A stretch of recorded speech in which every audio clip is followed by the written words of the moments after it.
Good morning, everybody. It's my pleasure to call to order the January 14th, 2025 meeting of the Santa Barbara County Board of Supervisors.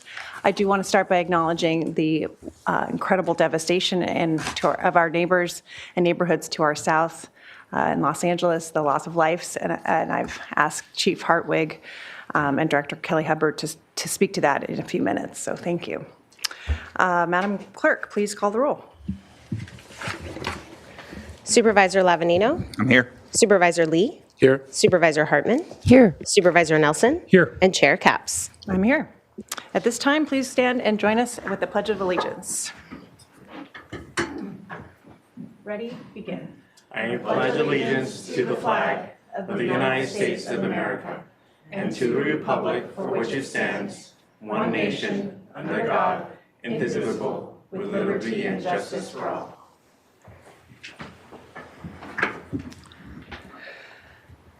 Okay, we have a very long meeting today, so I'm going to do my best to move us along quickly. It's about 9+ hours, so just a little word to the wise there, board. The first item is to approve the minutes. I need a motion for that, please. So moved. Second. Thank you. All in favor?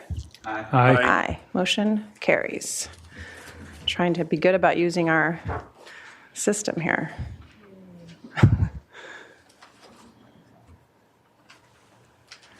Ready? Okay. Next is the CEO's report.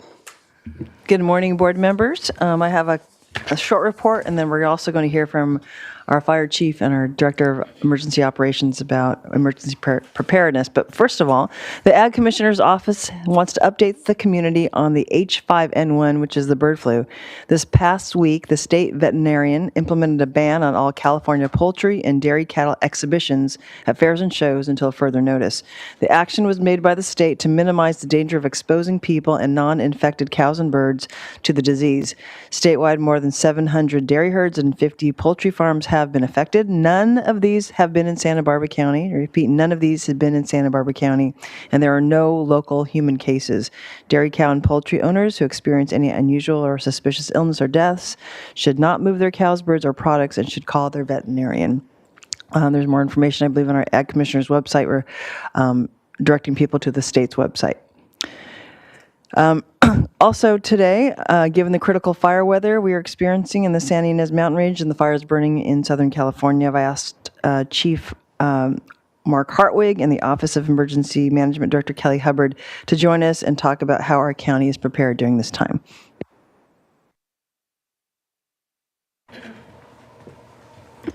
Thank you, Ms. Miyasato. Madam Chair, members of the board, if I could just start by echoing the sentiment that you shared. The loss of life and property is really unimaginable for us that have been in this business for a long time. Seeing that devastation is very sobering.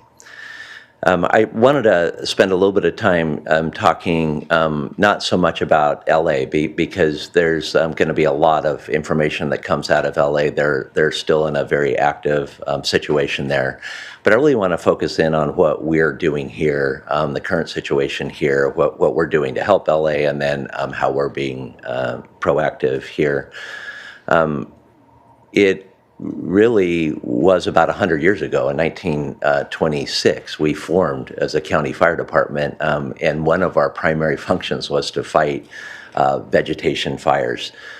In some cases, wind-driven vegetation fires. We really are no stranger to wind-driven vegetation fires here for many years, even before that.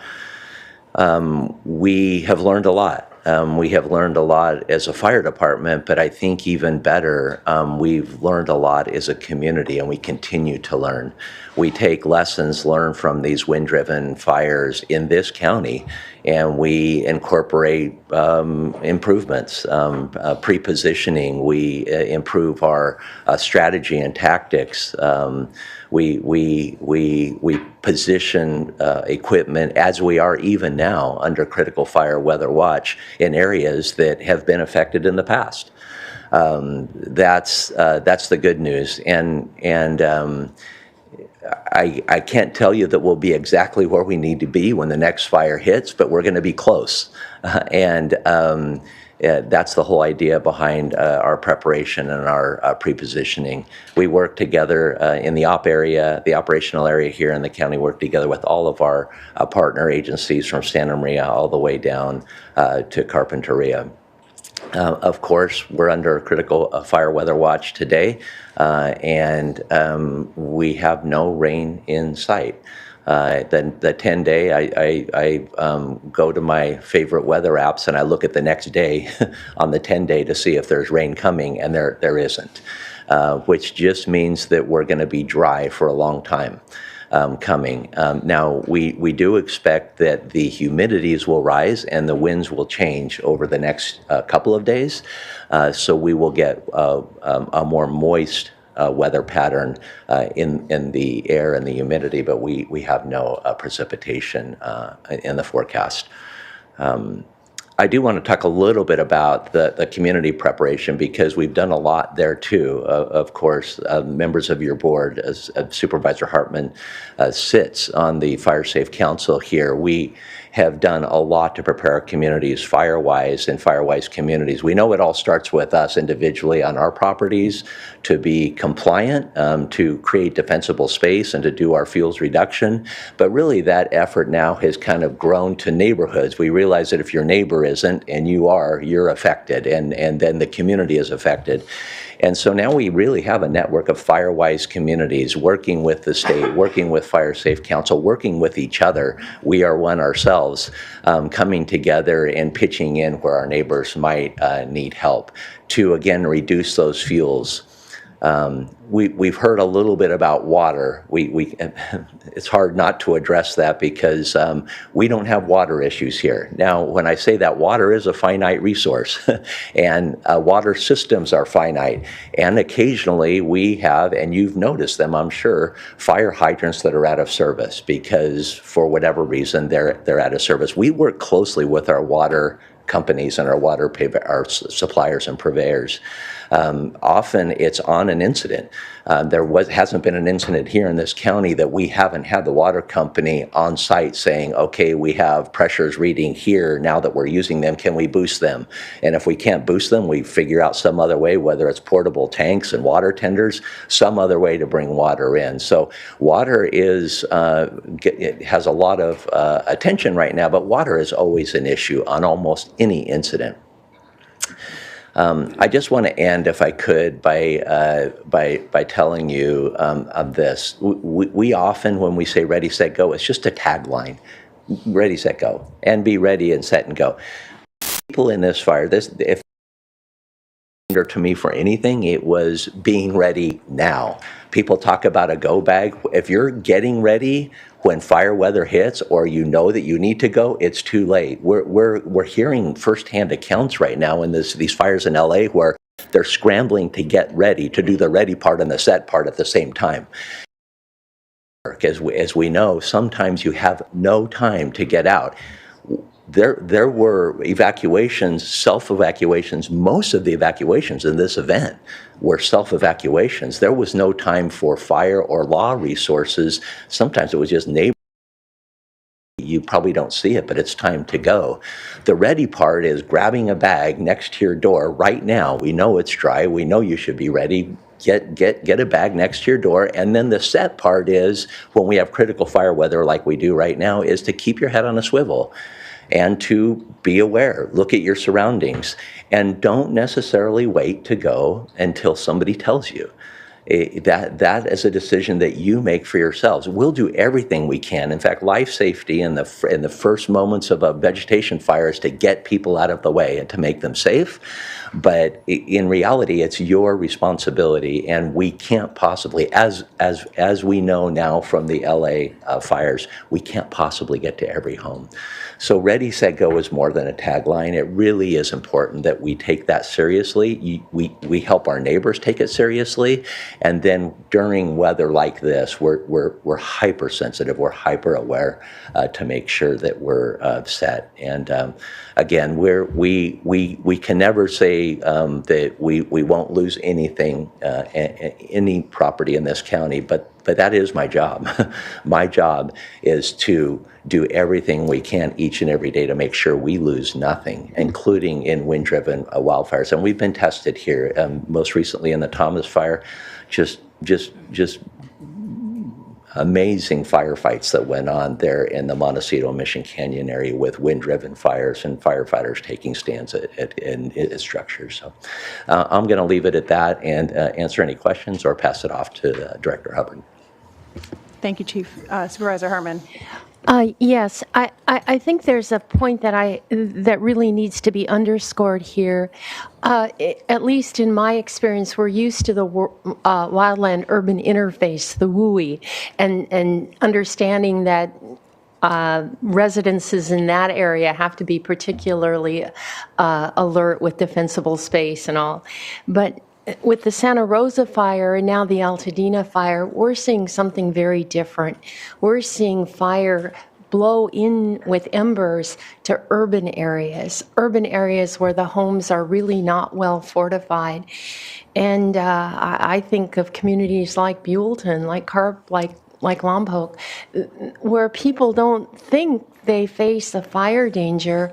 I think this is a wake-up call, and I think we have to consider what that means. I know I live in the WUI.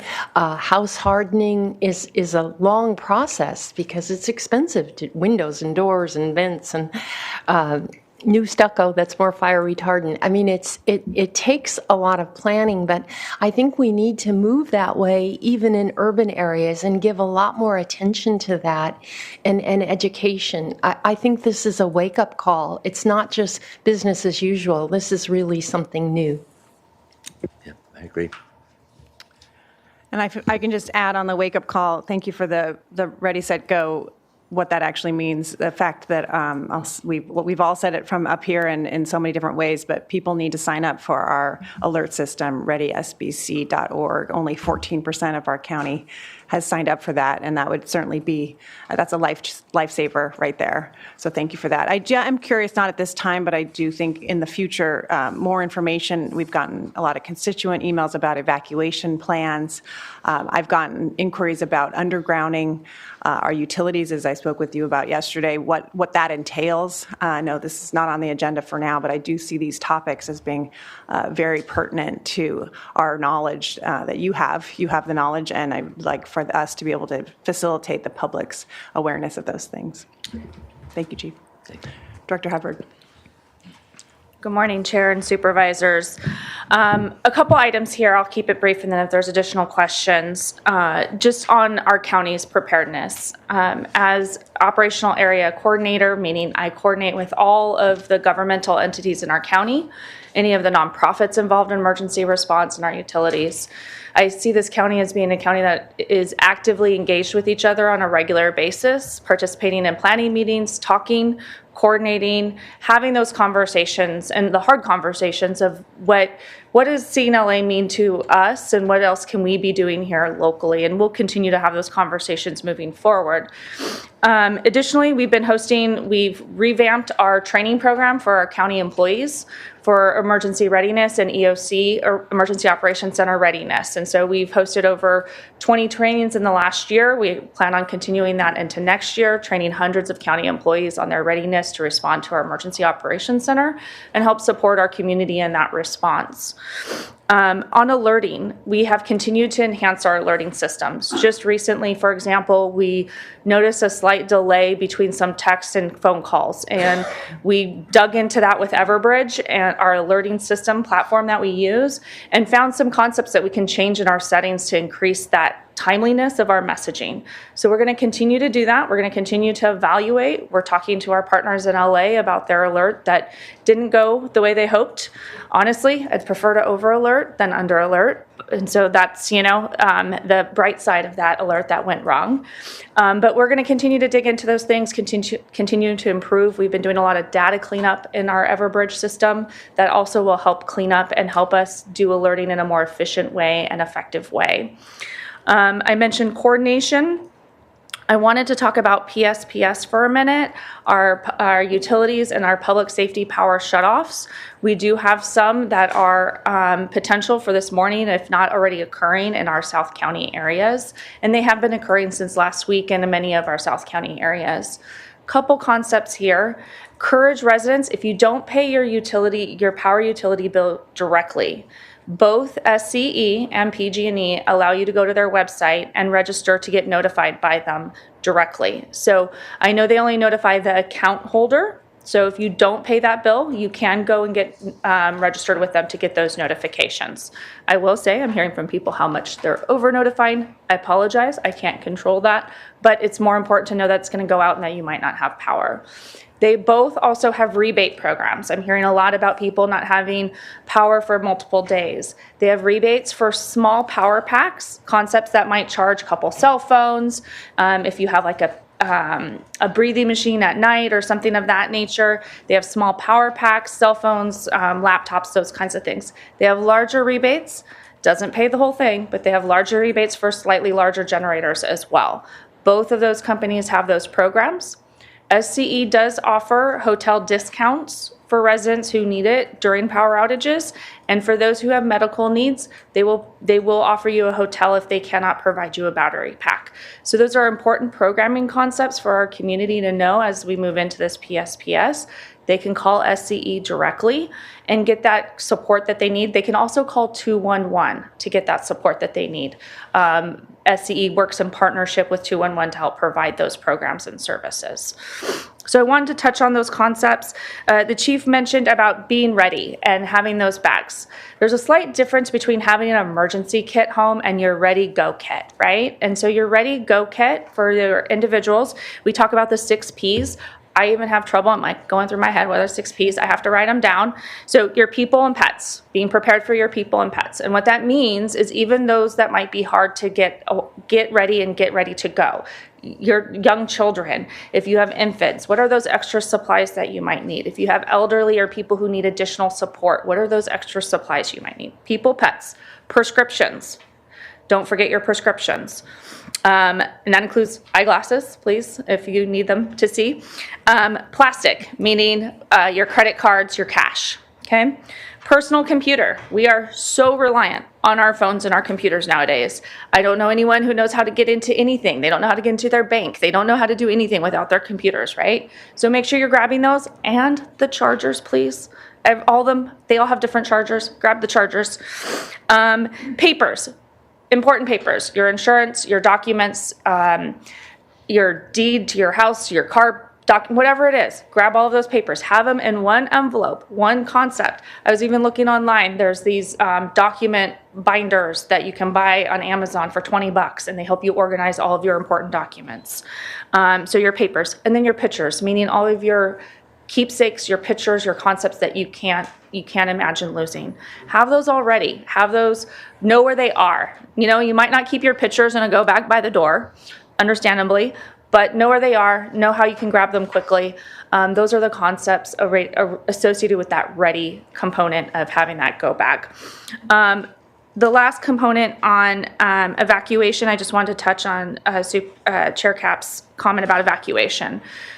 We are doing a lot in this county in regards to evacuation studies and planning. So planning and development as part of the safety element is leading an evacuation study component. This is a new requirement through the state that when you update your safety element, you have to look at evacuation concepts. So we are looking at that. That will be coming back to the board. I'm sorry, I don't have those dates, but that will be coming back to the board this spring.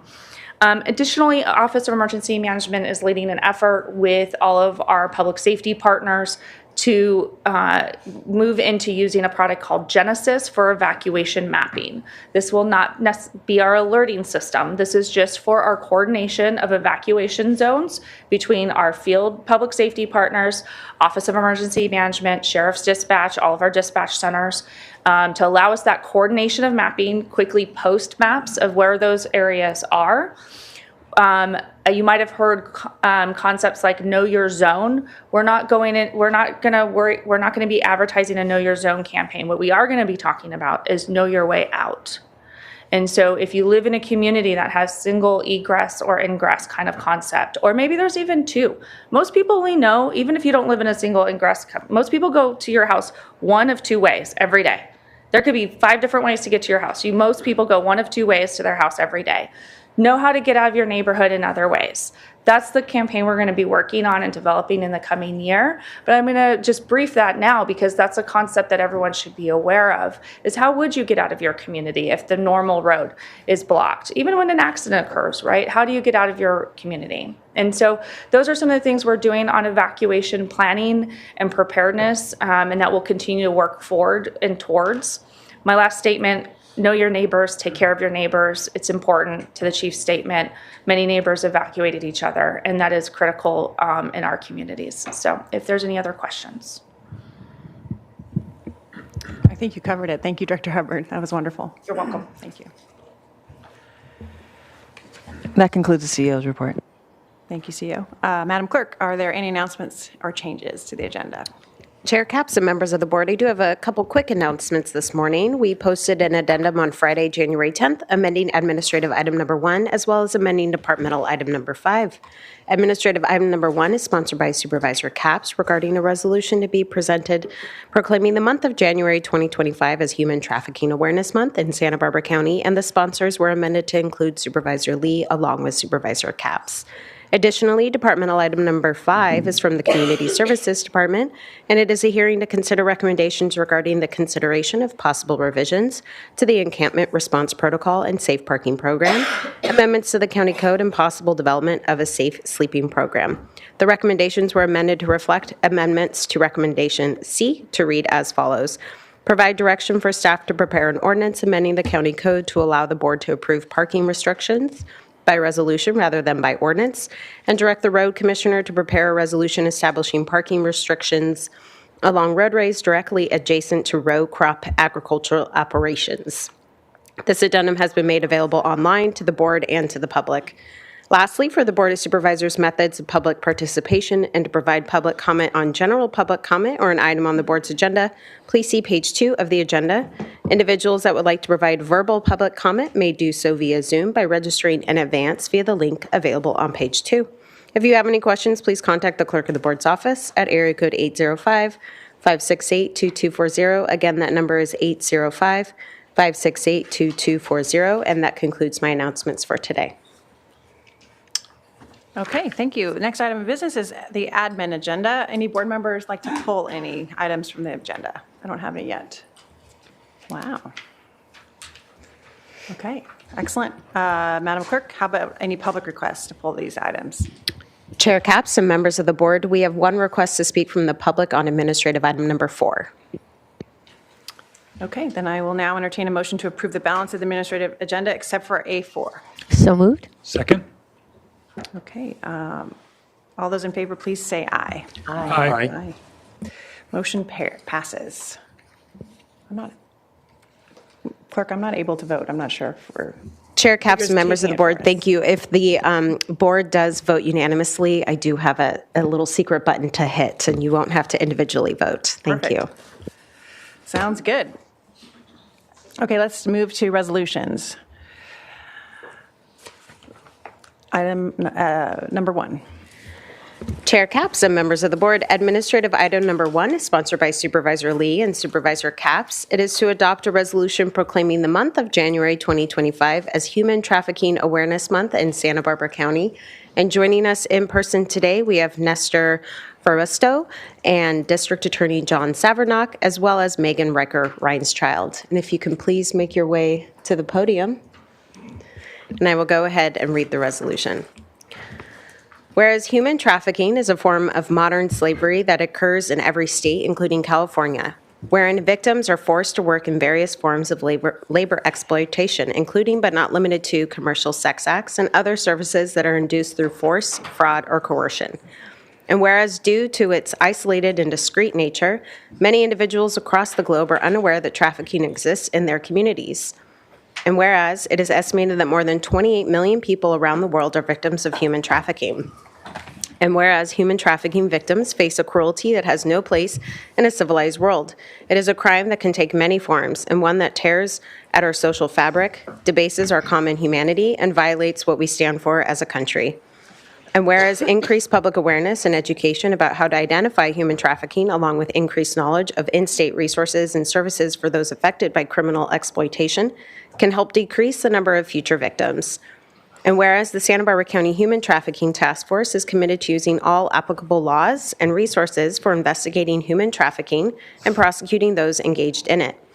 And whereas the Santa Barbara County Human Trafficking Task Force has worked diligently to bring awareness to the fact that human trafficking occurs closer to home than one might think, that California ranks #1 in the country for reported human trafficking cases, and that Santa Barbara County is home to hundreds of survivors of trafficking and exploitation.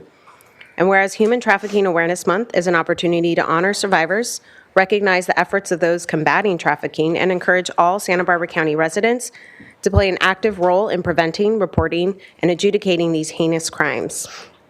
Now, therefore, be it hereby ordered and resolved that this Board of Supervisors does hereby recognize January 2025 as Human Trafficking Awareness Month in our County of Santa Barbara and calls this observance to the attention of all citizens, passed and adopted today.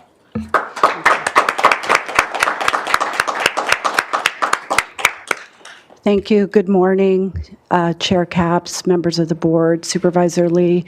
Thank you for recognizing January as Human Trafficking Awareness Month. Our office and the members of the task force appreciate the eyes on this issue.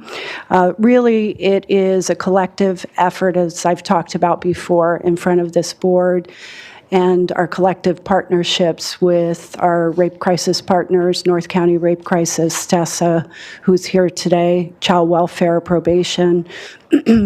Through our various efforts since 2013 and the formation of the task force, it really is, as I've said before, a community effort to identify potential survivors of human trafficking. Since 2017, we've conducted, in partnership with the law enforcement agencies in our county, over 270 investigations, some of those proactive, and we've identified over 230 survivors of human trafficking. Many of those are youth in our own community. We often think of this issue as something that happens in some distant place, some distant city, but in fact it's happening right here. And our greatest challenge, I think, is to do preventative efforts and outreach efforts like we're doing today. I also want to mention that on January 22nd, the Rotary of Santa Maria South is conducting an awareness event that will feature several survivors talking about their own experience. And I believe that to be the greatest asset that we have survivor-led members on our task force, groups on our task force that are educating the community about what to look for. And often it can be our neighbor, it can be the student that's truant, it can be the homeless youth. So these kinds of informational opportunities are really important for our community to see something. If they see something, say something, and contact our law enforcement or child welfare partners. I really thank you for bringing awareness to this issue, and I thank our task force for all of their work around the district attorney's office efforts, and I thank our district attorney, John Savernock, for giving me the opportunity to be your countywide victim witness assistance director and coordinator of the task force. I'll now pass it over to Nestor with STESA. Good morning. Thank you for allowing Standing Together Sexual Assault to be here. I'm our Associate Director. I really want to thank the efforts of everybody else that's in our Human Trafficking Task Force and allowing us to be at the table. And like Megan was saying, sex trafficking, labor trafficking happens in our county. We might think it's in a distant place, but it's happening here. So we thank you for bringing awareness to it this month and the efforts that the task force provides as well. So thank you. Just very briefly, I want to mention a little bit about the task force. Whereas human trafficking, imagining slavery either for the purpose of labor or sex slavery is an absolutely unimaginable and horrible crime, but it has tangible survivors, victims, people who are hurt by it in ways that most of us can't even imagine. The beauty of the task force is it has a law enforcement aspect to it, sheriffs, probation, the district attorney's prosecution arm, but it also encompasses the human side of this crime. Our victim witness program, STESA, and all the other community-based nonprofits that deal with the actual impact on the survivors. So this isn't all about prosecution. It isn't all about punishment. That certainly is an aspect of it for the traffickers.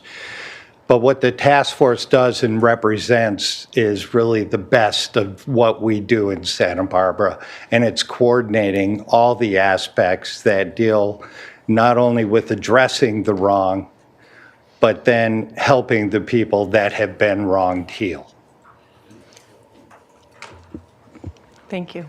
Supervisor Hartman. Yes, thank you so much for being here.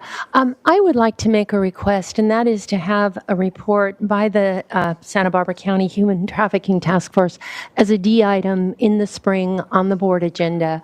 I think this is so important, and we've kind of gone over the surface, but I think we need to understand in greater depth. So if you're willing to do that, I would love to have that happen. Absolutely. Yes. Thank you. Thank you. Thanks to you all. Let's give her a round of applause. Okay, Madam Clerk, will you please read administrative item number 2 into the record? Chair Capps and members of the board, administrative item number 2 is sponsored by Supervisor Capps and Supervisor Hartman. It is to adopt a resolution of commendation celebrating the life and legacy of Dr. Martin Luther King, Jr. And joining us in person today, we have Pastor Ron Wiley, Janet Blevins, Angie Bolden, Wanda Givens-Lampert, Joan Green, LaWanda Lyons-Pruitt, and Sarah McDonald. And if you can please join us at the podium, I'll go ahead and read the resolution. Whereas Dr. Martin Luther King Jr. led a life of exemplary courage, selflessness, and personal integrity, and was a leader of the U.S. Civil Rights Movement. And whereas in 1955, Dr. King was elected by the local chapter of the Montgomery, Alabama NAACP to lead a boycott of the citywide bus system to protest the discriminatory policies that African American citizens endured, which led to the arrest of Rosa Parks, who refused to give up her seat. Dr. King's successful adherence to nonviolent protest in Montgomery was the foundation for the civil rights movement of the 1960s. And whereas in 1967, Dr. King delivered a speech to the Southern Christian Leadership Conference in which he illuminated the need for love and compassion. Dr. King articulated the importance of strong, demanding love, while admonishing the damaging power of hatred when he proclaimed, "I have decided to stick with love. Hate is too great a burden to bear." And whereas the theme for the 2025 Martin Luther King Jr. holiday observance is Mission Possible, protecting freedom, justice, and democracy in the spirit of Nonviolence 365, reflecting Dr. King's unwavering dedication to justice and equality through nonviolent action. Now, therefore, be it hereby ordered and resolved that this Board of Supervisors of Santa Barbara County does hereby honor and celebrate the life and legacy of Dr. Martin Luther King Jr. and encourages all residents to participate in the scheduled community events. Passed and adopted today.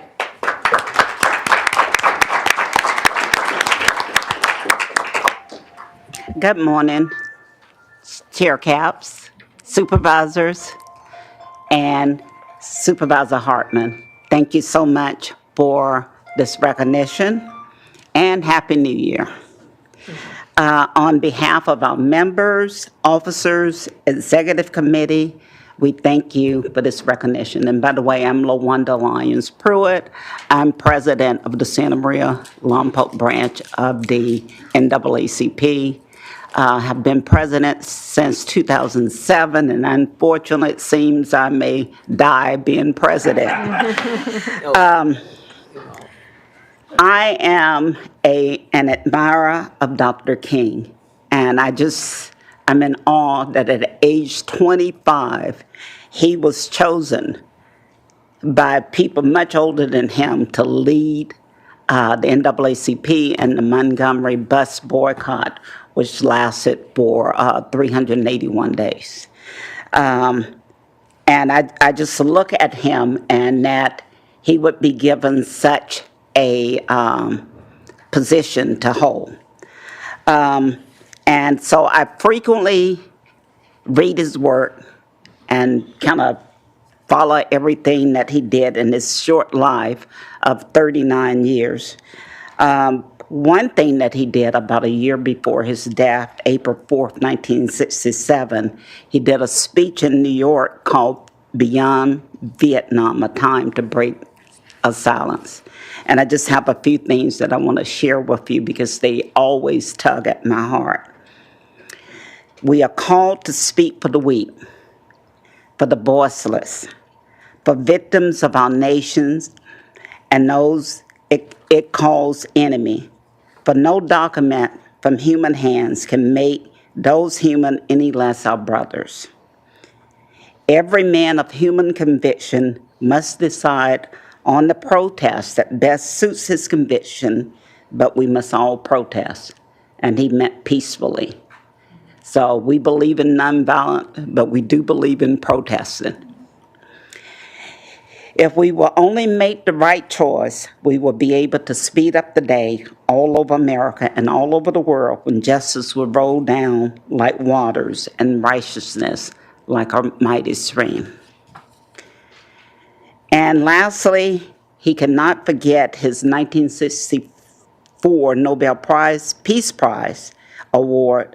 It was a commission to work harder than I have ever worked before for the brotherhood of man. And that's what the NAACP does every day. We so thank you for this recognition. We ask you, I know that Supervisor Hartman is going to share with you all events that are taking place this month. We have sent emails to all of you all, and we hope that if you can't make it to Santa Maria, to Allen Hancock College and a live play, where we have the Misa Museum coming from Denver, Colorado, that you will enjoy one of the other celebrations taking place. Thank you so much. Thank you.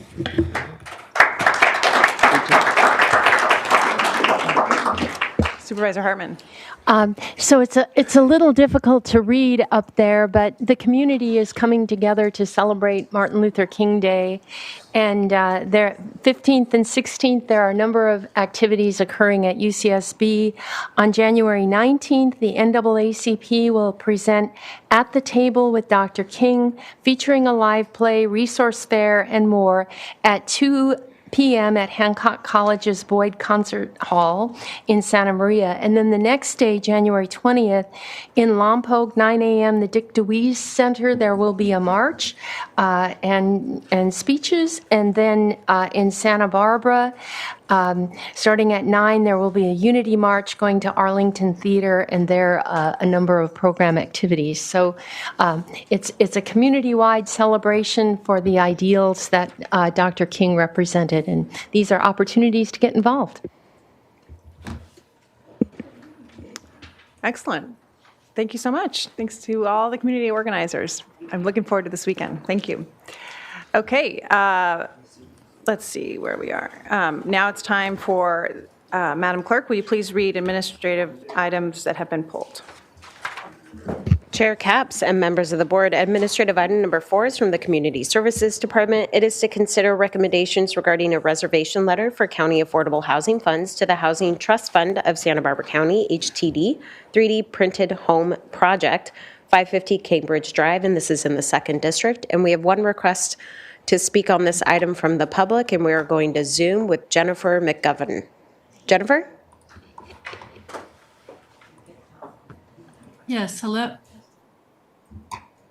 Hi, this is Jennifer. Can you hear me? Yes, we can. Please proceed. Okay, thank you. I just wanted to be available to answer any questions, and we're extremely grateful to the board and to the Housing and Community Development Department staff for the recommendation of funding for this prototype 3D printed affordable home, which is the first in Santa Barbara County and one of only maybe 3 or 4 in the entire state of California, and only a few projects nationally. So it really is trailblazing. And it will be a proof of concept project. And we're going to be not only doing the structure, but a case study so that we can share the findings with everyone. And we're very hopeful that this has great potential in the future for creating a variety of housing. And I would like to also note that although it's not fireproof, it does use a more fire-resistant material of reinforced concrete. So I think that's helpful in our fire-prone area as well. And looking now, probably late March, early April for the groundbreaking, and we'd like to invite all of you to attend, and we'll give you updates as we get closer to that. So thank you again for your support. And that concludes public comment on this item.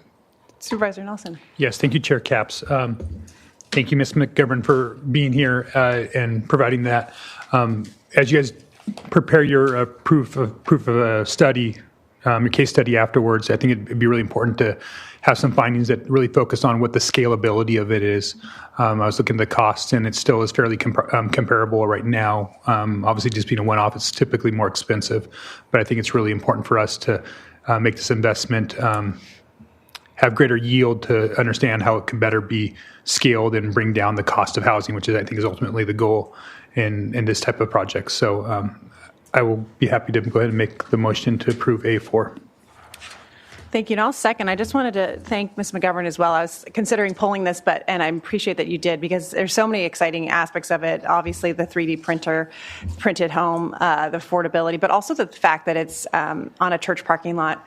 I just think is so incredibly important and such an extension of that church's mission. So really interesting aspects of it all around. So we look forward to the groundbreaking and more information. And with that, I'll second. So all in favor, please say aye. Aye. Aye. Motion carries.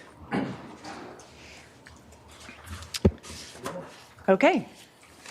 Now is the time for members of the public to speak on items that are not on the agenda. And I will note that we got through that administrative agenda rather fast. So, Madam Clerk, are there requests to speak on general public comment? Chair Capps and members of the board, yes, we have 7 requests to speak from the public in general public comment. And if you are a member of the public who signed up to provide general public comment on Zoom, please log in now to do so. We are going to begin on Zoom with Ann O'Dale Thomas, to be followed by Ronald Buckley. Ann? Good morning. Can you hear me? Yes, we can. Please proceed. All right. Good morning. Dear Supervisors, I'm reaching out to you regarding the upcoming vote on February 7th on the County Wireless Ordinance amendments, and I mentioned that last week at the public comments already. The board has a responsibility to take a pause with these amendments, especially in light of the current fires in Los Angeles. Santa Barbara is equally at risk of disastrous wildfires with dire consequences for our community. We have experienced a number of them already and will probably experience more in the future.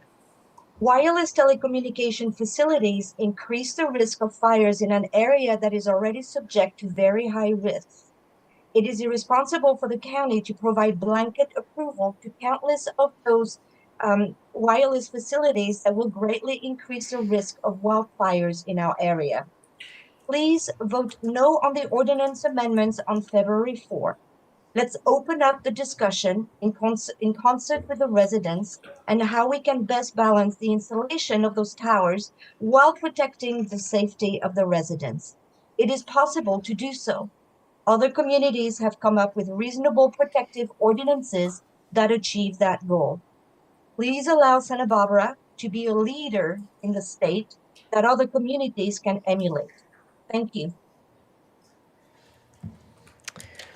We will remain on Zoom with Ronald Buckley, and then we will return to Santa Maria with Steve Wagner. Ronald?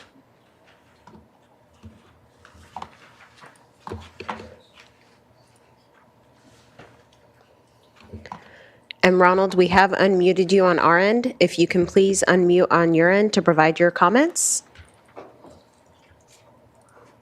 Ronald is not available right now. He was planning to speak later in the morning. Okay, I can return to him after we go to Santa Maria. We will now return to Santa Maria with Steve Wagner to be followed by George Alvarez. Steve? Good morning, and welcome Supervisor Lee to the club. It's actually not such a good morning for the people of Del Cielo. You have stepped up and voted on the moratorium for senior parks and are planning on voting on the senior park overlay, but unfortunately, it's not going to work for Del Cielo. What's going to happen, Supervisor Lee, is Del Cielo was purchased in April, and I don't know if you were aware of it or if your staff has made you aware of it, but when the management company purchased it, don't do that. Their goal is to basically chase the seniors out and install all-age residents. Why? Seniors are on limited income. All-age people, family, 2 incomes. And when they chase the seniors out, and then they, through sales interference, buy those homes, a home that is owned by a management company and they own the lot is exempt from rent control. They can charge whatever they want. And of course, a 2-income family can afford more than a senior. Also, what's happening is, and you're probably familiar with the situation, Supervisor Nelson, maybe you've gotten some emails lately from a fella talking about the auction of a home and moving it out of the park. And what happens is and first, I need to couch all my statements with, this is all my opinion. It's all my opinion. That way I hopefully keep myself from being either sued for slander or defamation. Only my opinion. So, going on from there, what happens is potential buyers are driven away because they delay the sales process. They've been going after the real estate people to list these homes as all-age homes rather than in a senior park. I'd also like to say that basically they think I'm a joke coming up here talking. They think the residents are a joke. They're just to be played with, harassed, kicked out. They think you're a joke. They think you folks are not going to keep your word and go after them when they violate, and they already are, the senior park moratorium that you've established. But you're in good company because they think the state of California is a joke also, because it's all civil code. Civil code means, and I'm sorry I ran out of time, civil code means that it's a poor resident versus a rich a rich management company. The other thing I'd like to state before Steve. I run away. That is your time. That is your time. Thank you. Okay. Thank you so much. We will now go to George Alvarez to be followed by Janet Blevins. George? Well,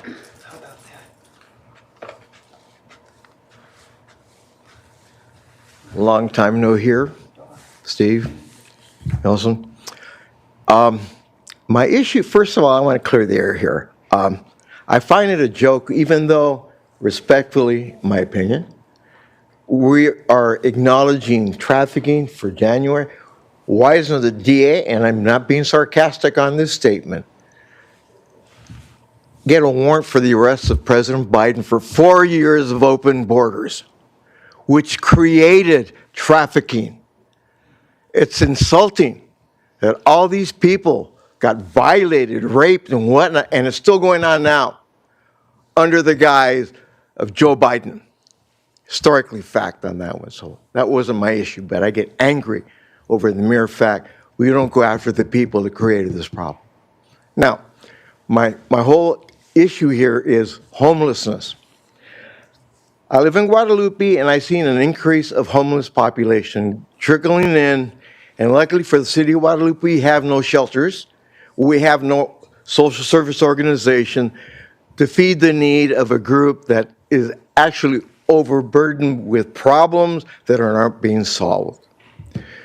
We need to work with the sheriff department, authorities dealing in arrests, because we have no form of law. Law is the basic foundation of a society. The homeless are untouchables, for God's sake. They can urinate, piss all over the street, defecate, whatnot, and they're not getting arrested. I don't want that to happen in Guadalupe. We have a problem with funding, overfunding. Do you know, as a group, how we spent the money here locally? In the state of California, we spent $20 billion that's unaccountable for. How much of that money here is Santa Barbara County? And why does the South County get more services than the North County? Another issue that I have. How many beds do we have in our new developed state-of-the-art jail here on Betaravia set aside for the homeless? Why does the city of Guadalupe or any city have to pay booking fees if we arrest somebody? Then when they take a homeless person to that facility, they're let go. Is that servicing the community? We don't know what, they're not vetted. We don't know if they're nuts. We don't know if they have a prison background. We as citizens have the right for public safety. That's your responsibility. We're spending big money on what? I would like, Steve, if possible, get it put on the agenda. What are we spending right now? How many people we're serving? What's the positive aspect? What's the negative? So we know that our money is well spent. But Thank you, I George. know That is your time. that public safety is warranted. Thank you. We will now go to Janet Blevins, and we will return to Zoom with Katie Mickey. Janet? Thank you, Supervisors. It is a pleasure to appear before you. Thank you for your service. I have a concern about an item that I know will come to you, probably in the not-too-distant future. It is an item about our climate, because there is an oil company in Lompoc called Sentinel Oil that plans to restart their operation when given the go, and ship heavy crude, 5 to 10 tanker loads a day, to Coalinga for 50 years. The plant is on Harris Grade, so they would come down Harris Grade and get onto Highway 1, right below Constellation Avenue in Vandenberg Village, where there have been numerous fatal car accidents in the last several weeks. So the danger is very real, and that isn't even talking about climate change, the elephant in the room. 10 years ago, we tried to pass a ban fracking measure in Santa Barbara County. Measure P, it was called. I offered to give my hat to Jonathan Abood because Measure P was recently the SBCC measure that I was, of course, in favor of. So that measure failed, but what it succeeded in doing is educating the public about the issue. People didn't know that all of the on-land oil development was in northern Santa Barbara County. The maps that were on the website only talked about offshore. And development had already been banned in Santa Barbara.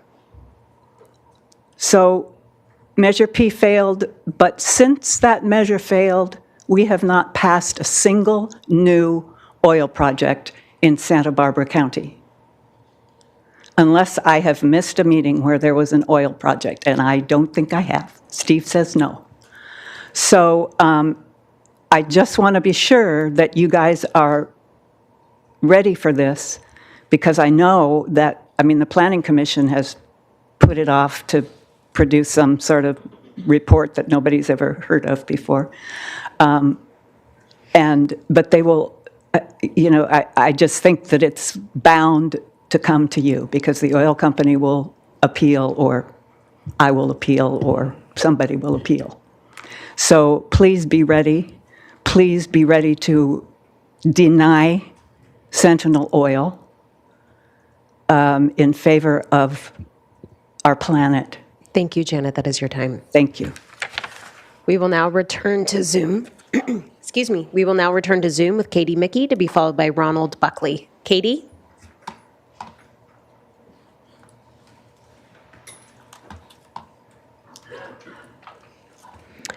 And Katie, we have unmuted you on our end. If you can please unmute on your end to provide your comments.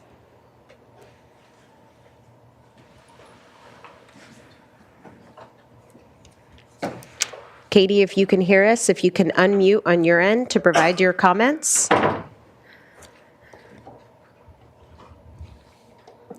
Fortunately, it looks like we can't get a hold of Katie, but we will go to Ronald Buckley, who is our final speaker. Ronald? Hello, this is Katie Mickey. Ronald isn't here yet. I'm speaking on his computer. So, dear members of the Board of Supervisors, I am here to voice my objections to the proposed amendments to your telecom ordinance that you are voting on February 4th. In light of the wildfires ravaging Los Angeles, I urge you to experience the greatest of precautions when considering these amendments, and that they give the telecom free rein to blanket our neighborhoods with cell towers, which significantly increase fire risks for our county. The fires in Los Angeles give you ample incentive to hit the pause button and heavily scrutinize anything that increases the risks of fire to your residents. Did you know that cell towers are electrical devices that can ignite? In the last 18 years, at least 4 major wildfires in Southern California have been caused in whole or in part by telecommunications equipment, causing over $6 billion in damages by the Wilsey fire alone. Did you know that a 5G tower, if a 5G tower catches fire, it is electrical. Therefore, anyone who attempts to put it out with water could be electrocuted. Firefighters use special equipment on electrical fires until the utility informs them that the cell tower is de-energized. A city can be engulfed in flames during a Santa Ana event in the time it takes to de-energize a cell tower. During the Malibu Canyon and Woolsey fire in Malibu, Edison cut the power due to Santa Ana winds, and the vast majority of people calling the fire department for help could not get out on their cell phones. Did you know that an electrically caused wildfire are not included in the Santa Barbara County and municipal wildfire protection plans? Meanwhile, the Goleta Load Pocket transmission line proximate to the Los Padres National Forest presents an unintended electrical fire risk. The question remains, why are the planning commissioners giving you an ordinance that downgrades our capacity to regulate fire safety when the FCC clearly states that safety belongs to the municipalities to regulate? Safe Technology for Santa Barbara County's best understanding from meeting with members of the Planning Commission is that they consider the FCC's shot clock deadline requirements difficult to comply with. Therefore, they have streamlined the process and left out key safety requirements.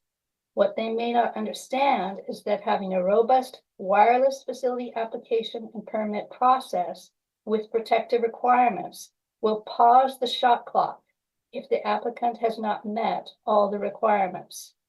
Examples of safety requirements used by other municipalities that belong in our wireless ordinance include automatic shut-off for electrical fires. Thank you. Thank you, Katie. That is your time. And that concludes general public comment for today. Thank you to our members of the public for commenting today and participating in your democracy. We now, Madam Clerk, if you could please read in departmental item number 1. Chair Capps and members of the board, departmental item number 1 is from the County Executive Office. It is a hearing to consider recommendations regarding a proposed Santa Barbara County Wine Improvement District, SBC WID. Good morning, Chair Capps and members of the board. My name is Brittany Oderman. I'm the Deputy CEO, and I'll just be making some introductory comments before we open the public hearing. So this item is before you today as a follow-up to an action that the board took on December 17th. The board adopted a resolution of intent to establish the Santa Barbara County Wine Improvement District and set a public meeting for today, January 14th, to allow public testimony regarding the formation of the Wine Improvement District. The Wine Improvement District is a type of business improvement district that proposes to levy a new business assessment of 1% on all wine tasting facilities in Santa Barbara County, including the 8 incorporated cities, if they choose to consent and participate. The Santa Barbara County Vintners Association will be the owners association that administers and implements the activities of the improvement district.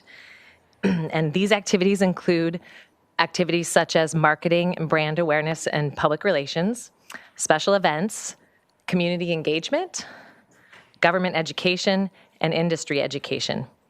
The funding must be spent on programs and activities that provide a specific benefit to the payor.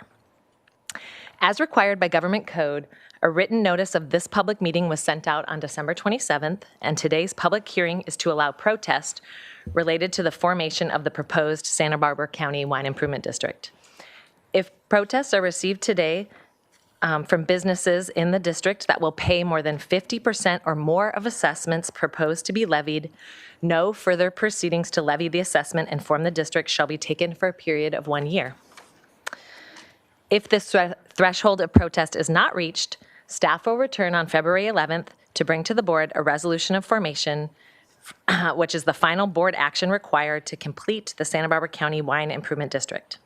So the recommended action today then is to hold a public meeting to allow public testimony regarding the formation of the Santa Barbara County Wine Improvement District to levy a new business assessment on wine tasting facilities in Santa Barbara County pursuant to section 54954.6 of the government code. And with that, I turn it over to the board for questions.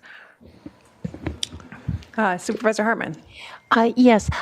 Could you clarify? I thought that the vintners conducted a vote. Almost 60% of the members have supported, or at least producers. So could you describe how the protest works here? How do these two things fit together? Sure. Thank you for that question, Supervisor Hartman, through the chair. So that is true. In order for us to bring this item to you on December 17th, we had to receive greater than 50% support of the properties that were to be levied the assessment. However, there was no public notification required at that time. The Vintners Association had done outreach, of course, and that's how we were able to get those petitions and votes.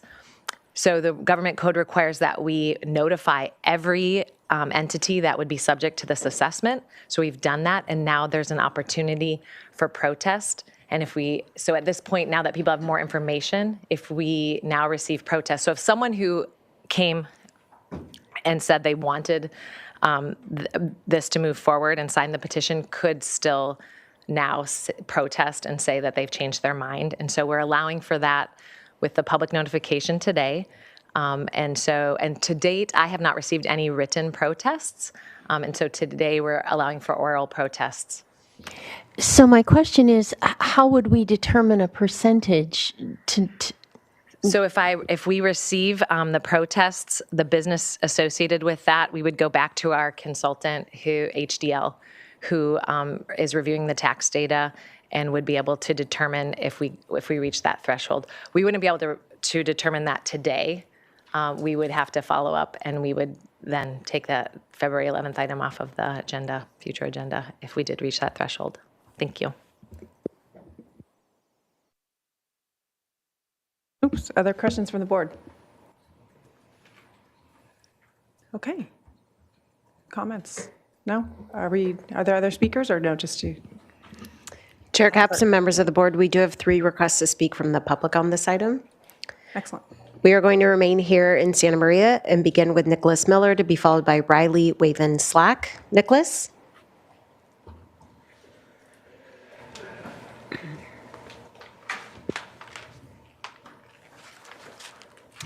Good morning, everybody, and welcome, Superintendent Lee. Thank you for taking the time to hear the vintners this morning to speak about this improvement district that we're so passionate about. And while I think it was maybe characterized as protests, I'm actually here in support this morning. So my name, as introduced, I'm Nicholas Miller from the Miller Family Wine Company. I'm a fifth-generation farmer here in California.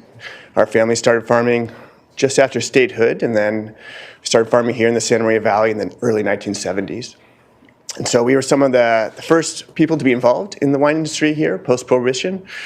And our family has always had the philosophy that a rising tide raises all ships, is that we've always tried to work within the associations, within the community, within the county, so that everyone grows and thrives together. We built the largest custom crush facility here in Santa Barbara County that was the incubator for many of the small wineries to get started and still thrive here today. And today we continue to work with both small boutique wineries and some of the larger ones with our family's vineyards. And so we believe that this process will benefit all, both the small and the large. We believe that this will be a very positive force for Santa Barbara County, and each vintner will indeed benefit from this. Now what we have here in Santa Barbara County are world-class wines, but we also have an area that's been unfortunately chronically underfunded. And as big as our dreams have been, and as great as our wines have been, we have not been able to reach out and have the impact that we've wanted to in the past. We've not been able to kind of achieve what we think that we can as a world-class wine industry. And the main culprit to point to is that lack of funding, is that we've had glimmers of hope when we've been lucky enough to receive grants in which we've been able to demonstrate that we used efficiently and very effectively and supported this whole region. But unfortunately, the nature of grants are, they're limited in time, and when those resources ran out, we have not been able to continue with the efforts that were successfully started there. And so over the last couple of decades, unfortunately, what we have seen is other regions that are close to us that were better funded really take those steps forward that we were not able to. And through outspending us and getting the word out, we now see our own demographic of wine aficionados and wine lovers from Southern California driving right through Santa Barbara County on their way to other wine regions. And so with that as a backdrop, unfortunately, we are at a very low point in the industry in that we're going through a contraction right now within the wine industry. And so if we don't take steps to help support, we don't know what the future will be. And so I'd like to ask all the members of Vintners to stand up here and to recognize who we are, and specifically who we're not. We're not outside investors that live somewhere else. We are multi-generational family members that live and work here in Santa Barbara County. We employ, we create jobs, we create community. We are here to put down roots, to be here for the long haul. And I think one of the things this community provides disproportionately is the centerpiece for charitable activities here in Santa Barbara County. We donate our wines, we donate our facilities. We are tapped for almost every event that goes on and which we support. And so I would ask, my final question, without the Santa Barbara Vintners doing their good here, if the industry does indeed contract, we're not able to support, who or what will replace this community inside of Santa Barbara County? Thank you. We will now go to Riley Waven Slack, to be followed by Karen Steinwax, who's our final speaker. Riley?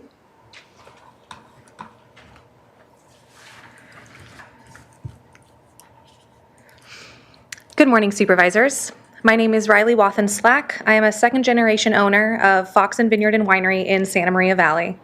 We are family-owned, celebrating our 40th year of business this year, and we can be considered a medium-sized winery here in Santa Barbara County, making about 11,000 cases per year, though in the larger wine world, we're very small.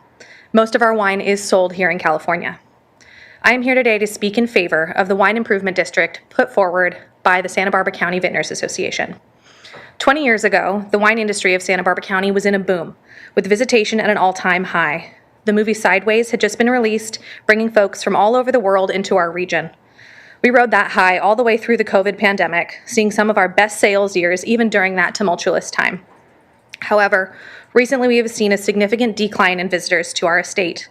In 2024, we saw a 15% decrease in visitation from 2023, and 2023 wasn't anything to write home about. I am concerned that my family's livelihood and legacy in Santa Barbara County may not survive if we continue to see declines, even as we do everything we are able to promote ourselves and get our wines into the world. As a small business, Foxen does not have the budget for large marketing efforts to bring visitors to our estate in Foxen Canyon. So how can we increase visitation if we don't have the funds ourselves? By forming the Wine Improvement District.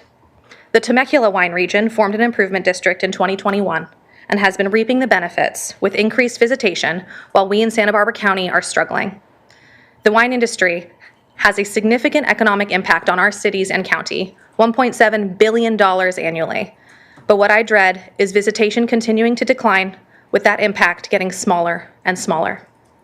Many small wineries may not survive the next 5 years. Approval and implementation of the Wine Improvement District will be a lifesaver for so many small, family-owned wineries that have been championing the beauty and versatility of Santa Barbara County for decades. And not only wineries currently in favor of the Wine Improvement District will be uplifted by its formation. Wineries currently reluctant to support it will benefit from the sustainable funding it will provide.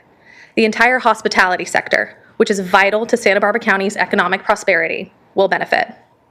Forming the Wine Improvement District will benefit all of Santa Barbara County, and I urge you to think on that when casting your vote in February. Thank you for your time. We will now go to our final speaker, Karen Steinwax. Karen?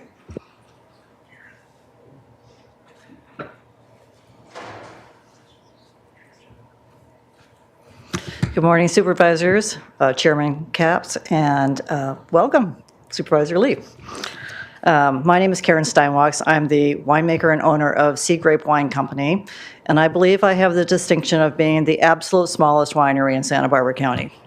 I don't have a tasting room. In a normal year, I make about 500 cases of wine, and let's not even talk about last year. So I'm here in support of the wine bid. I have heard a lot of opposition saying that this is only going to support larger wineries, and as probably the smallest one, I can speak opposite that point of view.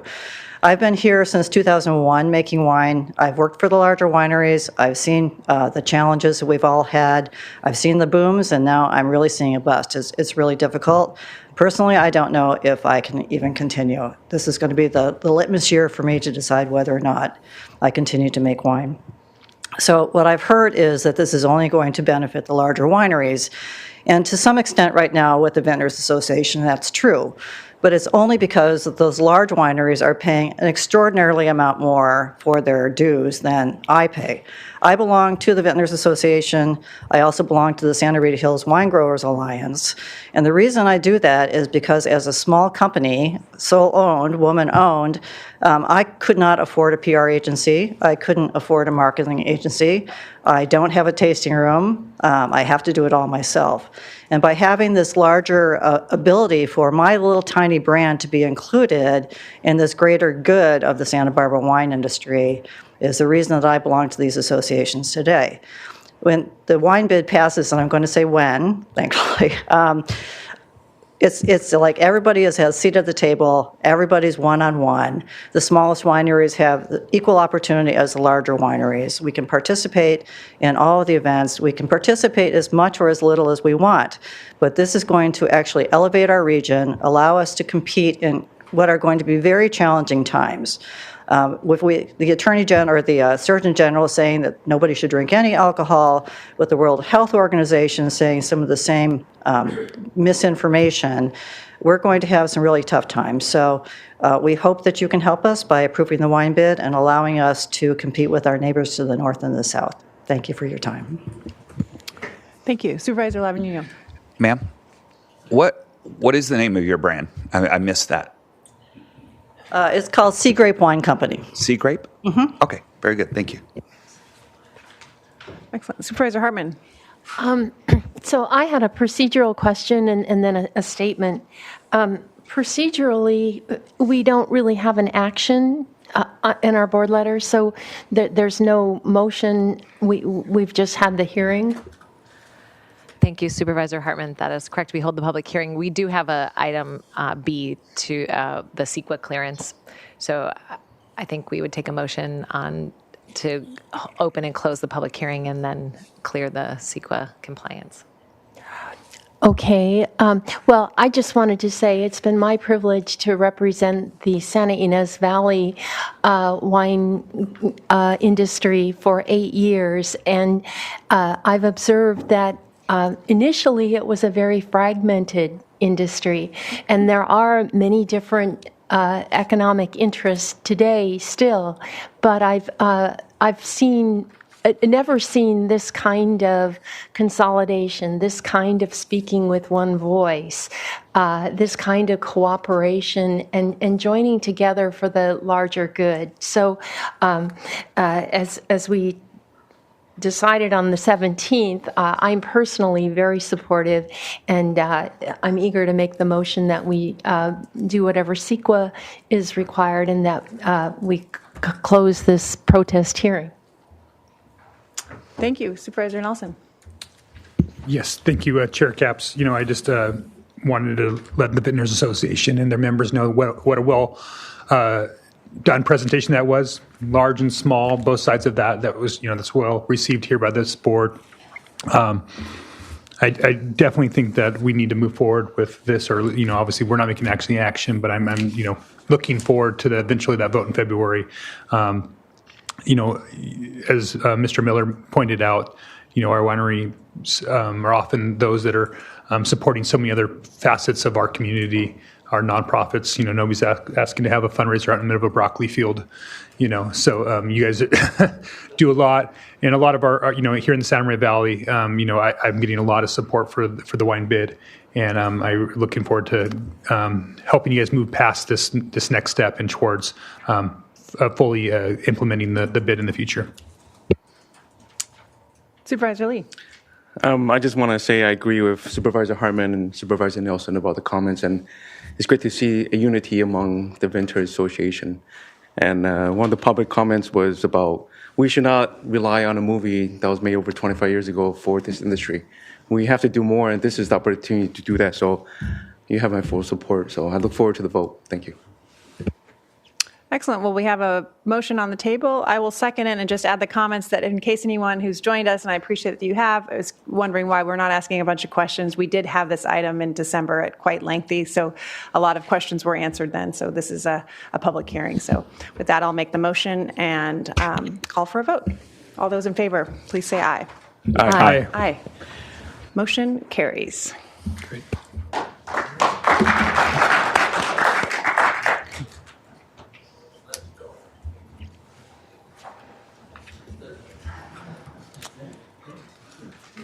Okay. Item number 2. Madam Clerk, will you please read that into the record if we're set? Chair Capps and members of the board. Departmental item number 2 is from the County Executive Office. Hold on, please. Let's just wait a second here as we transition. Okay, Madam Clerk. Thank you, Chair Capps and members of the board. Departmental item number 2 is from the County Executive Office. It is a hearing to consider recommendations regarding an update on cannabis taxation, compliance, and enforcement for the first quarter of fiscal year 2024 through 2025. Thank you. Good morning, Chair Capps and board. Again, Brittany Oderman, Deputy CEO, and I am here with Carmela Beck, our Cannabis Program Manager, and I'm going to turn it over to her to give you our first quarter report.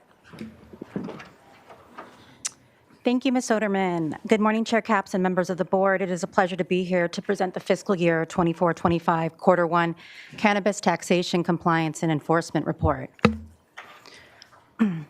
I'll be touching on the following 4 topics, including tax receipts and compliance, land use permitting and business license activity, enforcement of illegal activity, and objectives for the upcoming quarters. The Treasurer Tax Collector Office collected $835,000 in cannabis gross tax receipts in quarter 1. Fiscal year 24-25 Q1 collections were higher than last year's quarter 1 collections. The fiscal year 24-25 adopted budget is $6.1 million. Note that quarterly updates are usually provided 3 to 4 months after the close of the quarter. Quarterly tax receipts are not due until 2 months past quarter close. Q1 quarterly tax receipts were due by November 30th. It is for this reason that we are presenting the Q1 report in January 2025. In Q1, we had 51 operators that were required to report their gross receipts. Of the 51 operators, only one operator did not report because they are not currently in operation. Their state licenses and county business licenses will not be renewed this year. 9 of the 51 operators reported 0 gross receipts because they did not harvest in Q1, and 41 of the 51 operators reported and made timely payments. All 51 operations are accounted for. There are no Q1 delinquent payments. The Treasurer Tax Collector's Office contracted with HDL to perform audits on quarterly reports submitted to the county. HDL verified figures and pricing for their accuracy to ensure proper reporting of gross tax revenue. The Treasurer Tax Collector's Office reported that the 2022-2023 HDL preliminary audit reports have been reviewed internally. One of the 2 audits has been finalized, and the second audit is pending.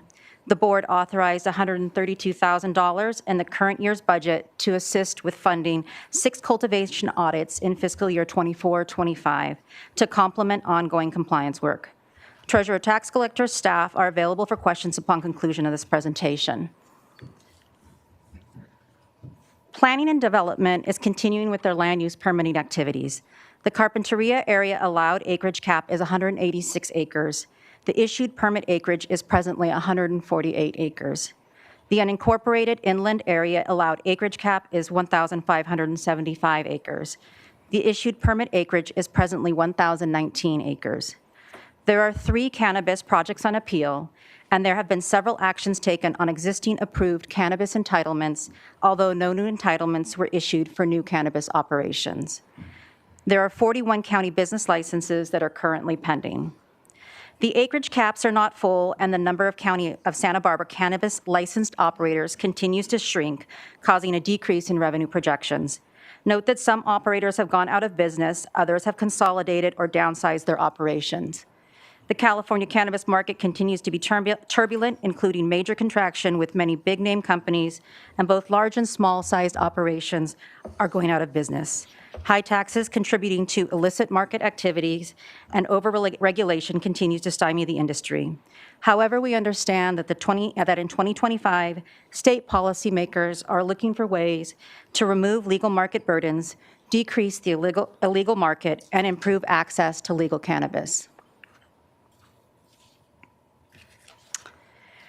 The board provided approval for 6 retail storefronts to open in 6 community plan areas.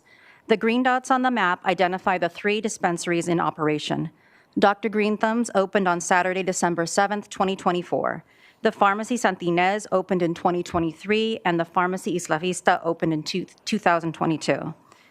The red dots on the map identify the 3 dispensaries that have yet to open. All 3 are in various stages of the application, building, and permitting process. Note that Haven, the first-place applicant in the Los Alamos Community Plan area, recently withdrew their application. Because of their withdrawal, our office extended an invitation to the second runner-up, Hunley Management, to begin the permitting and licensing process. The applicant plans to submit their planning and development application by the required mid-February 2025 deadline. Hunley Management anticipates opening their doors sometime between January and March of 2026. The Eastern Goleta Valley Island Drift location has poured concrete, put up their wood framing, and is continuing with their build-out. The business anticipates opening their doors sometime between April and June of 2025. Edison electrical installation delays may impede the timeline. The Toro Canyon Summerland Santa Claus Lane location plan check fees have been paid, and the project is in plan check review. The business anticipates opening their doors sometime between July and September of 2025. The Sheriff's Office is actively pursuing illegal activity. They completed 5 enforcement actions in the first quarter. 94 live plants were confiscated at an estimated value of $57,000, and 48 pounds of dry product was confiscated at an estimated value of $29,000.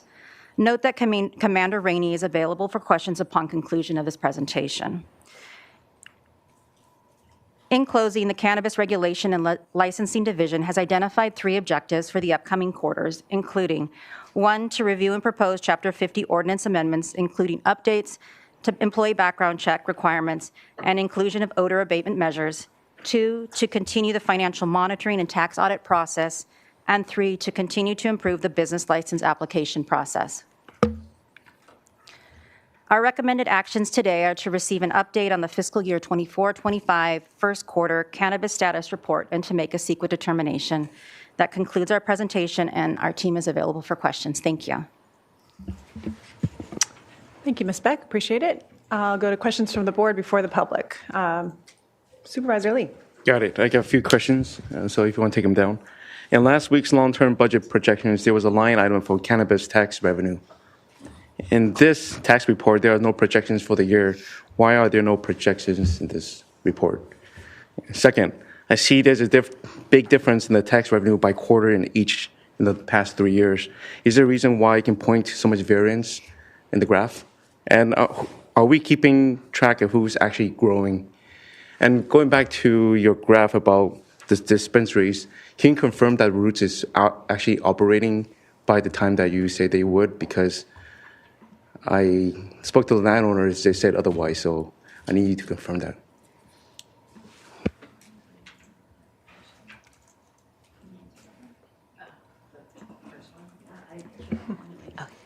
Thank you, Supervisor Lee, through the chair.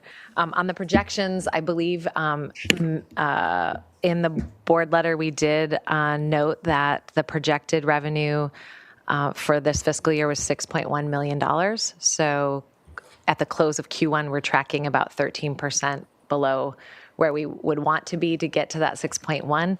But as you noted in your second question, there's large variances from quarter to quarter. We believe that quarter one in particular is lower based on the seasonal planting and harvesting of outdoor mainly grows. And then on the third question was related to the Summerlin Toro Canyon retail and the timeline for opening.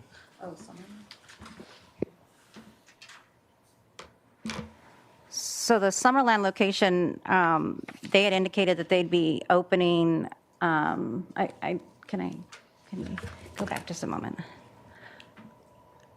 Oh, take you back.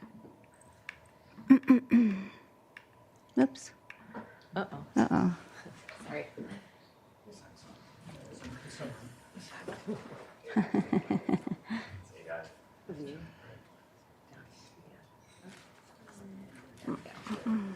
Okay, thank you. Thank you, so slide 7. I'm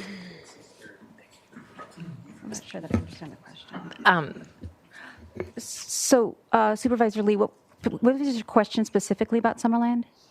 It's on Santa Claus Lane, there is a proposed dispensary, right? Yes, yes. So there is a proposed dispensary, and they anticipate opening sometime later this year. They are in conversations. They have some issues that are maybe preventing them from moving forward, but we understand that they're still working on their minor interior and exterior modifications. Okay. And the dispensary is on Santa Claus? Yes. Okay, because I spoke to the landlord who was going to have the dispensary. They said that they were not going to pursue a cannabis dispensary there. So it's conflicting about what you tell me from what the landlord is telling me. Supervisor Lee, through the chair, the owners are considering leaving the market, but they are still moving forward with their proposal. So I think that they have mixed feelings about whether or not to continue. Got it. Thank you. You're welcome. Let's see, I think Supervisor Hartman's next. Questions?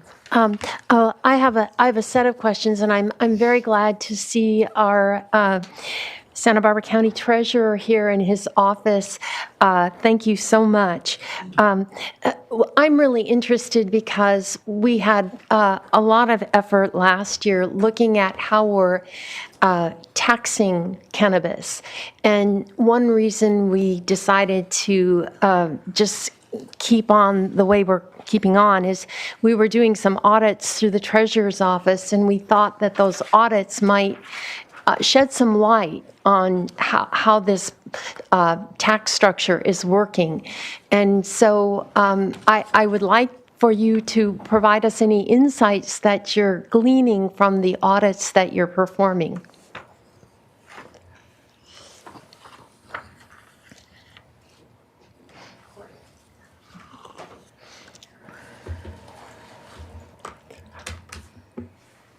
Supervisor Hartman, through the chair.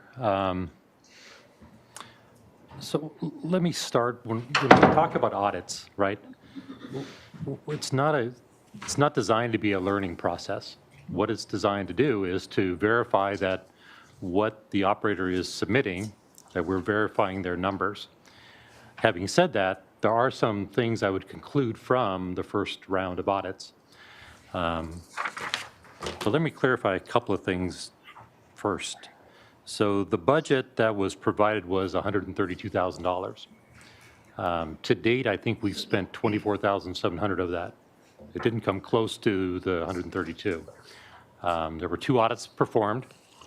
One was concluded. The other one, we're working through some issues still.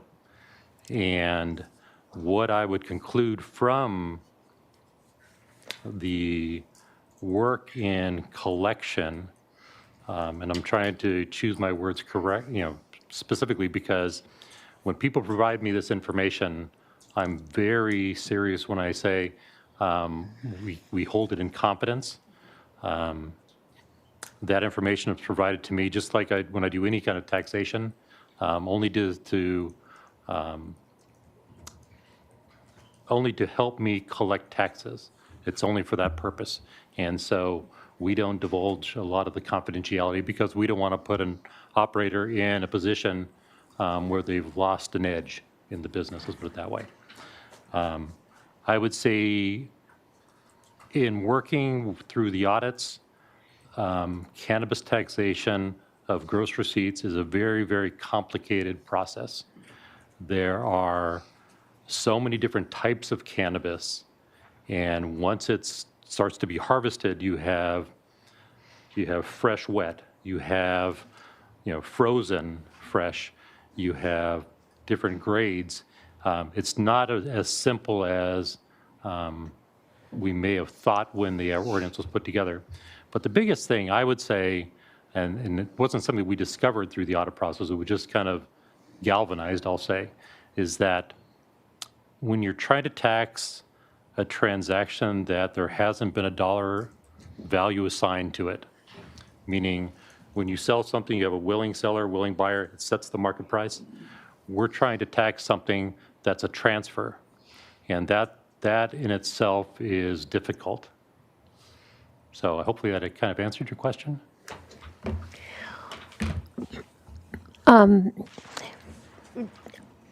So how were they, without divulging anything confidential, how were the targets for the audit selected?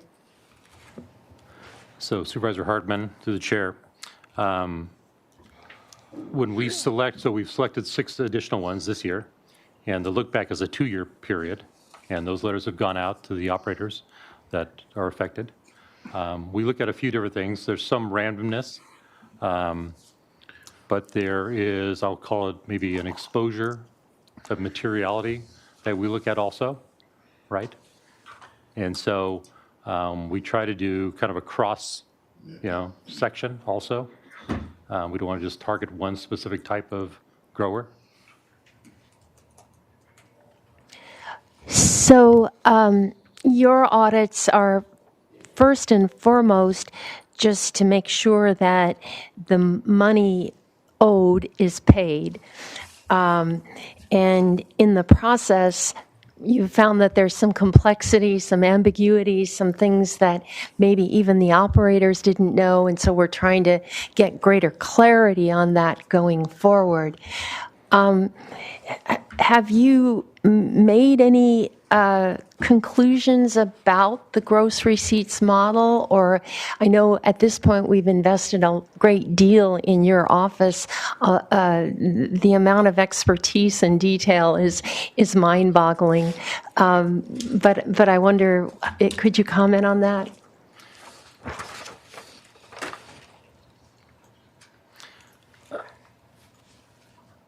I think the the audits have, like I said, galvanized what we suspected when we started doing this. I know your board looked at several different alternatives, and I think there was merit to all the different methodologies. I don't think there's one easy fit that fits all the different, circumstances, and I think that you guys concluded that too. But one of the things I guess maybe I should take a step backwards is that, as a tax collector, right, ethically and it's hard for me to try to give you a recommendation on what you should do from a policy perspective when it comes to taxation, right? Because I'm elected by the public to implement whatever the policy is, whether it be a state ordinance or state law or a county ordinance, to do it fairly and accurately and ethically. And so I try not to blur the lines of me getting into the policy side of giving you too much direction on what you should do with this. But I will say, I think you've done a lot of good due diligence. There were a lot of different aspects that you guys have looked at. You have in no way have you guys punted this. You guys have really dug in, and I think you should be commended for that. And I think you're still trying to figure if this is the correct methodology, and that's probably the right question. I think there's simpler ways. But there's problems with that. There's ways of the hybrid that we talked about. There was some value in that.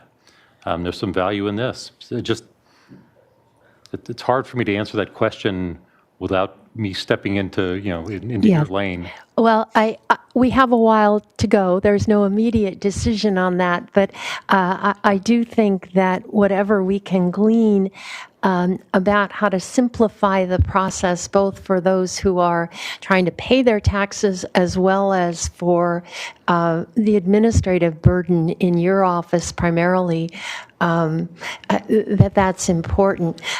You mentioned that you had a budget of $132,000. You've spent only about $25,000 on the audits, and I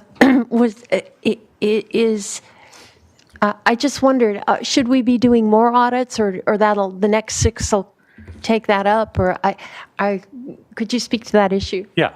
So the 24,700 was the last fiscal year, and that was for the 2 audits that we talked about previously. So the 6 2-year look-back audits, they will approximate about $90,000, about $15,000 per audit is what we're calculating right now with HDL. So I'd say we're ramping up the audit process as we speak. Those letters have gone out already. And I guess the final question on audits, not my final question, did we find that we're owed more money than we thought, or than the taxpayer thought? I would say the results are across the map. Yeah. Okay, well, thank you again so much for being here. I really appreciate getting your insights, and I'm sure the entire board appreciates your being here. Of course. Supervisor Nelson. Yes, thank you. Going back to the retail side, I understand the Orchid location just opened. We haven't seen any tax receipts from that yet. Are they reporting those quarterly? How does that exactly work? I know we're only about a month in. Supervisor Nelson, through the chair, yes, we'll be receiving information from them. We have the report for the next quarterly update that we'll be providing. We'll be including their information in that report. Are they starting to remit some of those taxes yet, or do they? It will be. Go ahead. Thank you, Supervisor Nelson, through the chair. They are also required to report on a quarterly basis, and so we won't see those until the end of the quarter, and they'll remit. Okay, great. Thank you for that. And then just wanted to check. I know that they had some bumps and bruises on their opening day, but I think I haven't heard much from my constituents since then.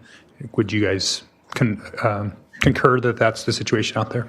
Thank you, Supervisor Nelson. Yes, on the grand opening, there were a lot of people present, and probably a lot more people than the neighborhood is used to seeing. And yeah, there was some noise complaints among a couple other things. But that was a isolated incident. In terms of complaints, I have not heard anything else. Thank you. That's good news. And then going on the Los Alamos one, I was actually surprised to learn that we've gone ahead and offered it to the runner-up just because I wasn't even sure if they were still in existence. My understanding is that that building's being used by another business at this point. So I was just, these applications were years ago, and I just don't know how fresh they are with the right players and how, how that exactly works. And maybe you guys could expand on that conversation and that decision and what that potentially looks like. Thank you, Supervisor Nelson.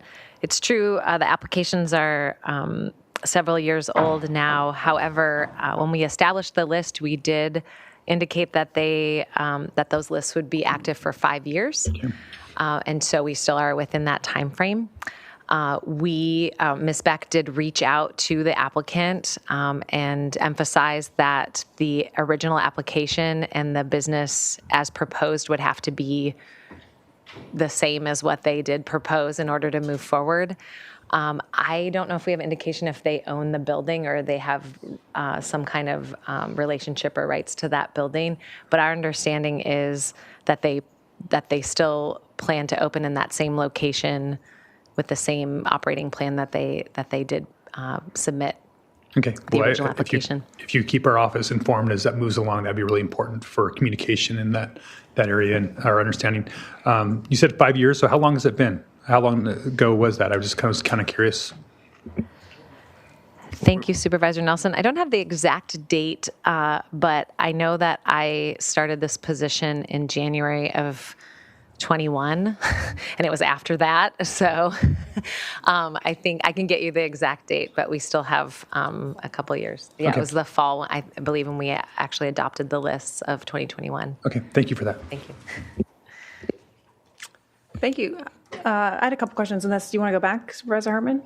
I want an opportunity. I didn't finish, but go ahead. Sure. You can go I'm first. Sorry. Yeah, continue. So my next question is, our first quarter revenues are up a bit from first quarter last year, but they're below projections. What do we know about what's projected for the industry going forward? And relatedly, we were having difficulty in terms of audits and other things, knowing what the market value was, and we were getting more information. So could you answer both of those questions? Supervisor Hartman, through the chair, regarding industry trends, it's going to be continued contraction. And so we're just seeing, like I mentioned, a lot of large, well-known companies going out of business and then also consolidating. Many small-sized farmers are going out of business. And so it's going to be kind of a plateau, and it's not very positive presently. What's the second question? And then the second question, I think, Ms. Oderman, you know what I'm talking about? Thank you, Supervisor Hartman. In terms of pricing? Yes. I think we have received more information. I know the Treasurer Tax Collector's Office has been working diligently with the operators on establishing ranges of pricing.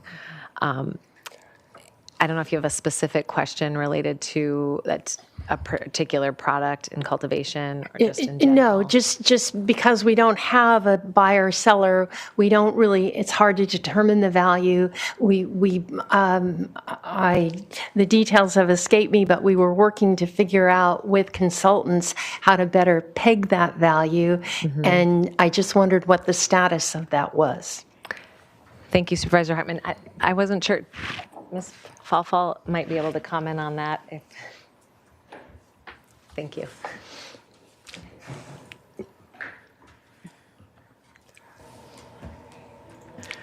Okay, so we are still currently working on the pricing model, as Harry had previously explained.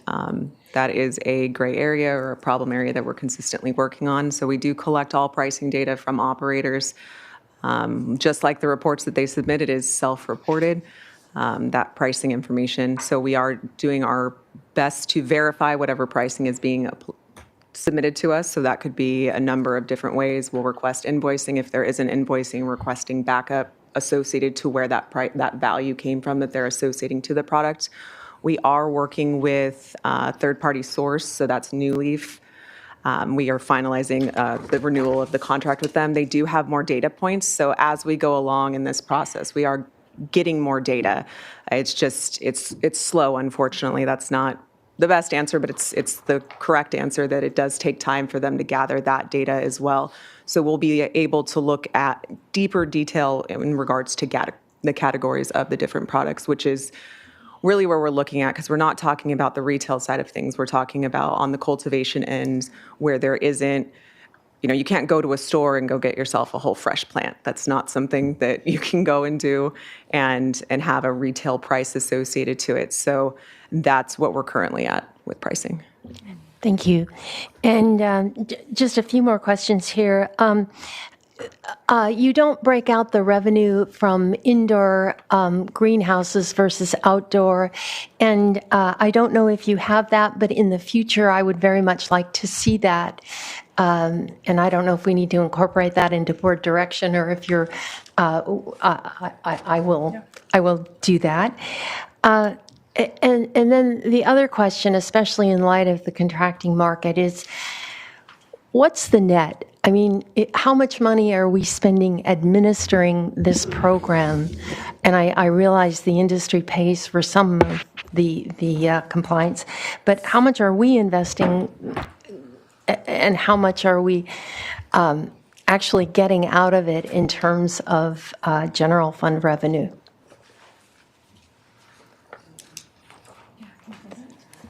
Thank you, Supervisor Hartman. We do have an additional slide that I'd like to pull up that addresses this question. Give me 1 second, sorry.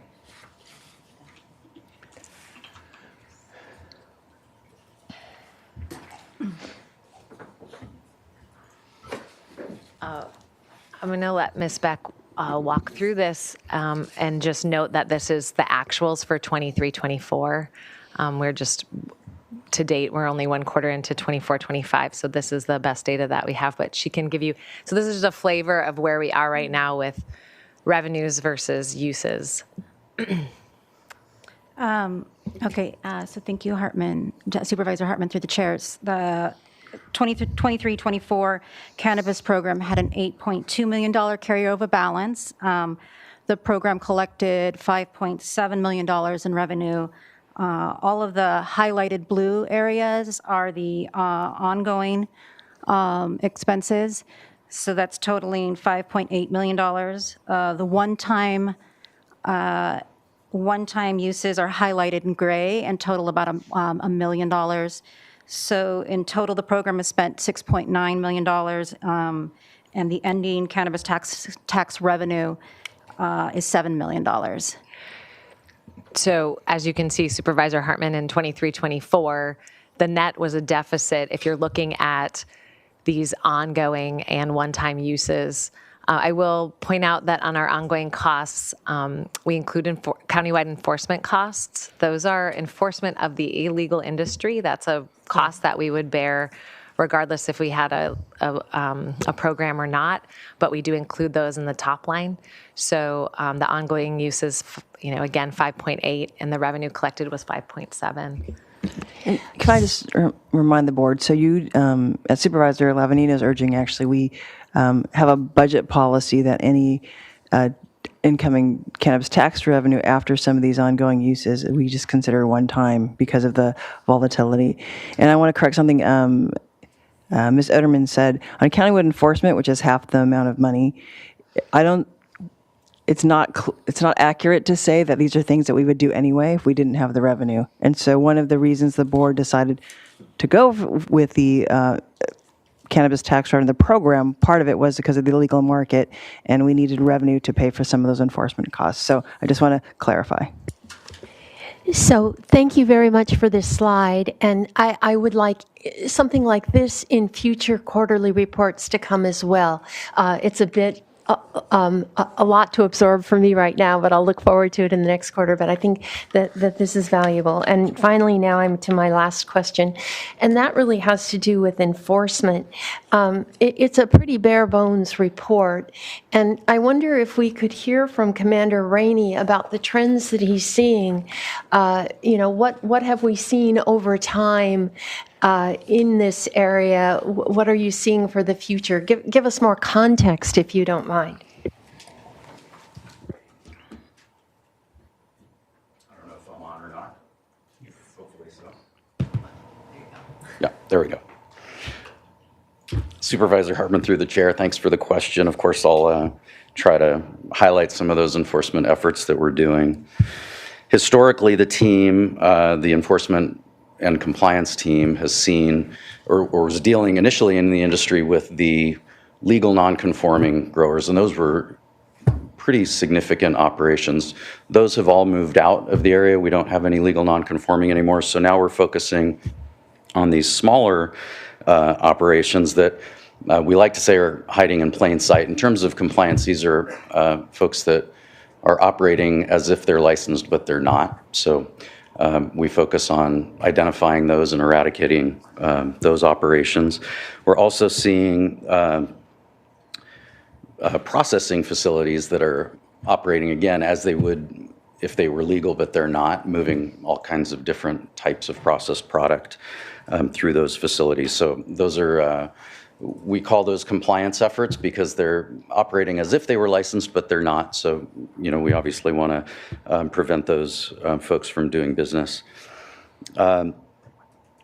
In general, we see efforts to move product out of state. And that can happen both with the illegal growers and the legal growers because the price of the product outside of the state of California is higher. So obviously, there's an effort at times for those illegal operations. So those are also both compliance and enforcement efforts to prevent product from moving out of state. We continue to see the traditional backcountry grows. Those are typically operated by the cartels. Those are things that we obviously take enforcement action on. Those are strictly illegal operations. There's no veil of legitimacy to those. So we're making efforts to keep those out of our communities. And then I think the biggest issue, and this both covers compliance and illegal enforcement, is moving legal product to the black market. And the effort surrounding that is both to make sure that our legal operators don't have bad actors within their organizations that are moving product out the back door unbeknownst to the owner operators. So that's where our background checks come into play, and making sure that the people that are involved in the industry, both from line level workers all the way up to the owner operators, are vetted to make sure that we don't have those bad actors operating in our community. And there's a number of different methods that we see in terms of how product is moved to the black market. I don't know that I want to divulge those industry stands and enforcement are focusing on. And then strictly from an enforcement standpoint, we still see and are dealing with the street level dealers, that pure illicit market where marijuana and other illegal narcotics are kind of commingled with these illegal folks that are selling drugs in our community. And so that's kind of our base level enforcement efforts there. One quick follow-up, sorry. But as the legal moves out the back door to illegal, is that something audits catch? Or I don't want to ask your trade secrets, but what we know that, I guess that's my question. Do audits help catch that? Can they? I can answer partially if you want me to start. There's a lot of checks and balances in place that should catch that, but that's a pretty intense effort because you have to constantly track what product is grown, what product is cultivated, processed, and then where does it go. And so there's a lot of our compliance efforts that go into tracking that. And I know that some operators may get annoyed with our efforts to do that. Even simple things like making sure that plants are tagged and product is calculated in the metric system, and all of those small details that we are always trying to have our operators, maintain strict control of. Those are those efforts that go into watching for those things. Supervisor Nelson, you have more questions? Did you have an additional comment? Oh, did you want to comment? No, I was just following up that, the Treasurer Tax Collector's Office does work with the compliance team. We do coordinate with sheriffs, so I work closely with the deputies, and we communicate when we do see things or anything that we want to look into further. There is the communication between us. As far as the audits, catching that on a quarterly basis, as we've previously explained, we look at the metric data and we follow all those transfers. Again, as was already stated, it's definitely from seed all the way through when it gets to its final product or whatever product's leaving the facility at that point. But it's definitely having the eyes on it and seeing, metric is the same as what the quarterly reporting is, which is self-reporting into the metric system. So you're always going to have that unknown associated to it as well. But yes, it is something that we track and we work with the compliance team on. And my question for Commander Rainey was about, you talked about the baseline of the illicit market where, the actual drug sales that are happening that are illegal, at least with the cannabis in our communities. I think that cannabis availability in our schools is rampant. The illegal deliveries to minors is rampant. And I'm not seeing a lot of action there. I know you guys dabbled in it a couple years ago, but it's going unchecked. And so just curious about how much time are you guys actually spending on that issue? And how do you weigh that out versus trying to check tags versus making sure that kids in schools aren't, illegally receiving cannabis? Could you speak to that for a moment? Sure, Supervisor, through the chair. I think every sheriff's deputy on the street, whether it's our school resource deputies, our beat cars, all the way through our investigations, are concerned about that very issue. Mm-hmm. And so we're constantly conducting that street level enforcement, if you will. Again, just not to give away, too many secrets. I'll just say that one of the methods that product is moved to the black market is through what we term burner distribution operations. So these are, they look like legitimate distribution operations, but they're not. Right. So we've actually had an increased effort to identify those more of late and are targeting those. And that's a difficult investigative process to determine which ones are legitimate and which ones aren't.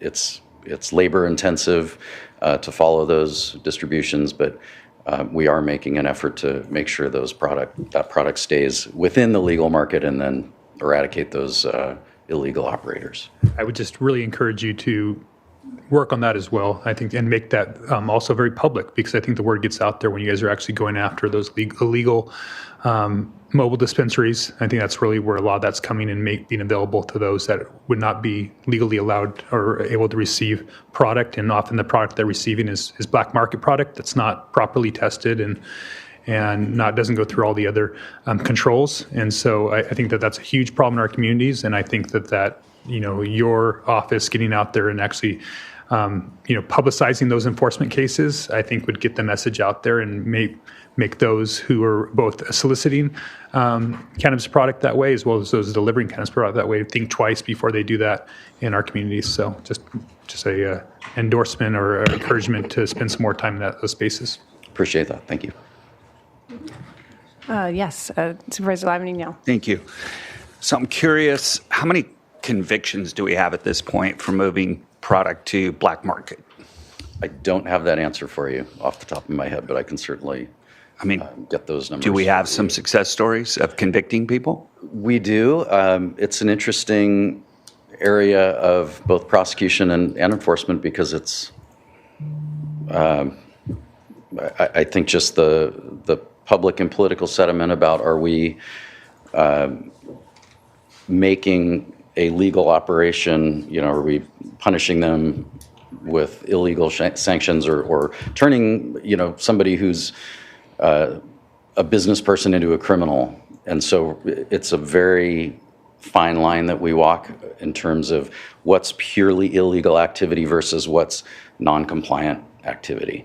And so we work with the district attorney's office, obviously, in those more egregious cases. We get together and make a decision and push it through the court system. But well, I think and appreciate that because in all law enforcement now, it seems very difficult to convict somebody of anything. But I think it'd be helpful on the enforcement report, when we get the report, that it also have how many times we brought charges and then how many times we actually convicted anybody.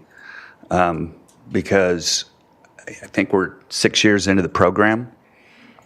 And unless one happened that I didn't know about, and there might be a handful of them, but I mean, it does seem like we're doing a lot of enforcement activity, and we're taking plants and we're taking product, but I'm not sure we're really, anybody's ending up like you said. I mean, if you're going to have a deterrent out there, I'm not sure that exists in the current system. Okay, I had a couple questions. Thank you. First, I want to start off with a thank you with the compliance on taxation. It's very heartening to see that all 50 currently operating operators filed their taxes, and only just 9 reported zero, which is a night and day difference of where we were a couple years ago when the majority were not bothering to file or filing zero. And I know this board voted to tighten up that enforcement, and I know you've put in a lot of effort. Our staff has put in a lot of effort working with operators, and I want to thank the operators too for doing what they need to do and paying their taxes or at least filing zero. So that's a good, positive development here that continues quarter after quarter. I do want to follow on Supervisor Hartman's questions about the audits and thank you to the tax collector for being here. It's a bitter pill to hear that the audits, quote, weren't designed to be a learning process. And I understand that's the reality, but it makes me question. Well, I just want to point out that as someone who's advocated for a change in our taxation, a primary reason to continue the course, to stay status quo, was because the audits would be a learning process for us. So it's in direct contrast to what we've just been told. And that was in 2022 and again in 2024. So I guess the upside is we can put it to rest that the audits are going to inform policy. And as the tax collector said, that's not his role. And so, but again, I just wanted to ask you, Mr. Hagan, what are, I know they're for a good purpose, but what are they for? And is it worth it, the amount of money that we're spending on audits? If we can eliminate the fact that it's going to inform this board's decisions on taxation policy, which you've just done for us clearly, what I hope your office is learning a lot, or at least it's an enforcement tool for compliance. So there's a couple questions there, Supervisor Capps. Our office does more than just audits of cannabis. We do audits in the TOT is another area. We do internal audits of ourselves too, but I would say that as the tax collector, doing an audit, doing field work, checking the validity and the accuracy of the taxpayer, because it's self-reported, is crucial and helps the accuracy of the tax report being filed. Now, as I've stated, we only spent $24,700, I think is what I said. Right. Last fiscal year. And so if you would like to cut that out of the budget, that's certainly your prerogative. It's not my recommendation if you're asking me that, but it's your prerogative to do that. No, that wasn't my question. Actually, my question was, when I voted to appropriate the funds, it was for the purpose, in part, to learn if our taxation policy was effective. And so if we eliminate that purpose, I just wanted to ask you, are you seeing the other purposes that I know you take great, you're very careful to not divulge any information, as you should be, but so far, with just one done after several years, are you learning from them what you're hoping to learn? Supervisor Capps, I would say that what we are discovering is verifying what we were expecting. And I would say that the cannabis operators are following our direction. We were able to trace their invoices back and forth. And so I think they're doing, the ones that we have examined have been doing a very good job. And I'm not sure there was another motivation, at least on our part, for doing these types of audits. And I would just say that if we had this removed from our budget, our relationship with HDL for the cannabis operator audits, the field work, we would still continue to do the analytical part of the audits, which is what we're doing every quarter, 100%. So the analytics would continue because we do that in-house. The field work is what we're talking about. Excellent. Again, I'm not suggesting removing it out of the budget. I just wanted to state what I've learned here today is that the audits aren't designed to inform any potential changes that this board makes in terms of our taxation. So thank you for that. I do want to ask, related to the budget, because this was the first time I'd seen that graph of the carryover. So if you could place that up again, I'd love to receive an electronic copy if we haven't done so already. But it wasn't clear that that's how we're considering our cannabis fund, with a carryover from the very beginning. I thought, in my mind, as a constituent, when I heard about this program, that the funds would be used every year for the things that it was stated for. So, Supervisor, I can answer that question. So some of these things we earmarked with the cannabis basically balance, and some of it haven't been spent, is my understanding, or they're longer-term projects. So I think we're just showing, and I don't know if all of these have been spent, but I think we're just showing for 23, 24 what were earmarked projects using the cannabis balances. Because as we said, even though when we went to the policy of ensuring that we weren't going to use ongoing cannabis for ongoing sources except for what was already listed here, that there would be a buildup of one-time balances, right? Because we're not spending it all. We can provide you another list of all the different one-time uses, but again, this is what was in the 23-24 expenditures.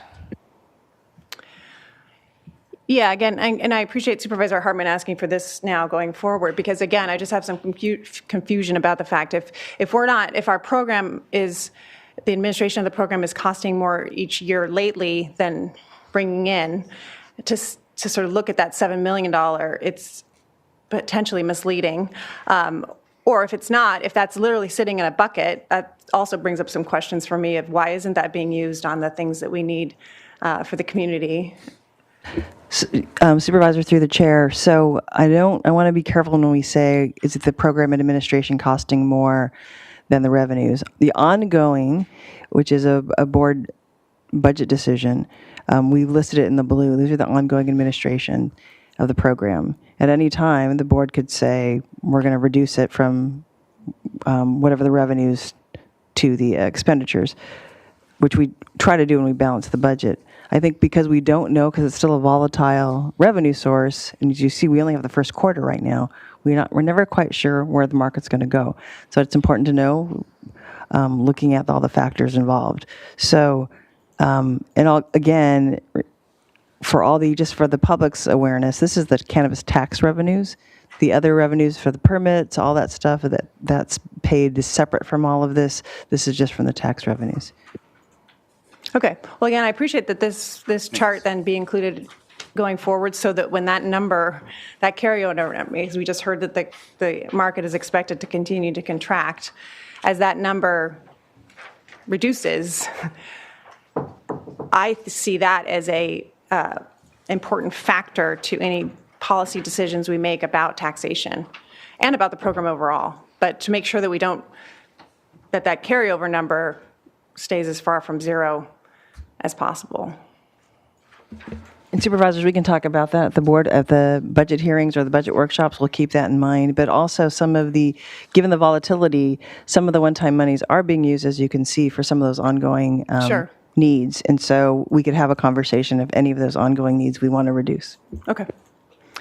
Again, thanks for that. My last question is for the CEO's office, Ms. Beck and Ms. Oderman. Just about the business license renewal, since it's each operator, and there's 50, I believe, now currently, is on their own annual. I'm just hoping you can talk about that process. I imagine it's hard to track. And when their business license renewal is up, if that's public information. And I ask this because we got a handful of emails from constituents wanting to know when the operation near them, when their business license is up. Is that a public calendar? Does that make sense? Thank you, Chair Capps. I have to verify. It's been a while since I've looked at our website, but I do believe that the date that the license was first issued is listed, and they're on a 12-month calendar, and so you can infer then when the renewal date is. That's something that we could fairly easily add to the site when we have a list of all of the operators and who's in the license process and if it was issued. So we could add that date of when it expires, when the renewal would be due, if that's a request that you're making. Yeah, I mean, again, this isn't coming from me. It came from about 12 different constituents who are asking for that information. I just thought, that's if it is public, yeah, including that on the site, I think would be a helpful tool. That is information that we could make public. It's not private information. So, Okay. yeah, thank you. Thank you. All right, Supervisor Nelson. Yeah, thank you, Chair Capps. That was a really brought up another issue that I was curious about on license renewals. How are we coming along? Are we backlogged on issuing those? I think I had heard that. What does that backlog look like? So I guess some licenses have expired. People have reapplied, but we have not yet issued those licenses. Could you talk to that for a moment? Supervisor Nelson, through the chair, yes, there is a backlog of operators that have surpassed their expiration dates. And I think the team is working diligently to move them to the finish line. There are just various constraints regarding time and information that has postponed renewals. And I think that's one of our objectives, is to ensure that we are renewing licenses by the expiration date or shortly thereafter. How far out are we on some of them? We are out several months, Okay. 6 to 12 months. Okay. All right. Thank you. Supervisor Lavanino, another question? I do, and it's going towards, can we put the slide back up of the revenue? Because I understand there's, everybody has a different opinion on cannabis. But what I'm curious from, I guess it goes to our CEO, is first off, does the general fund have carryover every year? We have different fund balances, if that's what you're saying. Right. So we have fund balances in just about every account. And what other revenue source that we have taxation-wise do we net out? Do we ever look at the net? I mean, do we go to TOT and net out? That's basically what the budget is, right? We have incoming revenue, and then we have expenditures. For the general fund, no. Our budget is our budget. All the general fund revenues go into the general fund. We have expenditures, and then we have fund balances. If that's what you're asking. That is what I'm asking. So, when you look at this and you go, okay, $3 million for countywide enforcement costs. I was here before cannabis came into the county, and there were still people growing cannabis in the county, which is what they will do. And it was in places like Tepiscay and Sabata Canyon, which now we have outlawed. And I think everybody in Tepiscay is excited about that, and I would imagine the folks in Spotted Canyon would be as well. The issue is we would still, and it might not be a $3 million level, but we're still going to have countywide enforcement costs, whether you have a program or you don't have a program. I can't imagine us saying, okay, we're just, the program's going away, so we're not going to enforce anything to do with cannabis anymore. So you have sunk costs that are already there. Yeah. The other thing I'd like to see is on this list of the $1.6 million that's going into deferred maintenance, if we're going to start breaking this out, what projects got done? People might want to know if Waller Park got updated because of cannabis revenue. Or at least for the 5 of us that are up here, it would be nice to see. That'd be great. So, we don't ever go and ask how many employees are associated with collecting TOT or doing audits on TOT. When we initially brought this program around, the low side was $5 million a year in revenue from HDL. We've brought in over $50 million in tax revenue, $50 million total. You can point to a lot of problems with cannabis, and we're going to be talking about one of them next, and I hope we're going to fix that one, which is odor. And there was a learning curve to get us through this. But when you look at and sit here long enough, and you see the holes associated with service delivery for social services, mental health services, homelessness, you just can't turn your back on $6 or $7 million a year. And so I will continue to advocate that we do this program better than we have been, and I think we've been getting better at it. I think bringing Mr. Hagan in, and I understand his role in this is not what we would like it to be, but what it is legally and what he's required to do with his job. So I just don't want this idea of, throwing the baby out with the bathwater. We can improve this. We can make it better. We're going to make it better here in the next item. But this is revenue that is going into some outstanding. I mean, if you look at all these things that it's doing, I'll stand by the revenue associated with this program. And I think we can clean up the rest of it. And Supervisors, if I could just make a correction, because I've been communicating with my budget director. With the gray area, those are actually what were actuals that were spent. So most likely these were earmarked probably a couple of years ago by the board and departments when we had a lot of cannabis revenue saying, here are the things, and this is what was actually spent. So I just wanted to clarify that. The board also had a budget policy that 25, again, this was something Supervisor Lavanino had suggested, that 25% of the cannabis revenue be held in a reserve for tough times or to cover expenses that we needed. So and that ending balance includes that amount.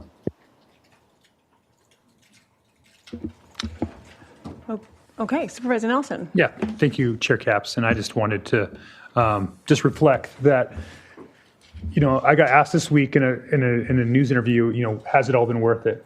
And, I pause just because we do spend so much time talking about this, and you think about all the other things we potentially could be doing in the county that we could be spending time on, right? And so there is an opportunity cost there, but I just wanted to thank you for bringing that up, what you just did, because I think, looking at that $50 million that's been invested in enforcement and deferred maintenance into a number of issues that our county would probably have to be dealing with anyway, whether we had cannabis revenue or not, I think is, bringing us back to that is important. Because I guess if I would have been asked that question again, I probably would then now say, yes, it was worth it. I wish we didn't have to spend as much time as we have on this and go through all the grief and strife. And again, hopefully with the next item, we can, deal with that out there that's in the community that can be a constant problem. But I just wanted to have your back on that. Thank you for that. But I also wanted to ask one other question about enforcement.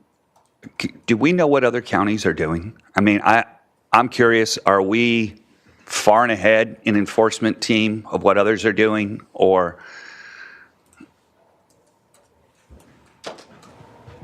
Supervisor through the chair.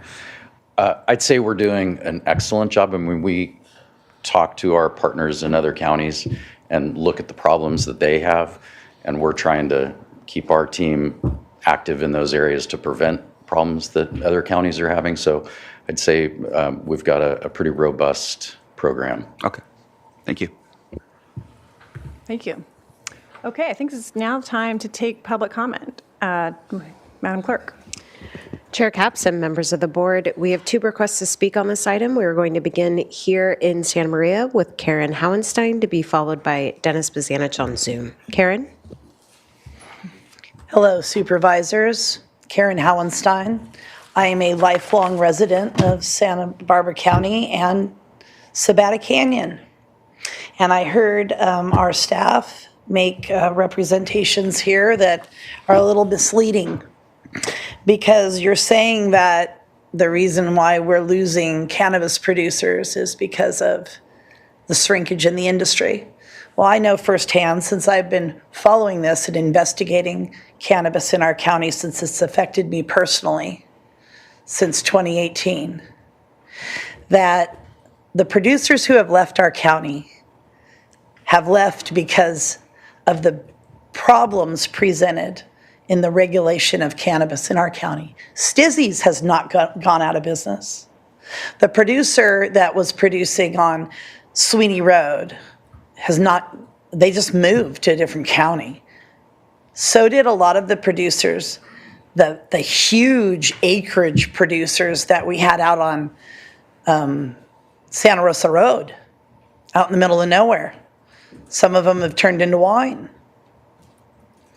You also created this non-sustainable cannabis policy that pitted North County against South County. And the way you did that was very, very slick. But I'm never going to let you forget about it until things are corrected that involve criminal activity. So that is something that you really need to consider, is how you've regulated cannabis in our county and how it has forced legitimate companies and producers out of our county, that we can't take advantage of that revenue. And they had set up to do a lot of acreage production. So you need to own that. Another thing I want to bring to your attention is one specific producer, Arabal Jean, who had BMI Group Incorporated on our property in Sabata Canyon, where they had completely legal operations.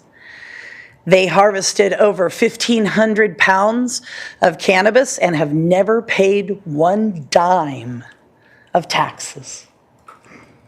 Yeah, you didn't audit them. And now he's got an operation going on Sweeney Road, where he says he's a good actor and a good player.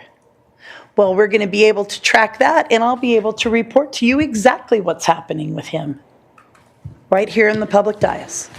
Thank you. We will now go to Zoom with Dennis Bazanich, who is our final speaker. And Dennis, I see you are on a touch-tone phone, so you may need to press *6 to unmute yourself. Thank you.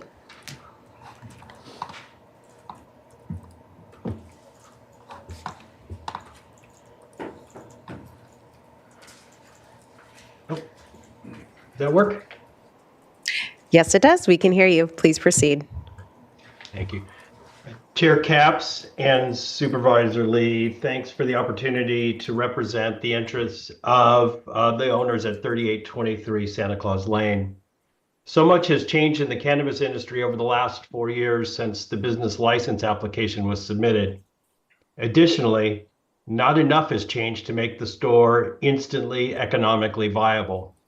And so some of the things you've heard from the property owner are absolutely true, that there is a struggle right now about whether to find another non-cannabis tenant or to proceed with the cannabis tenant. But I think what we're, Mayor and Pat Radis are today is that they're open to whatever business possibilities come. Their coastal development permit is in effect until October of 2025. And if the right business opportunity came along, they would take advantage of that. Many attempts have been made to avoid this delay in opening the store. Conversations and discussions have continued with other potential partners even until last week. The challenges of limited financial capital, unclear future federal regulatory environment, ongoing competition from untested, untaxed, unregulated cannabis suppliers, including intoxicating hemp products from across the country being sold in mini markets and gas station convenience stores across the county, are continuing to create an environment and price compression that puts licensed and taxed producers into a difficult position and makes cannabis retail really, really hard. These are not just affecting Santa Barbara County, but these are affecting jurisdictions in every state and cannabis businesses, large and small. We appreciate the hard work of the county staff, particularly those in the county executive office and planning and development. Each of those departments have provided us with a proper amount of guidance, problem solving, and patience. We continue to support the cannabis industry and the creative people driving it forward. It will find its equilibrium at some point. Thank you. And that concludes public comment on this item. Thanks to our public for speaking. And any other comments? Supervisor Hartman. I'm prepared to make a motion. So I would move staff recommendation A in terms of further direction. In future reports, I would like to see broken out the revenue from indoor and outdoor cannabis, a chart similar, second, a chart similar to this, and third, enforcement report that discusses, as Supervisor Lavanino suggested, convictions and various enforcement actions in more detail. And then I also move C. I'll second that. Sounds good. We have a motion and a second. Let's call for the vote. All those in favor? Aye. Aye. Motion carries. With that, Madam Clerk, and to everyone here, we'll take a 10-minute break and come back for one more item before closed session. Thanks.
Cruising-ish.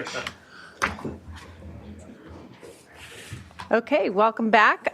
Just to give a status update on where we are on the agenda, we're about to move to item 3, and we'll try to do departmental item 3 and 4 before lunch, but we might just get through item 3, but we'll do our best. So we're about 40 minutes off of our schedule right now, which is actually pretty good. To win. Okay, Madam Clerk. Chair Capps and members of the board, departmental item number 3 is from Supervisor Capps and Supervisor Nelson. It is a hearing to consider recommendations regarding cannabis odor abatement and proposed amendments to Chapter 50 and Chapter 35, Article 2 of the County Code. Chair Capps, Board of Supervisors, good morning. My name is Chris Henson. I'm with Supervisor Capps' office. I'm joined by my colleague, Aaron Hankey, with Supervisor Nelson's office. We are here to discuss the cannabis odor control amendments brought forward by our offices. Next slide, please. The proposed amendments aim to provide a proven solution to eliminate or reduce odor impacts, implement policies that some operators are already using due to positive results, and we believe these changes will reduce litigation and appeals, saving time and taxpayer money. Next slide, please. The components of the amendments would require carbon scrubbers or equivalent technology, would establish a 12-month implementation timeline, and would create a flexible exemption process with board oversight. Next slide, please. We're bringing this forward because of the current situation that we find ourselves in some of the communities throughout the county. There have been over 3,700 odor complaints since 2018. 0 complaints have been verified or enforced upon, and there's a high level of difficulty identifying specific odor sources. Next slide. We believe the solutions to be the mandatory carbon scrubbers or equivalent technology, the 12-month compliance timeline upon adoption, and an amortization period for existing operations. I'll turn it over to my colleague. Thanks, Chris. Process of implementation. So would include amendments to Chapter 50, 35, and Article 2, separating some of the responsibilities between departments, but also harmonizing the business license with the LUDC. Recommendations also provide some flexibility where the scrubber ratio will be determined on a case-by-case basis. Factors considered are cultivation area size, facility layouts, as well as local environmental conditions. Next slide, please. The exemption process, so the board will be able to make final decisions, and extension requests will once again be considered on a case-by-case basis. Listed in the board letter, current items or factors we have listed for exemption or extension includes equipment or supply chain delays, power infrastructure upgrades from utility providers, or other unforeseen challenges preventing timely compliance. Next slide, please.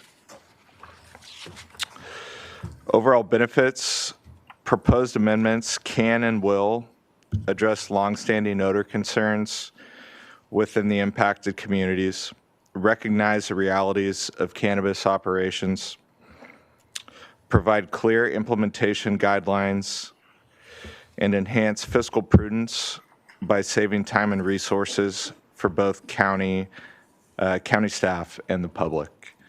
Next slide. And I will save everyone's time. I won't read through all this, but at this point, I will pass it back to the chair and the board for discussion and/or public comment. Thanks. Thanks to you both, and I especially appreciate how you coordinated your... I guess we got the memo.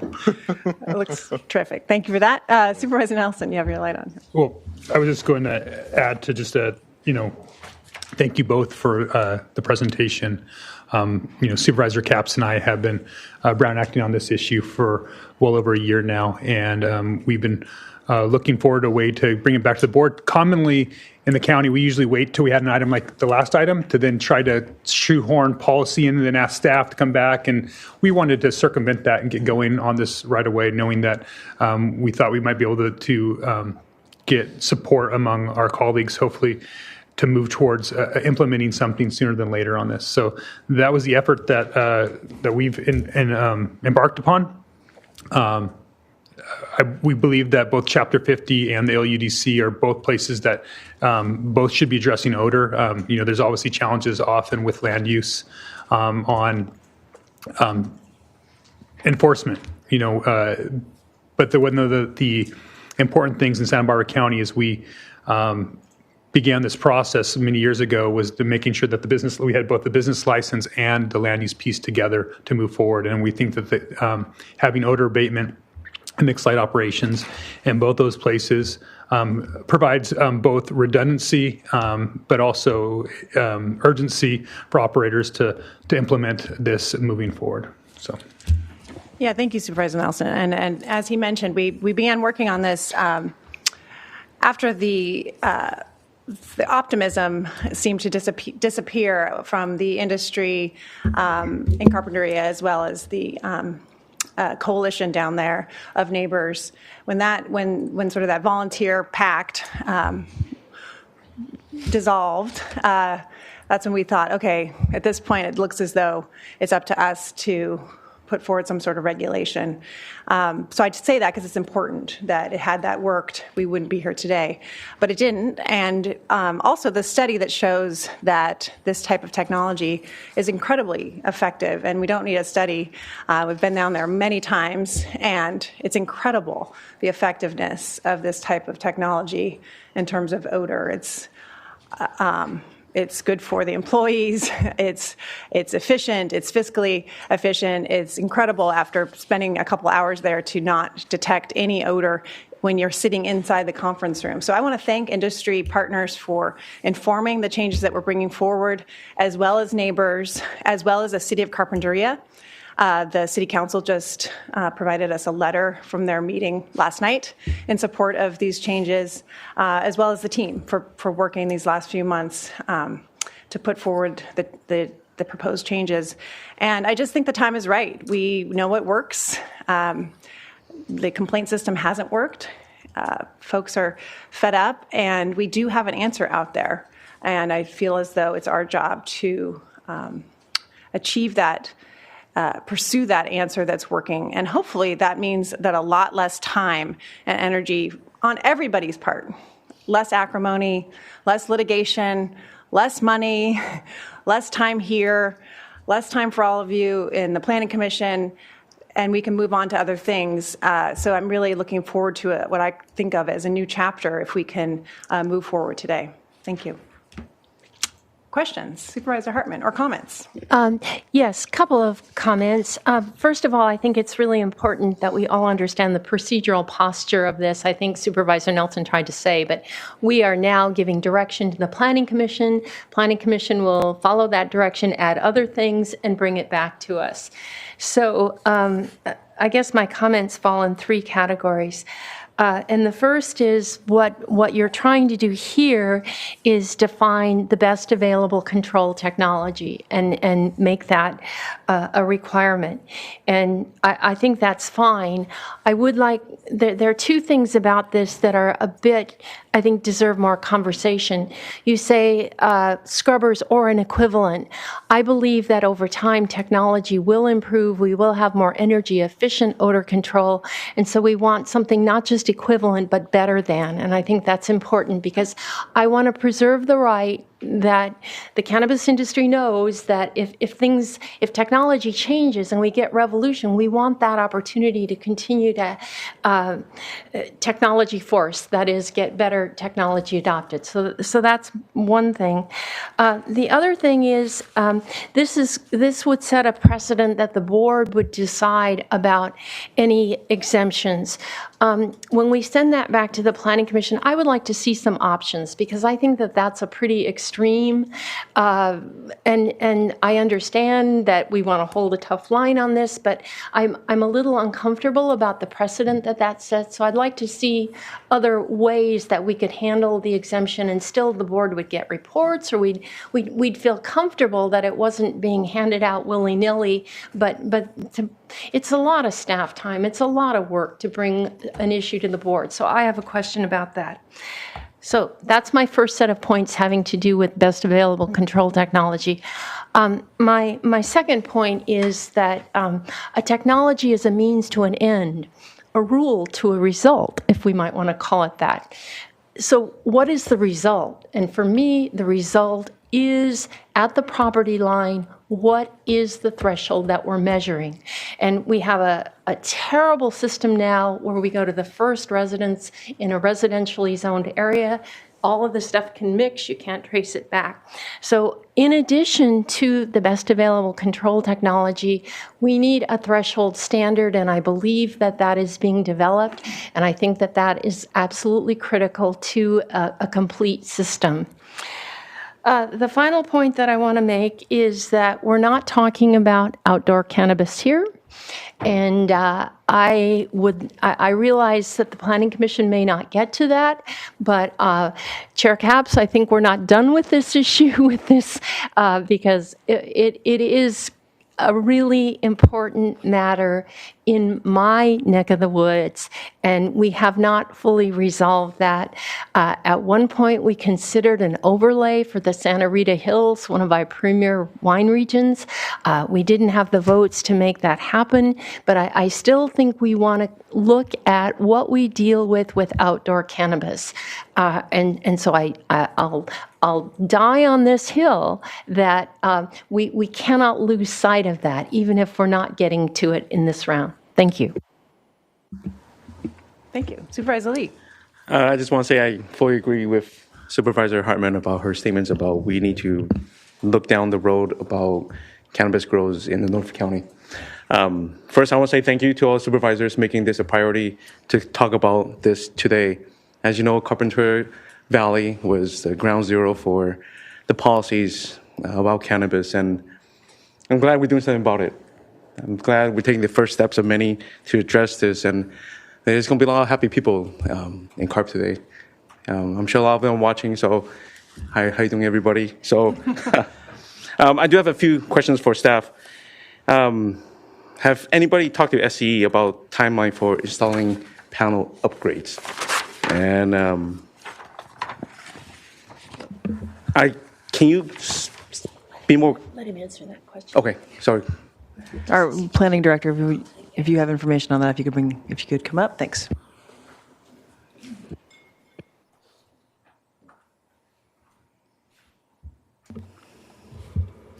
Good morning, Madam Chair, members of the board.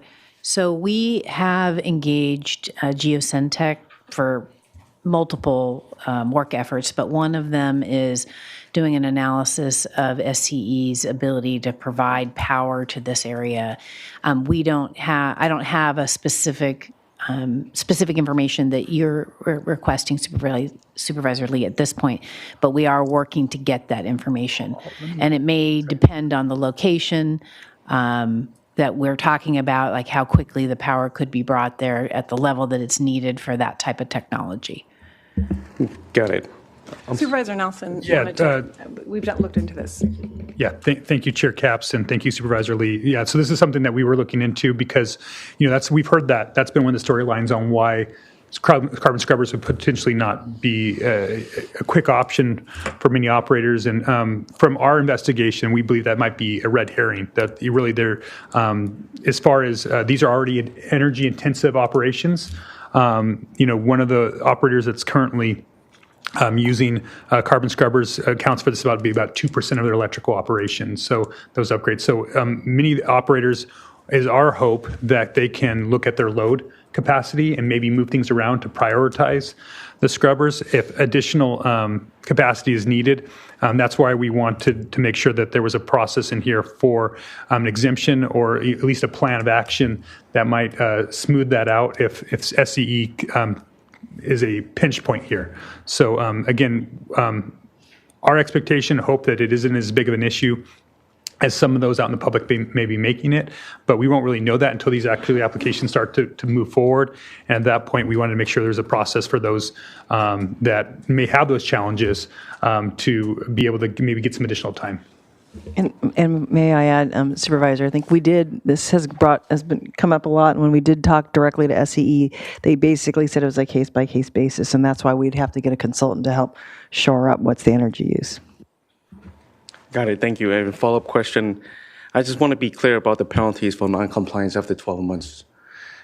What steps are taken to make sure that cannabis growers are complying with the policies? Supervisor Lee, through the chair. So once the amortization period expires, then they should be operating with the technology that is being mandated. And if they are not, then we would proceed with notices of violation and pursue that avenue. And there are penalties associated with that. So they would be out of compliance with our code at that point. What? Sorry, Supervisor. There'd be consequences on the licensing as well. Yes. And if maybe Ms. Oderman can speak to that. Mm-hmm. Thank you, CEO Miyasato. Yeah, it's the way I read this. I believe the board's intention is then at that point, at the 12 months, to look at either revoking or suspending a license. Is that a correct assumption? I do want to ask about if you've contemplated just the timing of renewals and licensing and the some of the difficulty associated with that. And if you have some thoughts on that, or if you want us to. I'd like to speak to that for a moment. So, I want to make sure the expectation of what people understand and what they're hearing here today is 12 months. As much as some of us might like that 12 months to start from today, that really isn't how this process is going to work. I think that's what Supervisor Hartman was kind of getting to. This is going to leave this meeting today. We're going to be directing staff on really two pathways, one with the CEO's office to implement this into the business license process. So that's going to have to come back eventually for board approval, that Chapter 50 amendments with the actual words on paper for us to adopt. The other part of this process is going to be through the land use process, and that's in Chapter 5 in Article 2, which before the board can take action, we need to get the Planning Commission to at least consider these amendments and as well as give input. So, some of what Supervisor Hartman brought up today, making what does that process look like? So those things can be considered to eventually come back to the board. Chapter 35 is a fairly easy one because it's something that we can adopt, but Chapter 2 will then, after we make adoptions, we'll go to the Coastal Commission. We've gotten assurance from some of our local coastal commissioners that they would prioritize this and try to get this onto an earlier hearing. So there is going to be a rollout here that's going to be additional months beyond now. We thought it was really important, though, to get started and have a public discussion so the industry has more time. So, this amortization period is really greater than the 12 months, to be honest, because they're not only going to have the time that we're going to give them from the legal point when this ordinance becomes in effect, but we're giving them, a good lead time on preparation. And I think the conversations I've been having with some of the industry is we've had these conversations for over a year. So many of them have had time to think about it. I think we're just now getting to a place to make it official, the direction that the board would like to move in the future to address these issues. Yeah, just to double down on my colleague's point, this will take some time, but not too much time. The Planning Commission has it on their agenda for January 29th, so just a week or so plus away from now, and then a special meeting potentially, if they need it, on February 19th. So my expectation is that it can come back to us as quickly as possible. And also, as Supervisor Nelson said, we've gotten assurance from the Coastal Commission, including the Executive Director, that this would, quote, be fast-tracked. And so, again, in my view, we've had a lot of time for neighbors to file complaints that in a system that didn't produce for them. So we need to do our due diligence, but we don't want to take months and months to get this going. Yes. Thank you, Chair. Just one more comment. I know this is not part of the conversation, but I would like to see that we start phasing out odor masking agent technology, coinciding with the 12-month period that we are giving the carbon scrubbers. So Sorry, can you repeat that first part? So I would like to see, and so I know it's not part of this conversation, but I would like to see that we phase out masking agent technology. So Supervisor Lee, through the chair, just to make sure I understand, and I think this is the intent of what Supervisor Nelson and Supervisor Capps are recommending, is that the vapor phase would be phased out, and that the new technology will be used to control the odor at the cannabis operations. Got it. And that's what you're requesting. Yeah, coinciding with the 12 months that we're giving. Correct. Got it. So that is actually a good question, because it isn't clearly stated in the board letter, but are the board members intending to direct the department to remove vapor phase as one of the technologies that can be used in the mixed light environment? Yeah, we left that open for potentially for the Planning Commission, but if there is interest by the board here, I'm certainly open to that. You know, the feeling that I had about that originally was that it'd be a redundant odor abatement strategy, which I wouldn't understand why an operator would want to do that. And so that's why we kept it open, because maybe there's a case out there that makes sense. But I know there's a lot of heartburn out there in the community over vapor phase, and what its impact might be on the neighbors. My hope was that we have a technology in place that vapor phase would be necessary. Okay. And so, if we need to expressly eliminate it, that's something I'd be open to.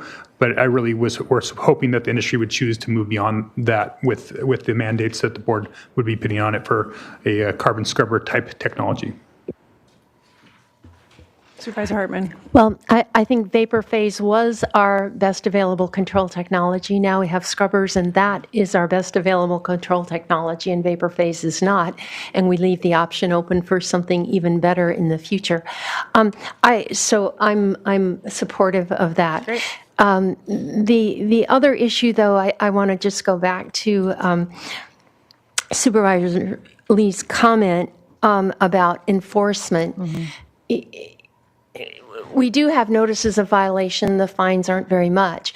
But linking it to permit revocation, and I think Ms. Oderman was going to tell us it's more complicated than maybe we thought. But I think that as part of our enforcement strategy is something, it's our strongest tool. So there's a difference between a license revocation and a permit revocation. Yeah, okay. I mean a business license revocation. Thank you, Supervisor Hartman, through the chair. I'm not sure that it's more complicated. I just want to make sure that we're clear about if that was the intent, and that so then we are looking at revoking or suspending the operation versus revoking the land use entitlement, the permit itself, because in theory, they could a new operator could install the backed and then be able to operate under a new license. Is that your intention? It is. Thank you. And Madam Chair and members of the board, I think it would be important to get clarity. How long does somebody have an opportunity to come into compliance, right? We issue a notice of violation, and then we work with them to come into compliance. Is there a point in time? I mean, we're going to have to identify a point in time when the license revocation process would be triggered. Well, I think that's if I could go Chair Capps here, I think the idea was that's why we wanted to have redundancy in Chapter 50 as well as in the land use code, was so that we'd be able to, again, once the abatement process begins with the LUDC, we know that can be quite some time before we can actually act upon that. Meanwhile, with the Chapter 50 permitting process, they need to have that issued by the county for them to get their state licenses, right? So at some point, they become out of compliance with not only their county license, but then also their state license, and would cease to be legally operating at the state level or locally. Yeah. So I think it's something we'll explore with the CEO's office, like when we issue a notice of violation, how long is that process going to be allowed to proceed before it transitions to a Chapter 50 question about the licensing? And we will bring recommendations back to the board for that. Sounds fair. Sounds good. Other questions or comments before we take public? I did have one question, and I think most of my questions were resolved with the presentation regarding the types of technology that can be used, and that we're going to have individual standards for each grow that will be recommended by an engineer and that we will review and authorize. The only other question I had to do with monitoring. And right now, the way the process works is that for the first year of the permit's life, we do quarterly inspections. And then we are recommending in our new package that's being considered by the Planning Commission now is that we have annual inspections after that. But we don't have monitoring beyond that other than complaint-based. So I just wanted to make sure that the board understood that. And if there was a change that the board wanted to see happen, we would have to investigate that and talk about what that would cost, because we can only charge an applicant if we go out and there actually is a violation. If there's not, then we need funding to pay for staff's time for that. So if the current system with the annual inspections that we're proposing is acceptable to the board, then we can proceed with that. I've got a question back for you in that case, and potentially Ms. Oderman. You're not the only department that inspects a cannabis operation. We also have the CEO's office. We also have the sheriff's department. So we have this multi-departmental. Do they only come out once a year at this point? Or are they coming out multiple times a year? So I don't know the schedule of the other departments where they're going, but I believe the CEO's office and the sheriff's office go out when they're inspecting to make sure that they can get their license. But we would do an annual inspection related to permit compliance, which would include testing for odor. Thank you, Supervisor Nelson. Yeah, the inspections that come out of our office and also the rest of the business licensing team are done. It depends. The Agriculture Commissioner's office goes out once a year. Sheriff is trying to get on a quarterly schedule for compliance. The CEO's staff goes out once a year. So there are multiple touch points for licensing compliance. Currently, odor isn't in our licensing compliance, but I understand that's what we're trying to do here. So we can do some overlap there. And that was that was my intention. That's why I like to see this sit in Chapter 50 and in the land use code, is because we are going to have multiple opportunities to be on site. We're often checking about again the plants. We're checking the employees. If at any point one of those agencies notices there's an issue with one of the other departments, they usually alert the other department that somebody's not doing something. So both this multi-departmental team and planning are out there on a regular basis. Again, having odor sit in both places, I think, helps us be able to alert each other if somehow that they're on site and they realize that, hey, they don't have these scrubbers turned on. Yeah, they might be installed, and then they give a call to the other department so that they can make sure that they go out there and investigate that further. And Supervisor, just for your information, so just to recall, in the business license process for the renewals as well as new licenses, the cannabis licensing team has to get approvals from the other departments as a sign-off. So even if Brittany and Carmel and their staff aren't going out, except for the initial period of time, they are relying on the other departments and their inspections, but to say yes or no on those renewals. Okay, it seems as though we're at the right point to take questions and comments from the public.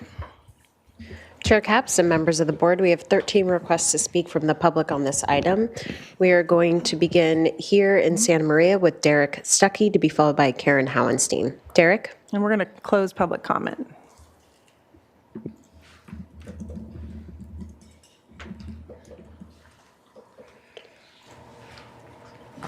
Good afternoon, board, chairman. I am Derek Stuckey, and I'm addressing the issue not of cannabis odor, but of moving forward with mandating one specific type of abatement approach. So the truth will set us free. And the truth is that the truth about cannabis odor abatement has not been exhausted yet. And Supervisor Hartman, I'd like to echo your sentiment that cannabis odor need to be measured at the property line to be effective. The truth about cannabis odor cannot be established by a nose. It must be established empirically. Gas chromatography is the primary source of solid evidence, and without gas chromatography monitoring and without on-site VOC monitoring and quantification, I don't think we can even achieve what we're trying to do here. So I'm asking the board to pump the brakes on mandating one thing over another. And I'm asking the board to consider, let's look at all the possibilities, all the odor solutions, compare each one on a case-by-case basis in a shootout, if we could, with gas chromatographic testing, and establish what is the best path forward. So my question and my ask is, pump the brakes on mandating one thing over another, and let's look at cannabis odor empirically and eliminate the human noses from the equation. That's my comments. Thank you so much for your time. Happy New Year, y'all. We will now go to Karen Howenstein to be followed by Colin Dvorak. Karen? Hello again, board. Okay. You are trying to regulate something that is completely subjective and relative. And from my perspective, it looks like the height of hypocrisy for you guys to be attempting to regulate a smell that has not been proven to be harmful to health. There has been a lot of hysteria about the smell of cannabis, but it is not a health risk any more than rotting broccoli and cauliflower is in our fields. Or what about the smell of human waste in the middle of our cities?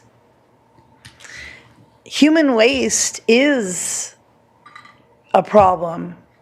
Why aren't you addressing that? We've got serious human waste issues with the smells engulfing H and Central Avenue in Lompoc.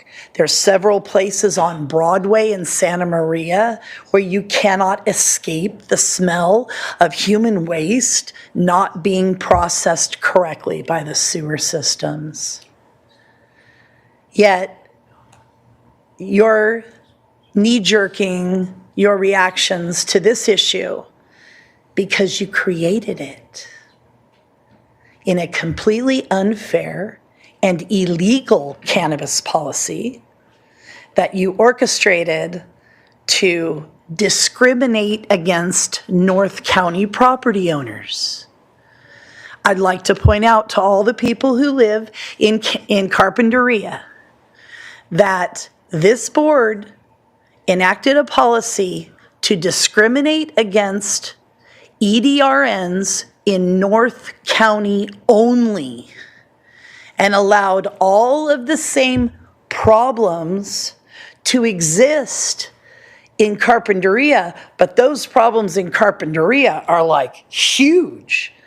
In Tepiscay and Sabata Canyon, the grows were away from other houses. There was setbacks and things like that. There was maybe a half a dozen property owners who were friends of Joan Hartman and Joyce Dudley. Friends of Joan Hartman and Joyce Dudley. Think about that when you move forward with this, and I hope that everybody can be happy. We will now go to Colin Dvorak, and then we will go to Zoom with Ed Seaman. Colin? Chairman, CAP, supervisors, I just want to take a moment and thank you guys for the hard work that this board has done over the years. This has been a big topic for a long time. We've been talking about it forever. And thank you guys for the considerations and staff's presentation. My name's Colin Dvorak. The owner of Pacific Grown Organics is a cannabis greenhouse in Carpinteria. I am largely encouraged by staff's presentation. It seems like we're thinking through this. We've had enough time to talk about it. And I just wanted to circle back on a couple of points that are really important as we look at actually tackling this and implementing it. First of all, the talk of technology, we're talking about scrubbers and their effectiveness. We've seen how, operations where that really is effective and it does work, especially in those tight quarters in center of Carpinteria. Let's keep an open mind, as we've already been discussing here, on the type of technology and the mix of technologies that can work, and the fact that each of these sites are specific and have taken different strategies as we look to upgrade, the effectiveness of our various odor technologies.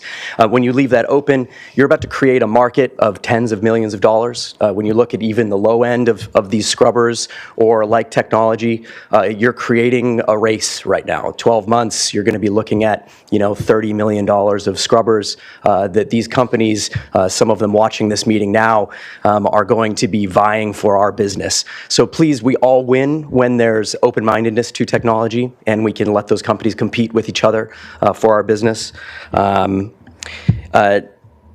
Second there is to give the ample time. Again, it was spoken about. We've known about it for some time. We are talking about it now, and we're going to be putting a timeline on this in the future. Let's be sure to have considerations for various sites. Again, we've had different investment levels. Different farms have done very different things. Some people have been taking this very seriously from very early on, and others not at all. And so there's some consideration there. And again, we talked about site limitations, et cetera. The last point I think was great. Supervisor Hartman talking about how any exemptions or extensions or anything like that happen, that we have a process that is with the people that are boots on the ground that know our site so well. We've had P&D out to our property as all the farms in Carpinteria and Santa Barbara have many dozens of times. These, very qualified people know our sites, know our specific context, and I encourage that extensions and exemptions should be in the hands of P&D. Thank you guys so much. We will now go to Zoom with Ed Seaman to be followed by Nancy Emerson. Ed? Yes, can you hear me? Yes, we can. Please proceed. Let me start. Thank you, Supervisor Hartman, for bringing up the problem of the open grows in North County. I think we're right there. I've done a lot of homework, as many people in the room there know. Talked to a lot of people, experts in the industry about cannabis. Every knowledgeable person I've spoken to acknowledges you cannot control odor in open systems. You need closed, sealed, Hooper greenhouses with carbon scrubbers and inverse airflow systems. Again, it's been talked about. We personally, at Restoration Oaks Ranch and the Santa Barbara Blueberries Farm, have experience with the effects of cannabis odor. There's no question about the source or the size or the proximity of the odor.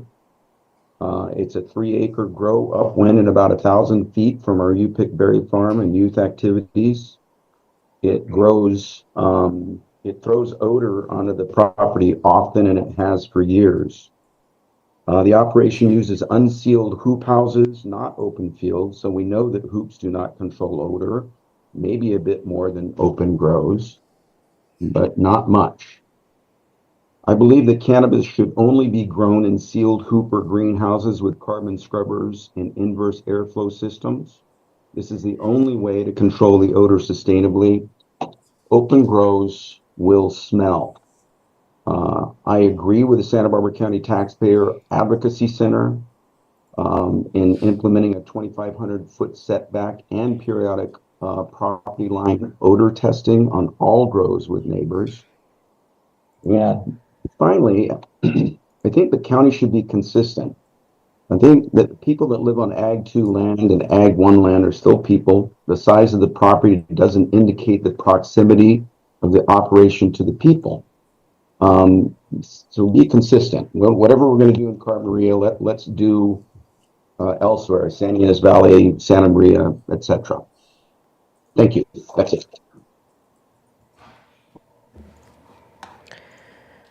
We will now go to Nancy Emerson to be followed by Marilee Peebles. Nancy?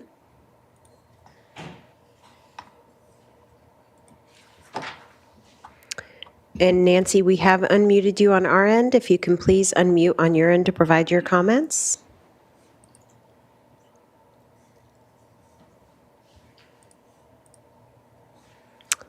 Again, Nancy, we have unmuted you on our end. If you, oh, there you go. Unmuted now. Chairperson Capps and Board of Supervisors. We watch, though usually just talking about our valley, strongly urges your vote to rescue Carpinteria from constant years-long cannabis odor. While doing this, please work on a solution for odor for North County outdoor cannabis cultivation. Mixed light odor control does not necessarily address this problem. Our odor dates to 2018 and is constant from May to November because of staggered planting. It comes from the time around harvesting, plus work associated with handling product before and after harvesting. One grower on Santa Rosa Road was required to do outdoor odor abatement, and residents think it has helped minimize odor from that grow. We know it is a long-standing, serious problem, especially for those with sensitive receptors in the Buellton-Lompoc corridor, including Santa Rosa Road, and is smelled east as far as Solvang because of afternoon winds from the ocean. Also, this is true for the Highway 101 Noe Creek corridor, where a processing plant, in addition to 3 grows close together, was recently approved. There may be other North County areas outside the Santa Ynez Valley region where it is a problem too that need addressing. Thank you. We will now go to Marilee Peebles to be followed by Anna Carrillo. Marilee? Thank you. I'm a resident of Carpinteria. Thank you, Board of Supervisors, for your hard work and for allowing me to speak today on the quality of air in Carpinteria. I support the amendments to Chapter 50 and Article 2. We have been speaking about this problem for 7 years. 7 years is a very long discussion and a long time to live in air pollution. Likewise, the cannabis industry has had 7 years to reflect and take seriously what they need to do to clean the air. Instead, they've disregarded complaints, made excuses, and generally ignored the health of the community. I hope the county will make sure the growers move in a timely manner. I don't like the word exemption. We have had 7 years of exemptions. I hope the growers and manufacturers realize they have been given a gift these past 7 years, meaning they have been free to grow and manufacture without controlling their odor. We ask for a fair ordinance that mandates scrubbers with no odor past the property line. If it smells at the property line, it can smell a mile away, which is something that I experience where I live. People have moved out of Carpinteria because of the smell and real health problems, and escrows have dropped out because of the smell. This oversaturated industry has left an unfavorable connotation on Carpinteria. And by the way, listening to item number 2, I'm wondering why the county does not change the taxation process. It seems like Santa Barbara struggles with a complicated taxation plan when other counties use a much more straightforward process and are more successful in collecting taxes.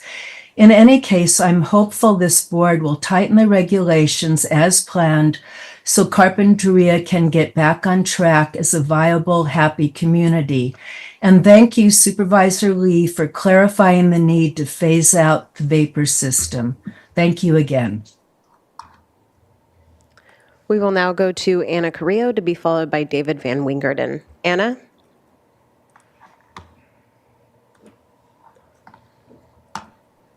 Good morning. Good morning, supervisors. I'm Anna Carrillo. I hope, so can you hear me, hopefully? Yes. Yes, we can. Please proceed. Okay, I'm sorry. I would like to make some comments about your proposals. I wholeheartedly support the recommendation before you about requiring all cannabis mixed light greenhouses in the Carpinteria Valley to install carbon scrubbers. I support the amendment to Chapter 50. Since there is only one company that actually has undertaken tests to measure their effectiveness, the amendment needs to include some sort of evaluation required to attest to their effectiveness.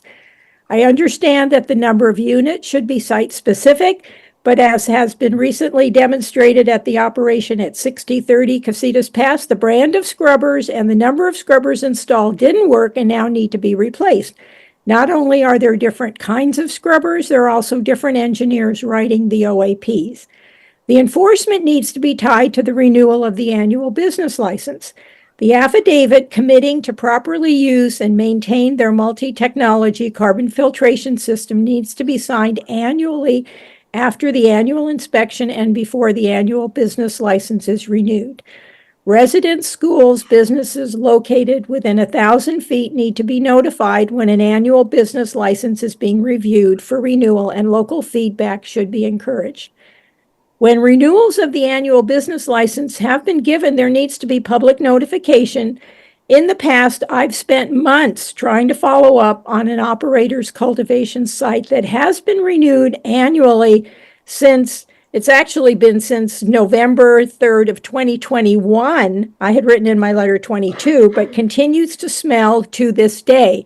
And it was interesting to hear that this was the first time that odor was not taken into effect with the renewal of the business license. I understand that an amendment to Chapter 50 can take effect within 30 days. Will this occur? I understand the need to give operators a 12-month implementation timeline, but this should be shortened to 6 months. Carpinteria Valley residents have been dealing with the odor for the last 7 years, and the operators now know what the best available technology is. I support the board having oversight as the decision maker for extension requests. Please limit and adhere strictly to items that would make one eligible for an extension. There must be zero odor detection beyond the property line. Thank you very much for your consideration. We will now go to David Van Wingerden to be followed by Emiliano Campobello. David?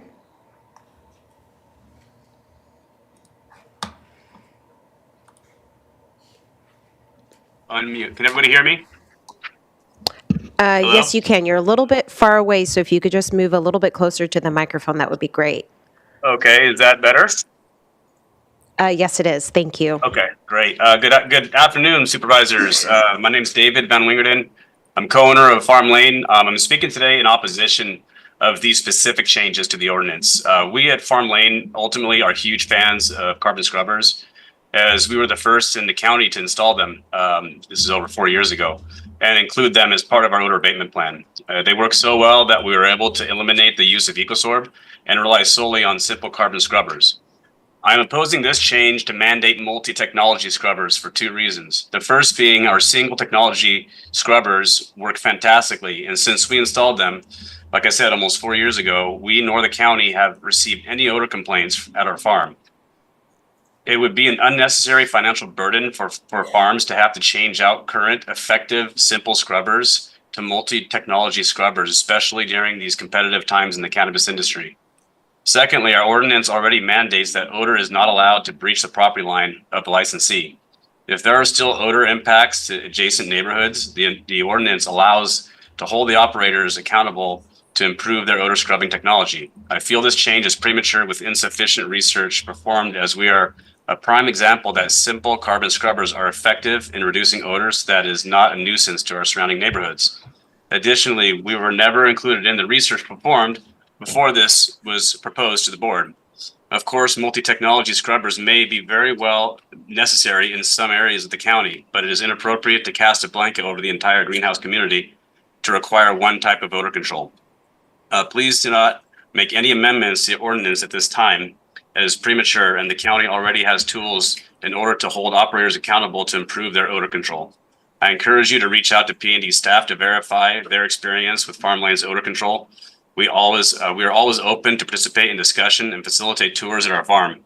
And so that was pretty much what I had written down for my letter. A couple of items were mentioned during deliberation that I wanted to address. And specifically, my comments are more towards requiring a specific scrubber is very limiting. Again, our odor control is very effective.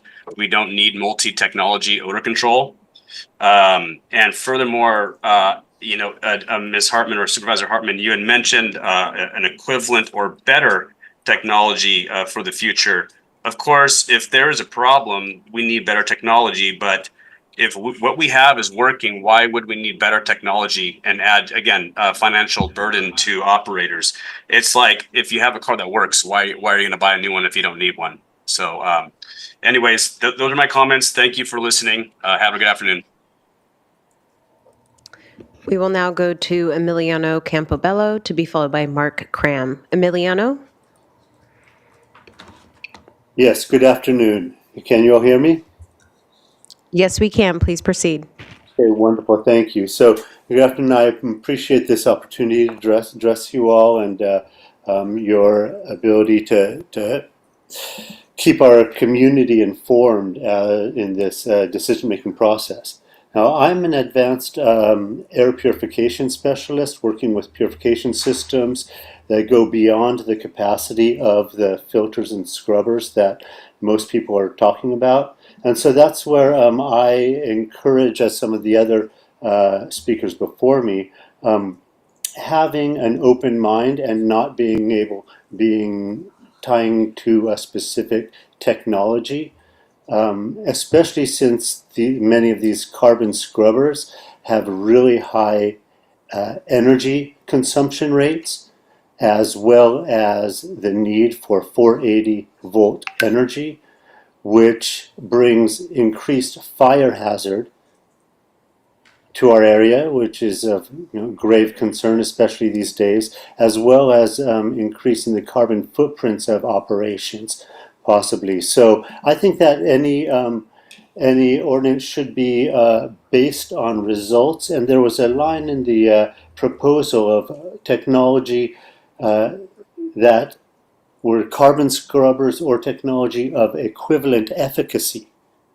So this is where, if there is something better, there needs to be a baseline set for what is that level of efficacy that the carbon scrubbers is providing that has proven successful in many situations. And that would be the level for other technologies to meet or exceed.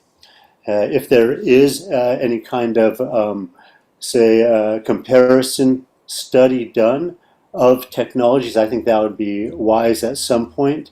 But in any case, having the ordinance focusing on the efficacy of results as opposed to a specific brand is of most importance. That's what we're trying to address here.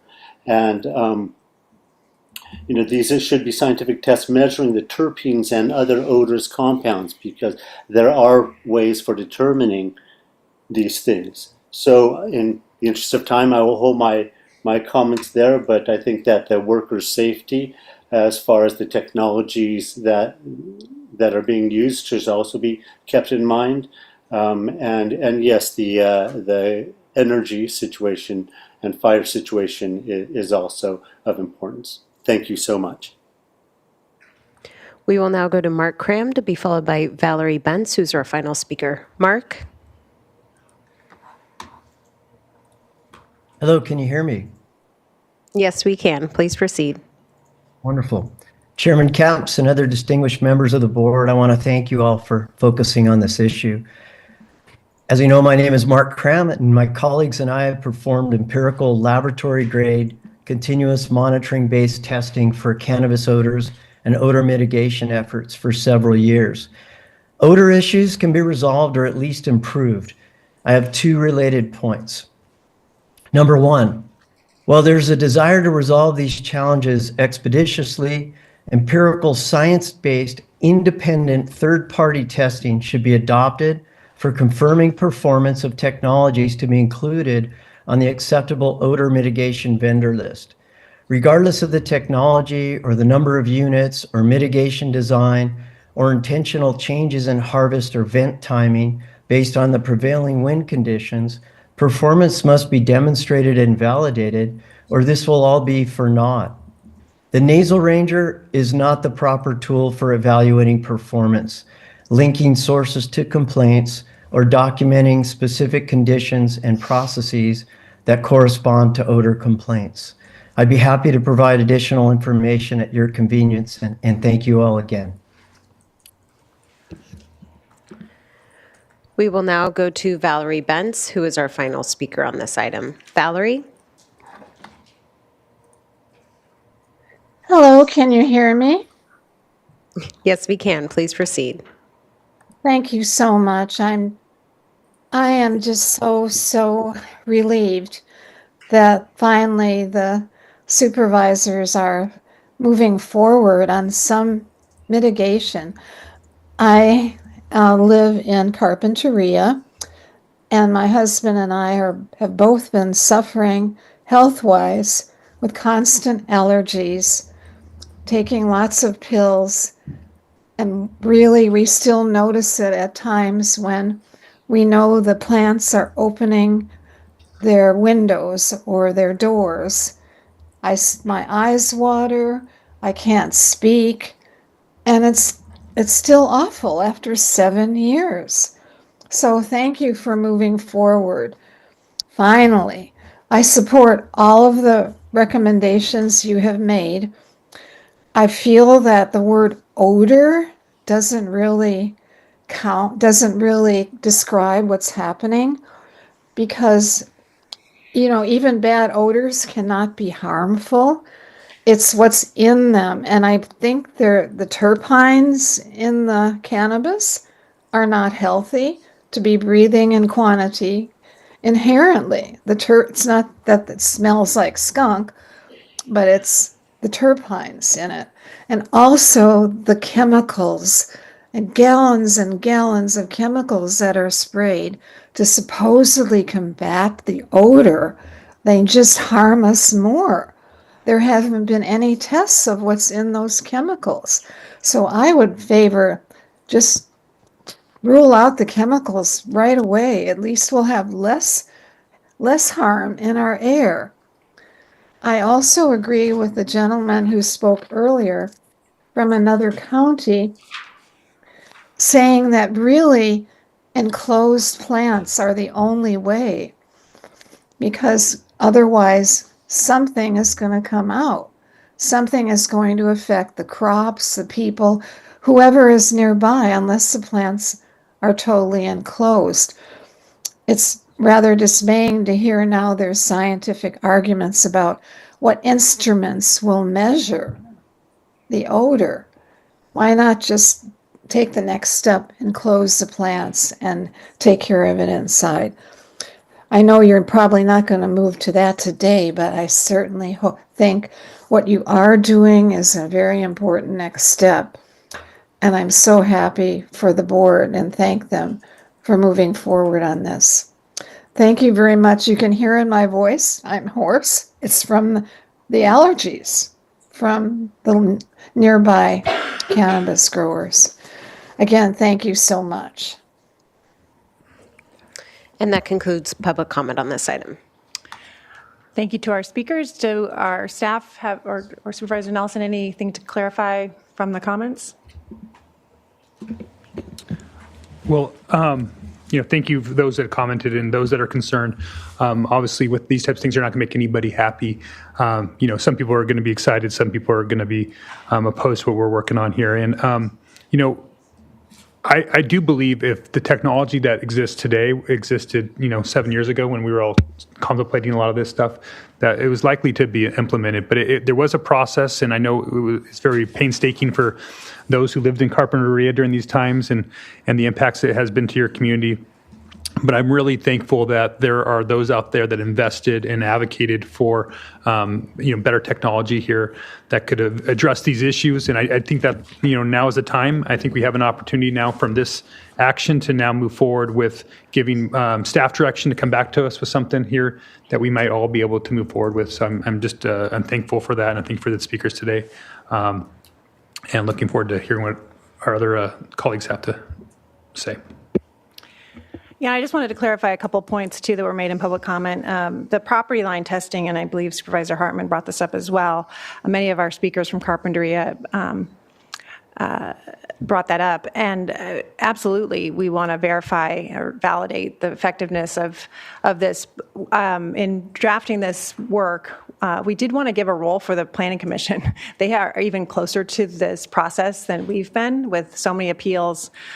They've had presentations from different testing vendors. We've heard from a couple of them today. So again, I'm all in support of not just having the requirement of scrubbers or equivalent technology, but also validating and verifying that. But some of this was intentionally not all buttoned up to really give deference to the role of the Planning Commission to bring that back to us with their recommendation. So that's one. And then also just to, I think one of the first speakers, and this also speaks to Supervisor Hartman's recommendation, if there's better technology, certainly. I think that was implied, but and this isn't just one specific brand. This is a bucket or a type. So, but certainly in the language can be clarified. But if there's better technology that exists, then absolutely that would be what the intention of this.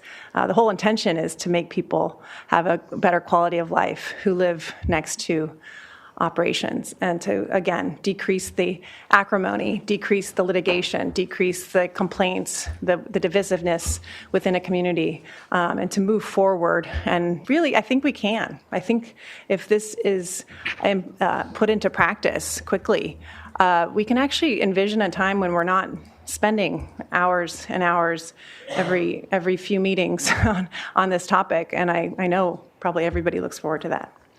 Supervisor Hartman. I did have a question for you, and that was the issue raised by Mr. Van Wingerden. And I don't know scrubber technology enough to know simple carbon scrubbers versus multi-technology, and wonder if you could speak to his observation. I'll grab that one. Thank you, Supervisor Hartman, for that question. It did bring up a concern that, if they have something out there that's working, I think that's where we're saying equivalent. Multi-technology was the goal here because that is kind of the gold standard right now that we're seeing out of some of those operators that are using those types of technology.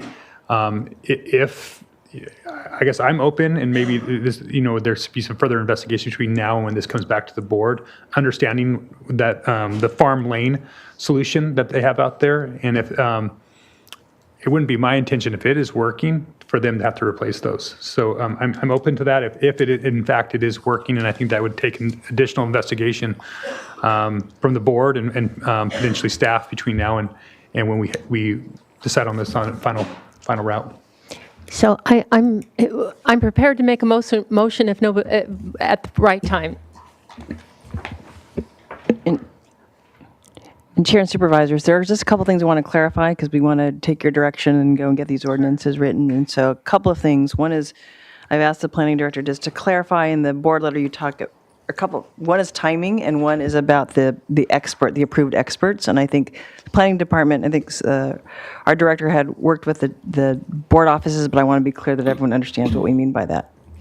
And this is in regards to the number of units that would be identified for the site-specific greenhouse. And so what we understand and what we would be sending to the Planning Commission is that that type of technology would be required for the odor abatement plan. And then their engineer would identify the appropriate number of units for that site, and then our staff and our consultant would review that and verify that. Yeah. And that's a consultant engineer that you guys have already hired in Correct. planning. So it's 2 engineers. It's one that's independent, that works for the county, and there's one that the actual operator will have that will be reviewing that standard. So having that redundancy so that we just don't accept, a stamped engineer from an operator, but also that we would have concurrence with an independent engineer. And that's in your. That was the board letter, and that's the conversation we've had with planning. So I want to clarify that, and then timing, because I know you'd like us to get this back to the board and have a stop at the planning commission. So I asked our planning director, because I know there are some new laws on noticing requirements. That's correct. So the state recently passed a law that we need 20 days notice in advance of a hearing for zoning ordinance amendments, and that's what these are. Chapter 35 and Article 2 is our zoning code for the coastal zone and the inland area. So we're working to figure out what the noticing requirements are, but it looks like the soonest we could be back would be March 25th at this point. So that's what I'm going to be talking to our staff to make sure that we can hit all the noticing requirements as the new law requires and make that date. You said March 25th? I did. So that would be how many hearings do you anticipate with the Planning Commission? I'm hoping we would have a discussion on the 29th and that they would take action on the 19th. It's a special hearing on the 19th, so they have the whole day to review the proposed changes. And then February 19th until a month to give you all time to Correct. put into place what they recommended should Correct. come back to us. That's what we're working towards, yeah. Yeah, my hope was March 4th, but I'll settle with March 25th. Super. And just to address Supervisor Hartman, before you make your motion, absolutely outdoor. We'll just be transparent. We knew from public comments where Supervisor Lee was on this topic, so we moved forward with this piece first, knowing that there would be a majority.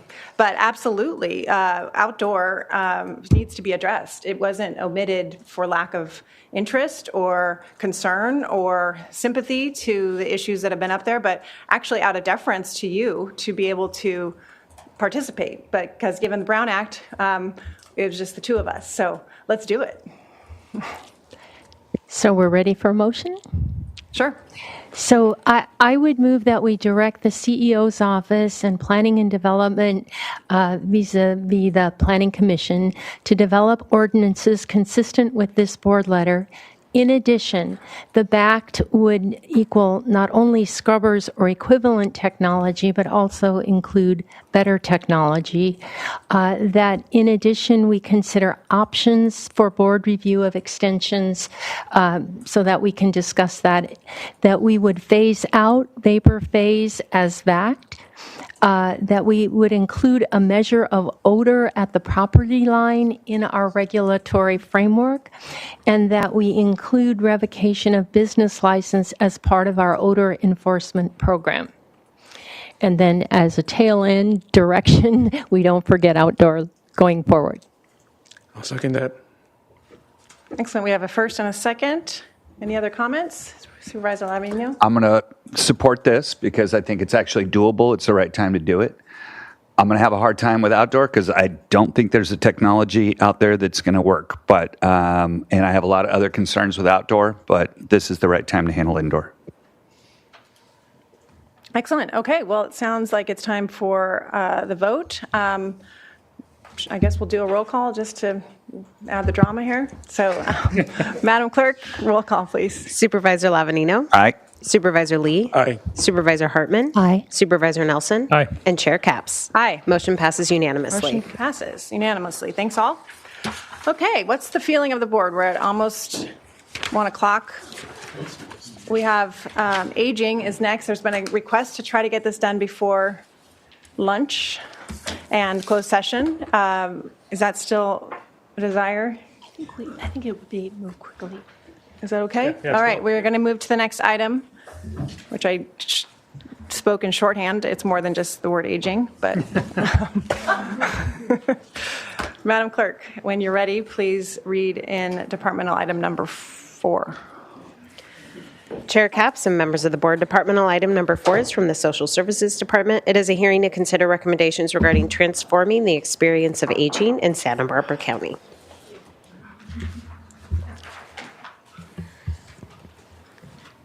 Good afternoon, Chair Capps and board members. My name is Amy Kruger. I'm the Assistant Director for Department of Social Services, Adult and Children's Services Branch. As you know, our department administers several networks whose purpose is to engage county departments, nonprofit partners, service providers, and stakeholders in collaborative efforts to address community needs. Today with me is Barbara Finch, our Children and Adult Network Director, and her role includes leadership and oversight of the Adult and Aging Network, a cross-sector network of 30-plus organizations that serve older adults and adults with disabilities. We are here today to share highlights and recommendations from the recently published report, Aging Well in Santa Barbara County. I believe you all have a copy here. And to offer an update on progress toward our local implementation of California's Master Plan for Aging. The report includes key data points and insights from extensive interviews with local service providers, creating a snapshot of aging in our county.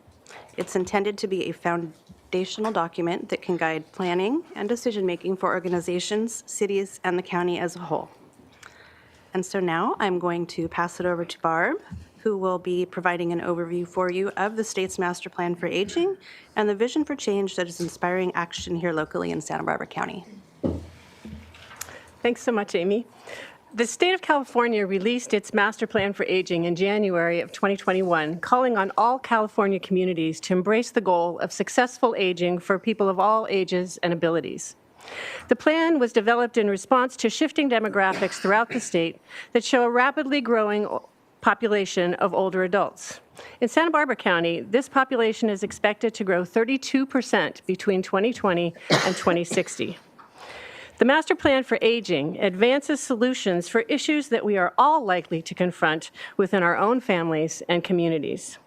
It establishes a framework for our civic leaders, government officials, agency directors and service providers, and community members to work together to help residents thrive, especially in late adulthood as needs and abilities change.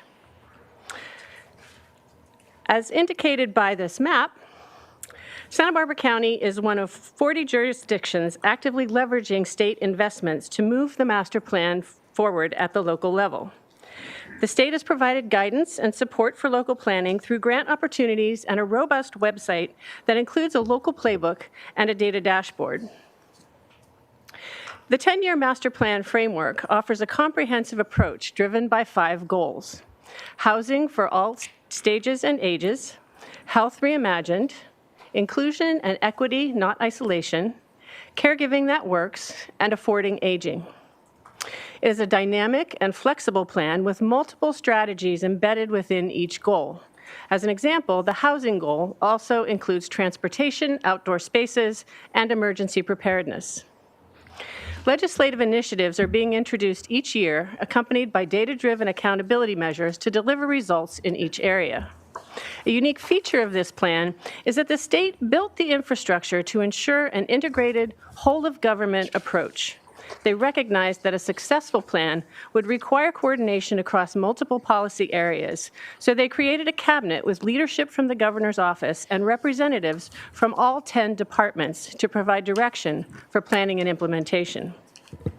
Since its launch, the Newsom administration and legislature have committed billions of dollars in unprecedented investments to advance the Master Plan for Aging in all 5 goal areas. Some of these investments are already benefiting us locally. For example, the Independent Living Resource Center received funding to support the county's newly established Aging and Disability Resource Center, a no wrong door system that supports the goal of inclusion and equity, not isolation.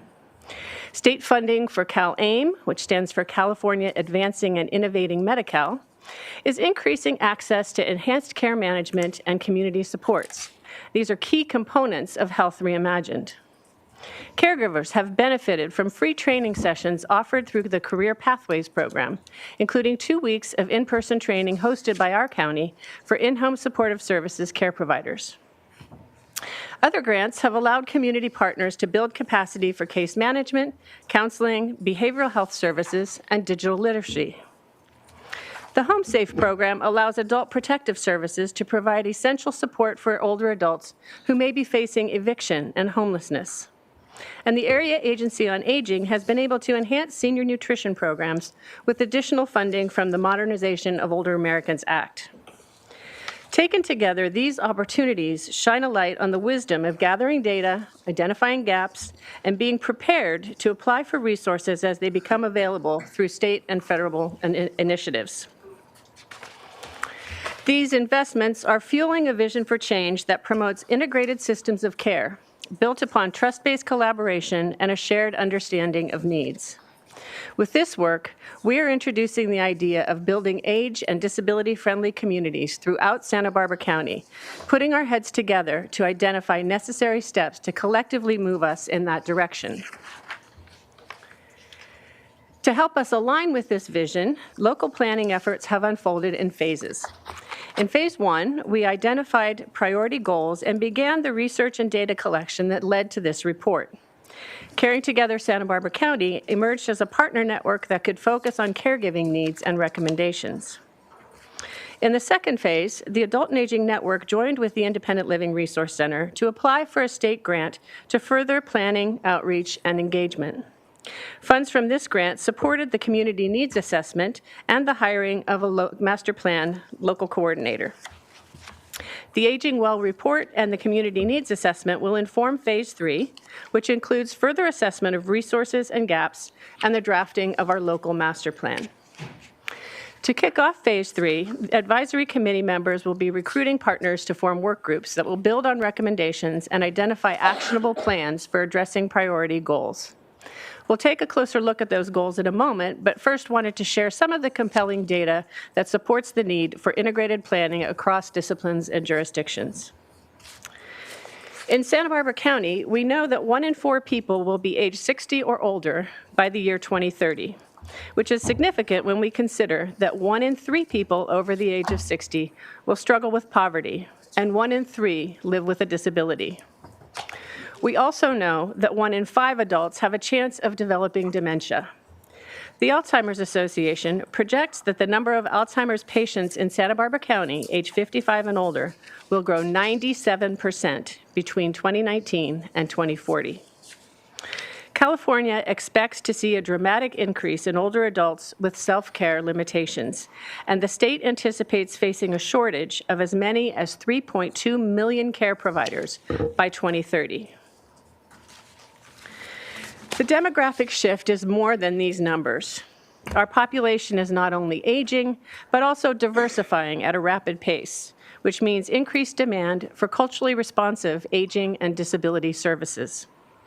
In our county, we expect to see an increasing need for service providers who speak Spanish and Mixteco, especially in the North County.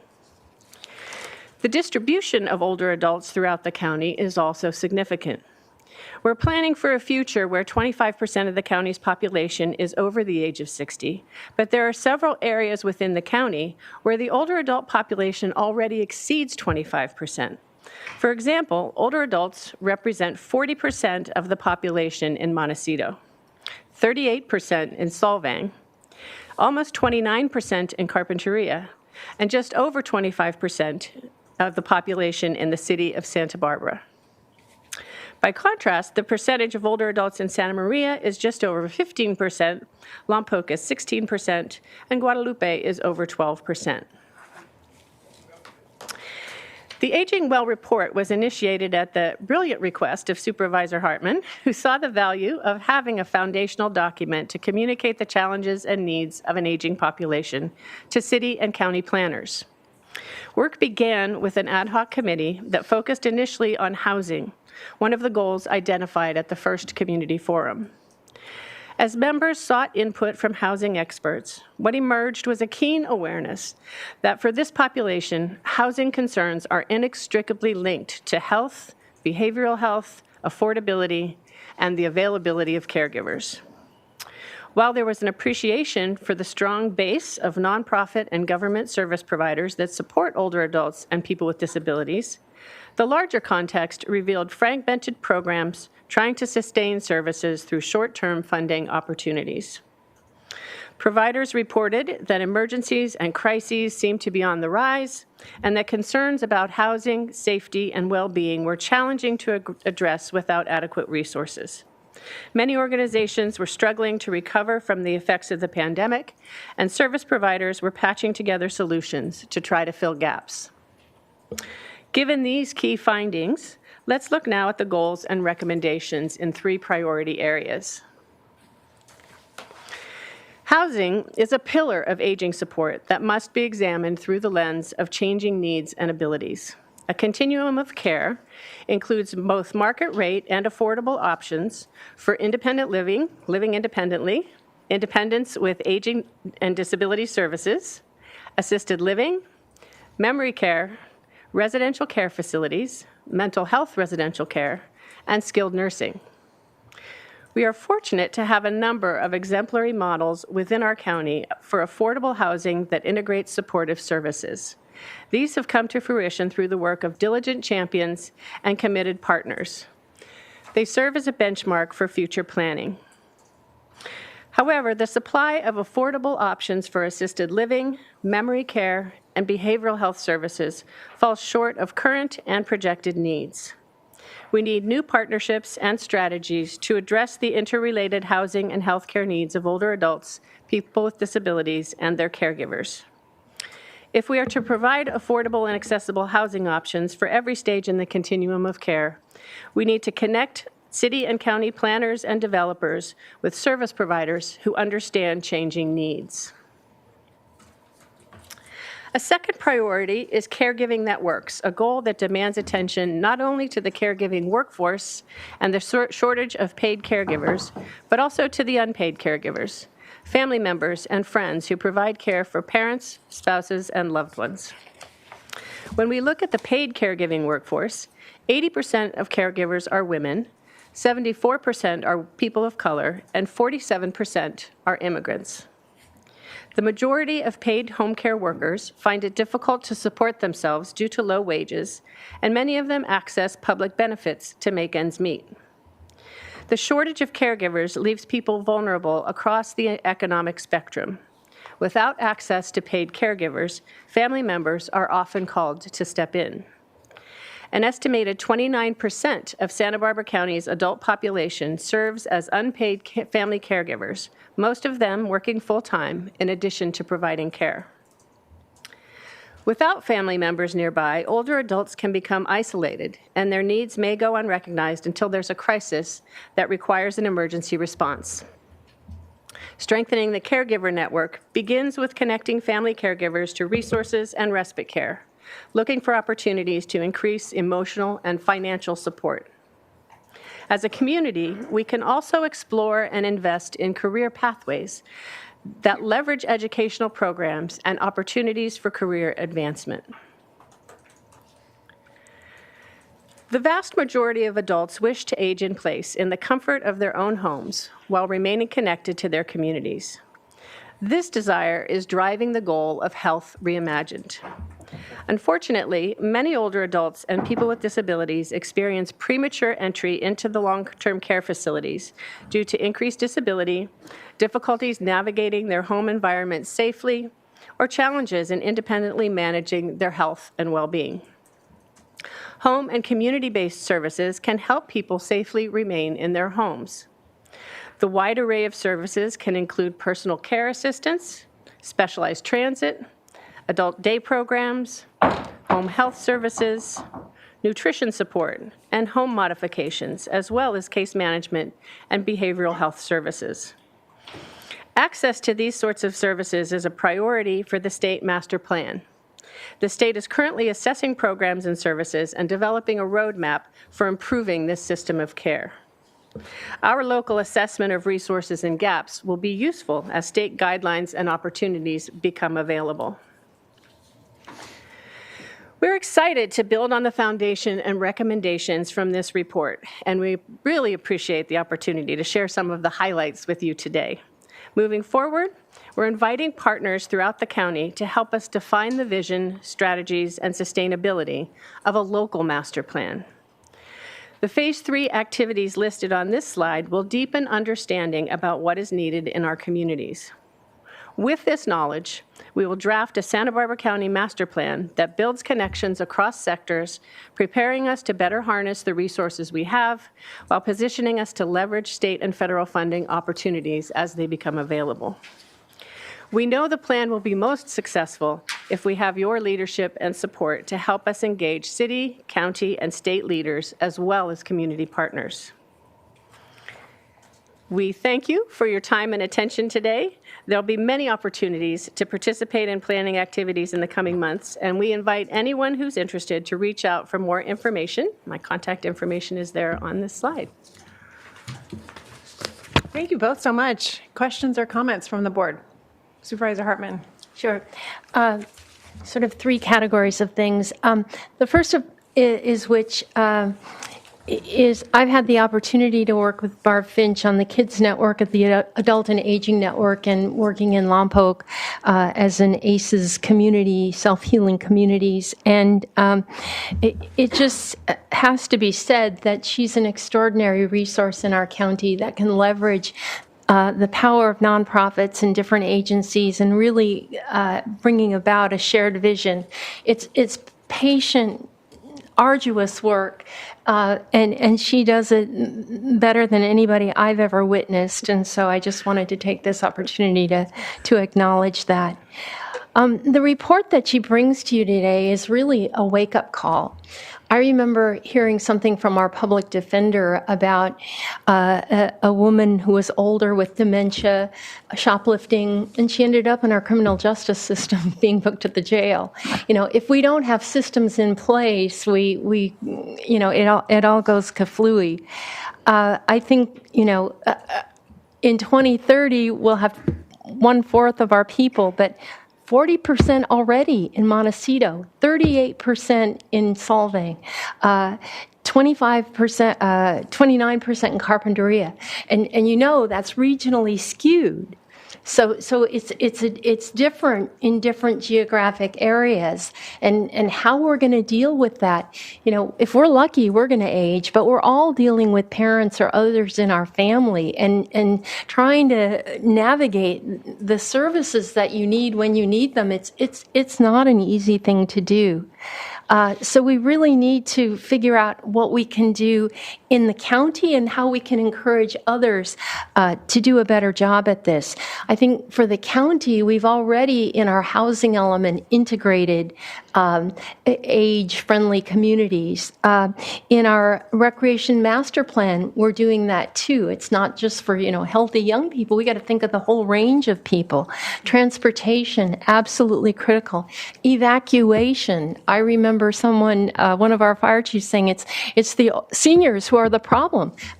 They don't like to evacuate. We need special focus on seniors the way we've had on veterans for the kinds of issues that they raise. This board and Supervisor Nelson and Chair Capps, the mobile home urgency ordinance, that was really important action because people are so vulnerable as they get older, and they don't have the income growth that others can depend on. And so we've got to do everything within our power within the county. So this is it's a wake-up call about how we can make our county and the cities within our county, encourage them to be more age-friendly so we don't so we can get ahead of this, because it's huge demographic shift. Supervisor Lee. Yeah, thank you, Chair Capps. Barbara, great presentation. Supervisor Hartman, I fully agree with you. I think you have an opportunity to reach out to cities such as Carpinteria, where we have built from scratch Age Well program that is robust and amazing for our senior community. So I support what you do, and since I was young, my mom and dad always taught me to respect our seniors and older. So I'm on board with you. Thank you so much, Supervisor Lee. Supervisor Nelson. Yes, thank you, Chair Capps. And, it's not only these programs, making sure we have the facilities for our seniors as well. It was exciting to hear that Solvang is breaking ground on their senior center, and we've been working furiously in an Orchid area on getting our senior center as well, making sure there's places to gather and for people to have fellowship with others their same age and younger. And so that's something that's really that we need to value in our county. And we have a lot of seniors living in unincorporated areas. And so even though we need to rely on our cities because they're huge partners here, we have a special obligation for us as a board to make sure that those facilities are also in place in our urban areas as well. So just want to keep that top of mind as we have other discussions in the future about those important pieces of our infrastructure. Thank you, and Ms. Finch and Ms. Kruger for the report. I'm excited about the final product, and thank you to Supervisor Hartman for spearheading this. I would just elevate what she also referenced in terms of evacuation. If we can make sure that that's a key part of this plan, as again, what I'm reading tragically out of Los Angeles is that a lot of those who lost their lives were elderly, and we just want to make sure we have the information. As an example, I could call every senior center in District 2 to make sure that they had an evacuation plan, or just to offer support. It seems daunting when we think about our whole county, but if you chop it up by 5, we could play a role if that was welcome and needed, just to make sure that there's our plans. Those plans have been updated. People are aware of the plans, all of the things like that, and connected to our amazing emergency response team. Thank you for that, Supervisor Capps. And I think, utilizing the senior centers because they do touch so many lives is a brilliant idea, but then also engaging neighborhoods, helping people help each other. I think one of the astounding pieces of data I saw was that Toro Canyon has 64% people over 60 years old. So wow, Toro Canyon needs a special plan, maybe. Just thinking proactively about some of these things is going to be really helpful. Thank you so much. So again, I guess the timing would be that this comes back. So what we're hoping is that we are drafting the local plan. Our grant says we have to turn in an approved plan by the end of June. Okay. And so we're hoping to bring the draft plan back to you all for your approval, late May, early June, something like that, whatever works with your schedule. I want to give a nod to Margaret Weiss. She's our local plan coordinator. Great. It's right behind me. And she and I will be working very closely to work with our advisory committee and our community members to draft a plan that works for everyone. Great. And if any of you have recommendations for, people who should be part of these work groups, please, by all means, let us know who those folks are, because we'll try to tackle the issues that are important to you. Excellent. Well, I know we have some public comment, so Madam Clerk, why don't you take it away? Chair Capps and members of the board, we have 3 requests to speak on this item. We're going to begin here in Santa Maria with Robert Gibson, to be followed by David Landecker on Zoom. Robert? Good afternoon, Chair Capps and board members. It's a pleasure to be with you today. As a community member and also a union representative for the in-home supportive services caregivers here in our county, we applaud the work done by the master plan for aging that's being done locally here. As we all know, or have learned through statistics and reports, that when folks are able to age in place in their own homes, they have fewer and less severe health crises. And we also know the cost is much lower. So this is a win-win for everyone to support the 5 goals that are outlined in the report. From the perspective of the caregivers, we want to be a part of the robust solution here in Santa Barbara County, and your continued support of the IHSS program and our caregivers is greatly appreciated. I want to speak briefly to one of the points that was shared about some of the benefits that we've already received locally from these efforts. And I want to speak briefly about the training opportunities. Not sure if you're familiar with the Career Pathways training programs that were rolled out, but those offered a range of training opportunities, both in person and online, which a lot of caregivers needed those online opportunities because they're working in private homes or with their families, oftentimes locked down at home, not being able to leave because their loved ones are housebound. So having an opportunity to train and improve their skills as caregivers and their knowledge of how to take better care of the people that they serve is huge. But also there were targeted training opportunities. We know that the numbers of folks with Alzheimer's and dementia are increasing as our population ages. So the career pathways had built into it an incentive for IHSS caregivers and caregivers in the state to specifically increase their knowledge on how to care for folks with Alzheimer's and dementia. It was incentivized in the program. So any opportunities that that we can create to improve the work conditions, the knowledge and expertise of the caregivers is only going to benefit all of us and help us better serve those either with disabilities or age-related illness in our community. So it's a real honor to be here speaking on behalf of our local caregivers to you today in support of this report and the efforts of our local roadmap for the aging. Thank you for your time. We will now go to Zoom with David Landecker to be followed by Jacob Lesnar Buxton. David?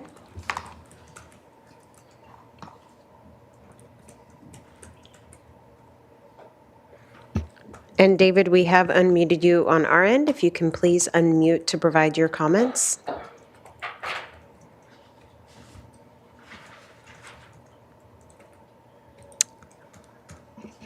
Perhaps David's having some technical issues. We will now go to Jacob Lesnar Buxton, who's our final speaker on this item. Jacob? Thank you, board, for your time today. My name is Jacob.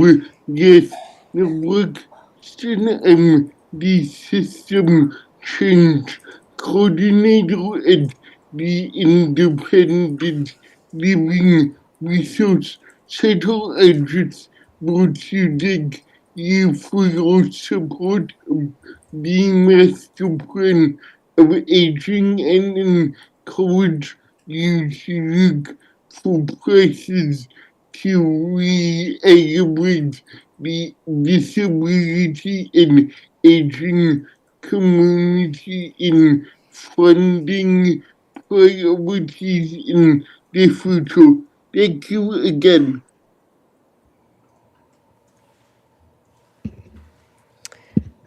Thank you, and that concludes public comment. We did just have a late login to Zoom, so I do just want to make sure that that individual didn't want to speak on this item. No, that was for D6. So that concludes public comment on this item. Thank you to our members of the public for speaking. Any other questions or comments? Madam Chair? Yes. I'd just like to make a quick comment from the gentleman that was representing UDW and IHSS. Probably more so on this topic than almost any other since I've been on the board. Really did a 180 on my thought process on this item. And this comes from somebody that my aging mother-in-law lived with us for 10 years. And when I first got on the board, honestly, I have to say that I kind of, hair on the back of my neck would stand up when I realized people were getting paid to take care of their own family members. And I was like, this doesn't seem right to me. And we should be doing this anyway. This is what happens in the community.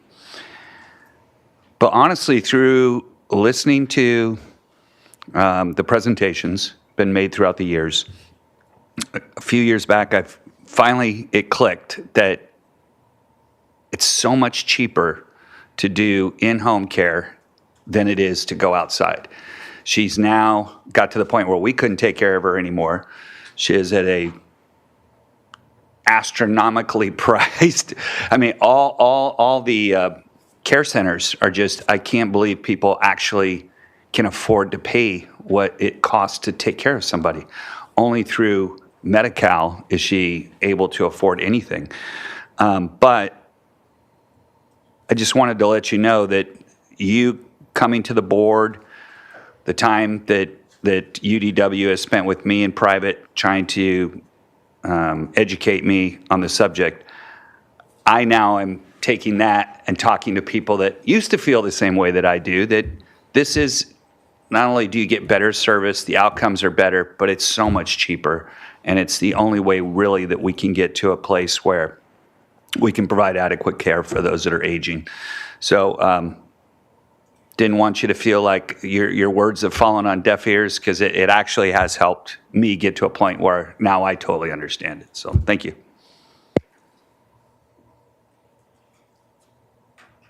Okay, thank you. Well, Ready for a Supervisor motion? Hartman, yes. Move A and B on today's board letter.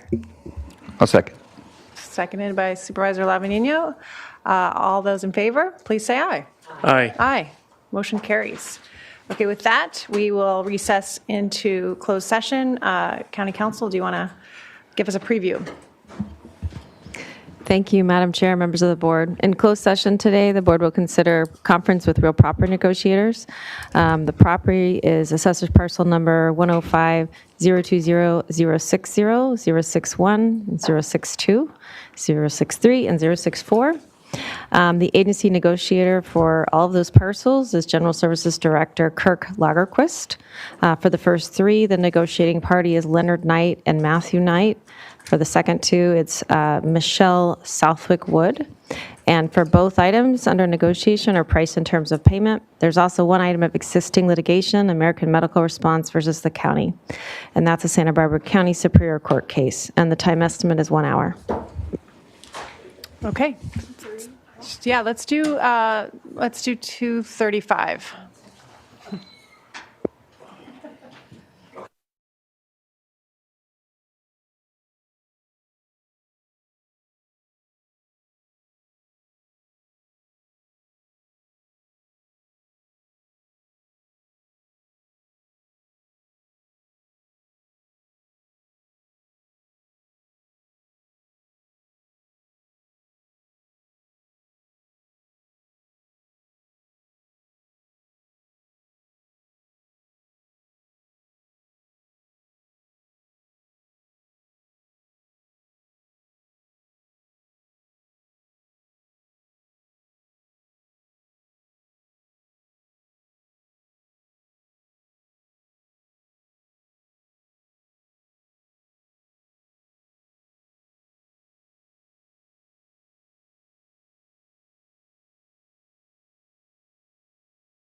Okay, welcome back.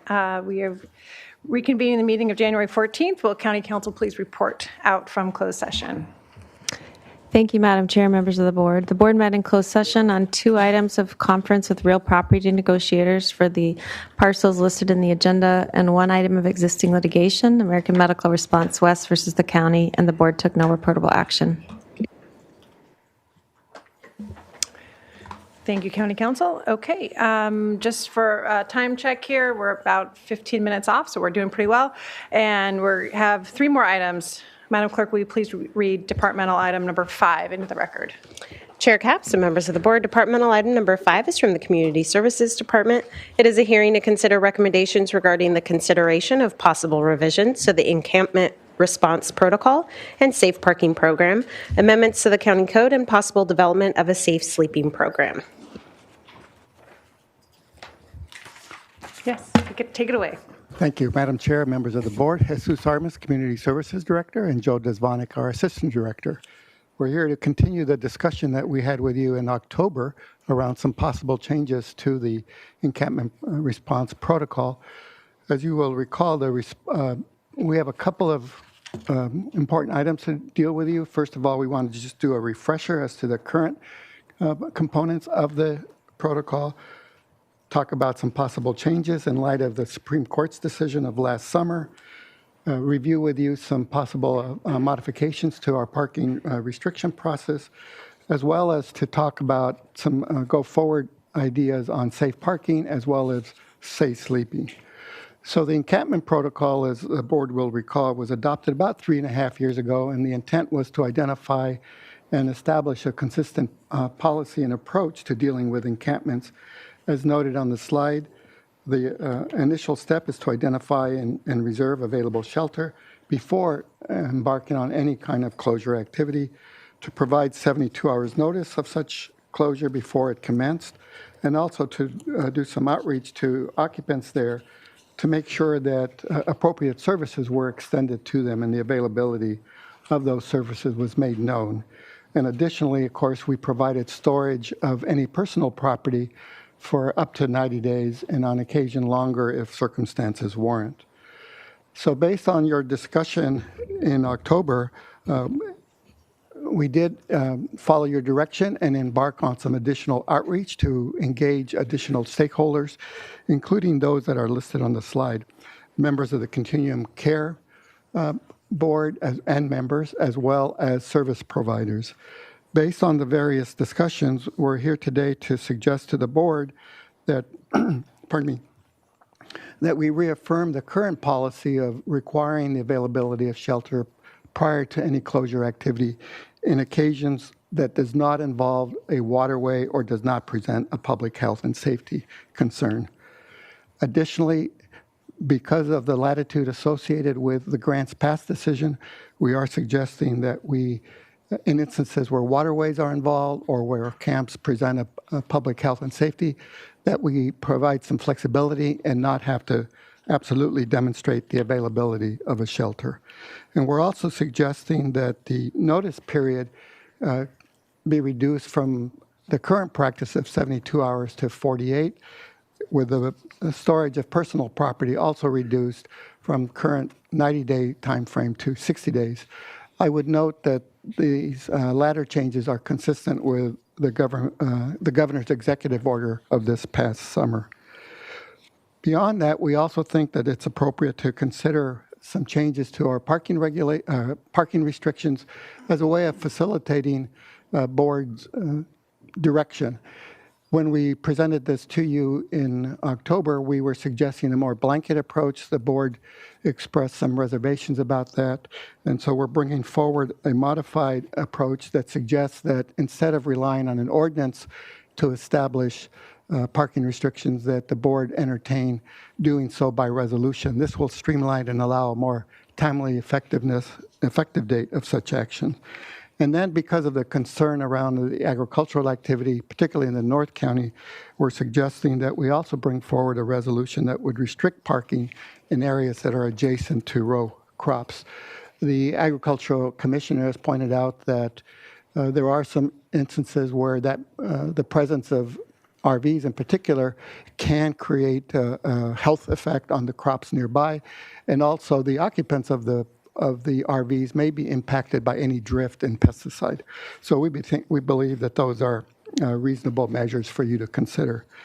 We've also, you'll recall in December, talked to you further about the safe parking program. You identified some areas that needed some additional attention. And so this afternoon, we're suggesting that we take a look at how we can work with all of the cities, as well as ourselves, of course, to make sure that there's an available safe parking location in every jurisdiction. We do know that most cities have one, but there are some that are not offering that kind of opportunity. The biggest challenge is finding a spot where large recreational vehicles can park in the evening time.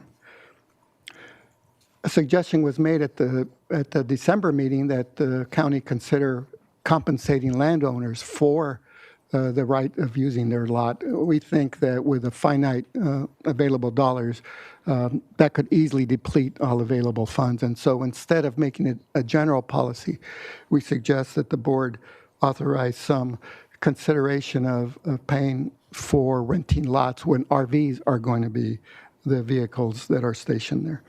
And then because we've had some challenges in working with our state agencies in finding suitable parking areas, the board asked that a letter be communicated to our state reps for their assistance in trying to offer those opportunities. And Chair Lavanino did sign a letter to that effect last month, and I think that has been provided to you as well.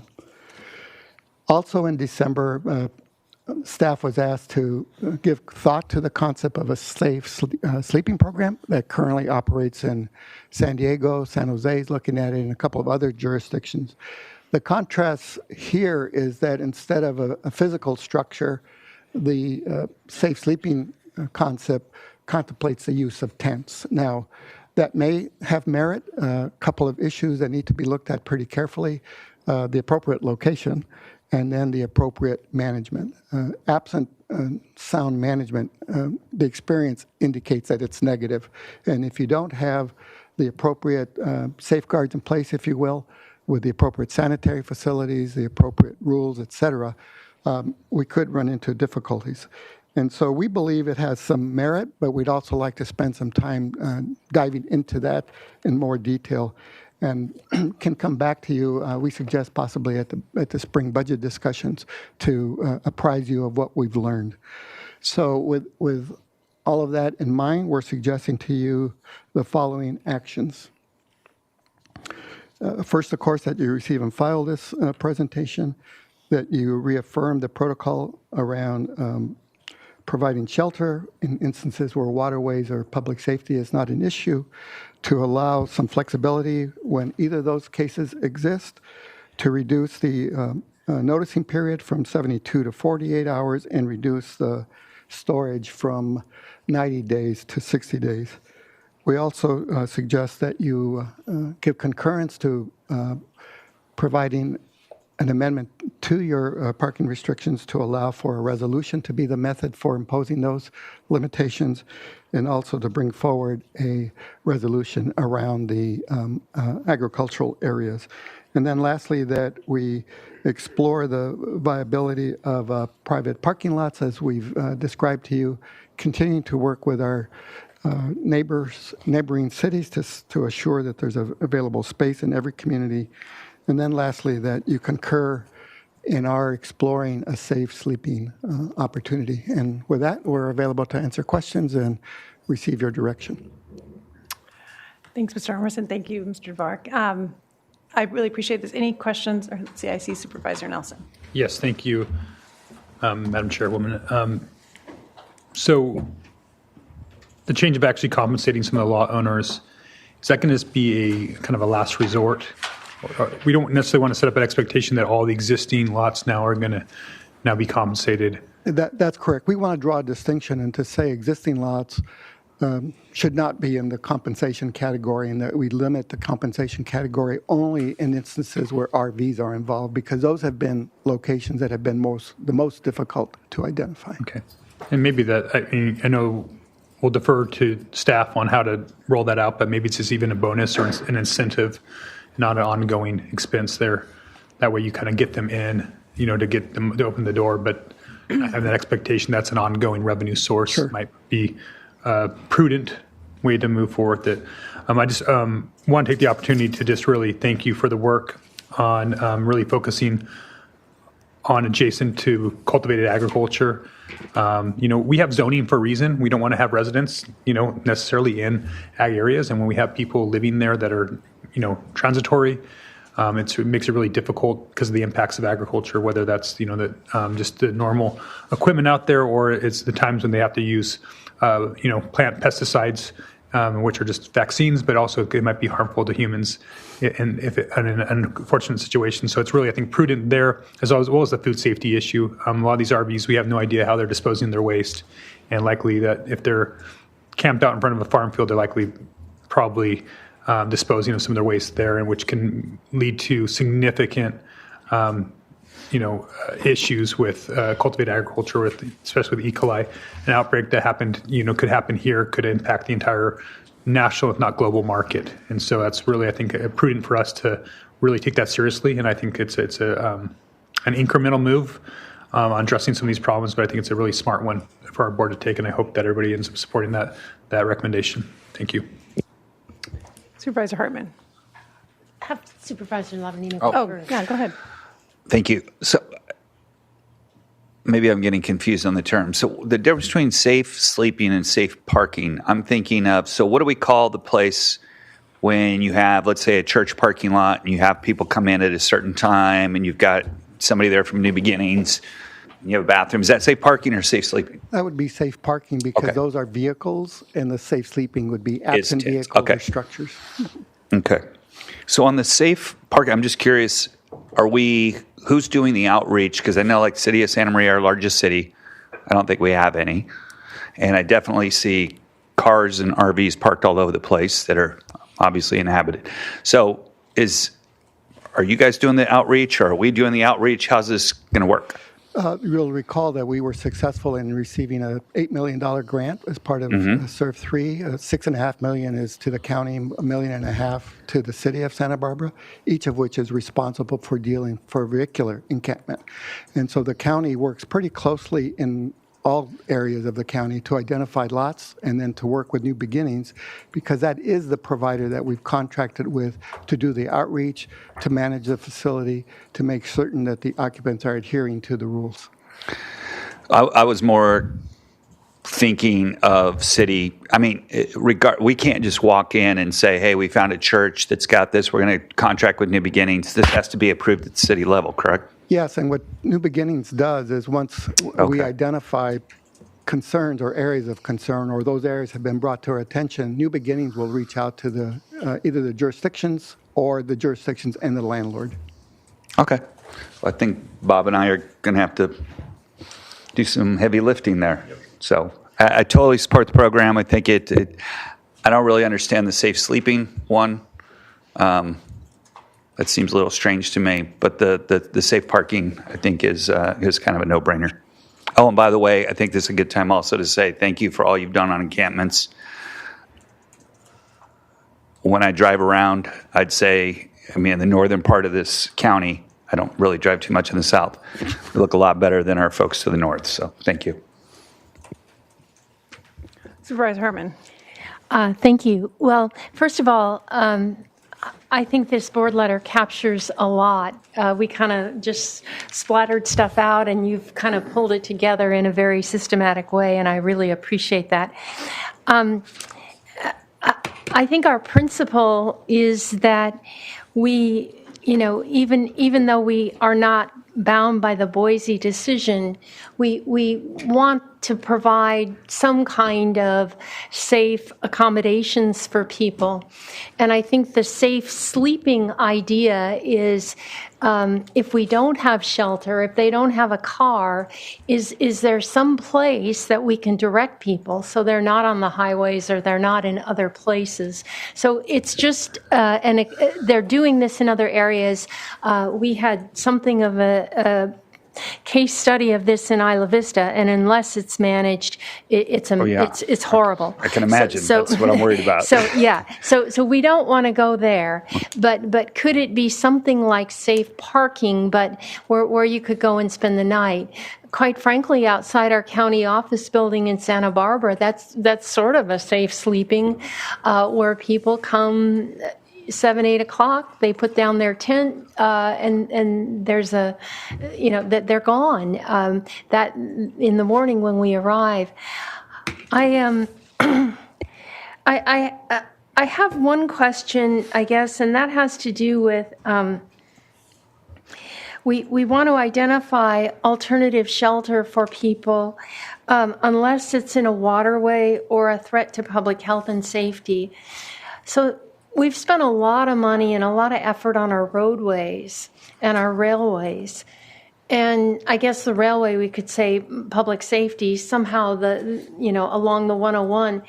So how are you justifying not allowing people to recolonize those areas? It's not an immediate health to public safety, and it's not a waterway. Well, in the context of an encampment that's been resolved, what we do, of course, emphasize is to the occupants the availability of services, and to the extent that shelter is available, encourage them to avail themselves of that. What we find is about a third of the residents of an encampment tend to pursue that, and the others either move on, they call upon family members, or they pursue other options. What we're trying to do here is draw a distinction that for the most part, we're looking to adhere to the spirit that you articulated of the Boise decision. The county has a proven track record of treating this issue with compassion and care, and we want to emphasize that.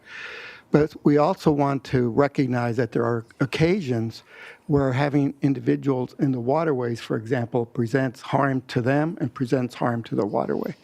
Likewise, we've come across some locations where occupants have been igniting barbecues or igniting other flammable activities in proximity to dry brush and the like. And so we want to say, in those instances, we can't tolerate that kind of presence. So we will work with them to see if we can encourage them to consider other options. The safe lots, safe sleeping, safe sleeping, I think is an avenue of doing that, because we may be able to respond more quickly and more readily. And that's how we're looking at this. Yeah, and that's why I like it. It gives us an option, because so I guess what you're saying is maybe along roadways we do have a safety issue with the fire, and that gives us under this policy the option of moving people along. And let me underscore that I didn't do a good job earlier, but it's not a one department determination that it constitutes a public safety or a public health risk. We're going to engage and consult with the various departments, law enforcement, fire, our public health folks, Be Well, and the like, to make sure that there's agreement that in fact it represents a public health issue.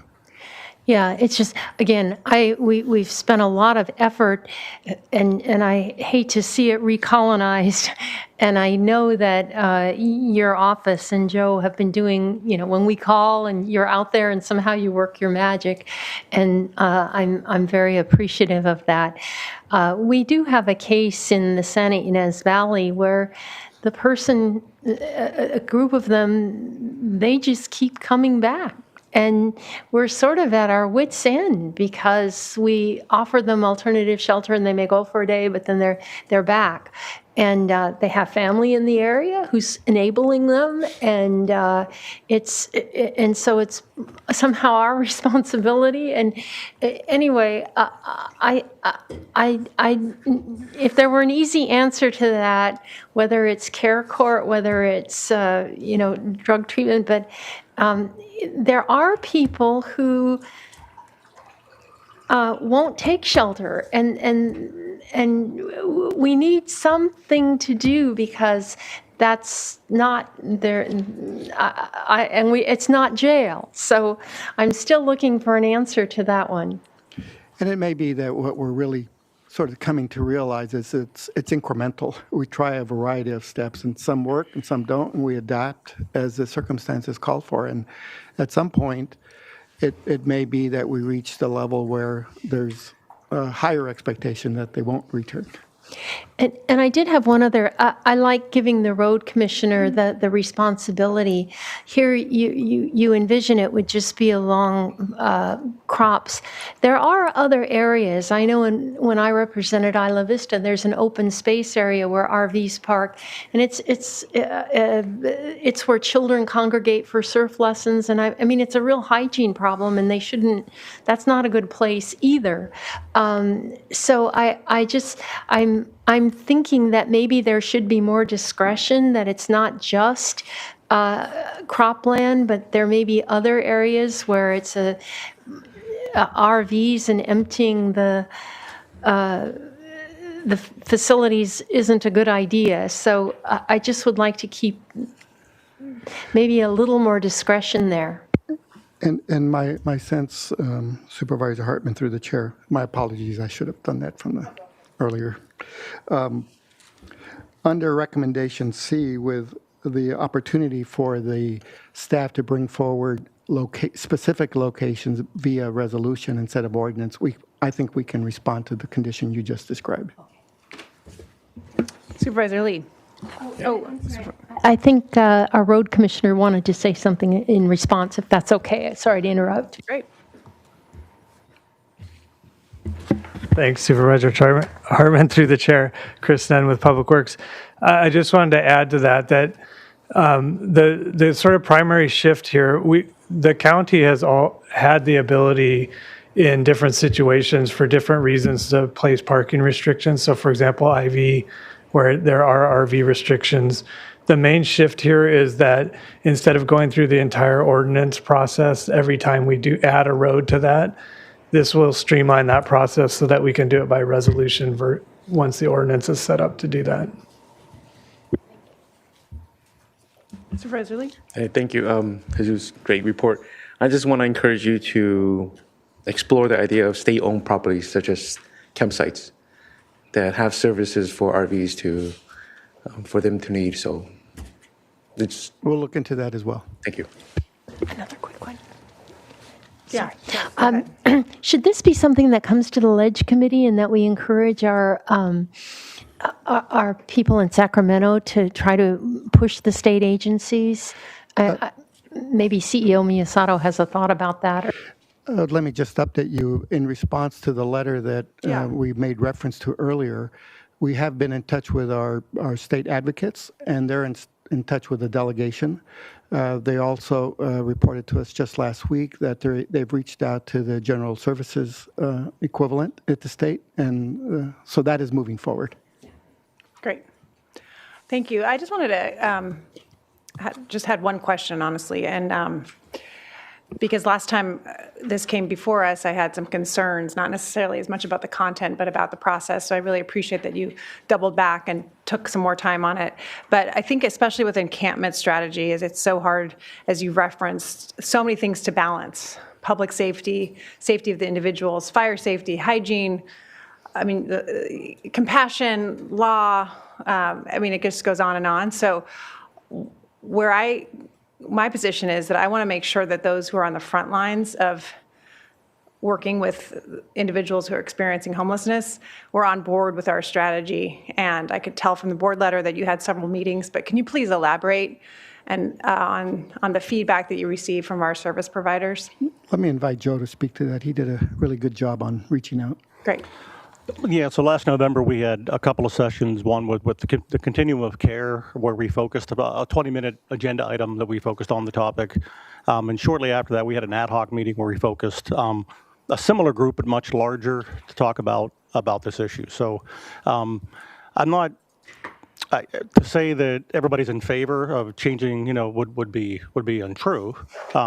So, we talked about all the possibilities of what we're presenting to you today, and I think that, our intent here is to provide the board, a general policy that allows us to look at encampments with the flexibility to take each of them on a case-by-case basis.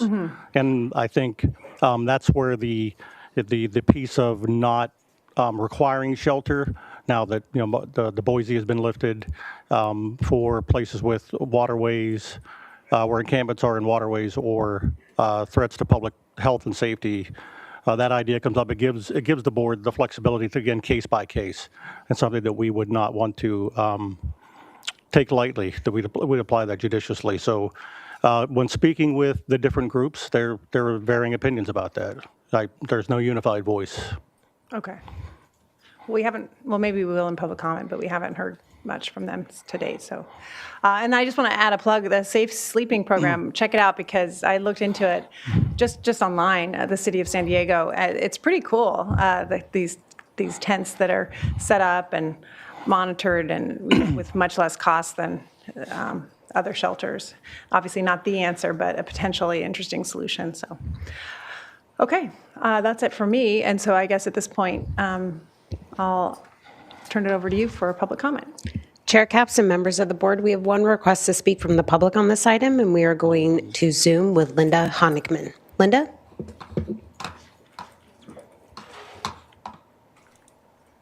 Thank you, supervisors and Chair Capps. My name is Linda Honigman, a resident of District 2 and an advocate for affordable, livable, and equitable neighborhoods. I really appreciate the effort that was made to improve the protocol for encampments since October, and I want to acknowledge all of the staff and supervisor efforts that have focused on the challenging needs of the unhoused for a number of years before that. I'm glad that you're reaffirming the provision to identify an alternative shelter before removing encampments, except when located in a creek bed or when there is a threat to public health and safety. I don't think the changes from 72 hours to 48 hours notice for a closure of an encampment or the reduction of time that belongings are kept are deal breakers. What is much more important is finding additional beds that folks could move to in those situations. So I was happy to see your letter to our state representatives, encouraging them to help find available land that could be used for that purpose, such as the state-owned Department of Motor Vehicles and the employment development lots. That will enable New Beginnings to maximize the use of additional funding they were able to obtain for our unhoused. I also agree that the safe parking program should be expanded to all cities within the county, and that San Diego's safe sleeping model that uses tents in a safer setting might be preferable to shelter buildings for the unhoused who are uncomfortable in close quarters for physical and mental reasons. Thank you. And that concludes public comment on this item. Thank you. Supervisor Lavanino. I just have a question. So on letter E that we're voting on the agenda, it just basically says about the safe sleeping program that you're going to bring back more information to us. Okay, so we're not, okay. Yeah. All right, I'm good.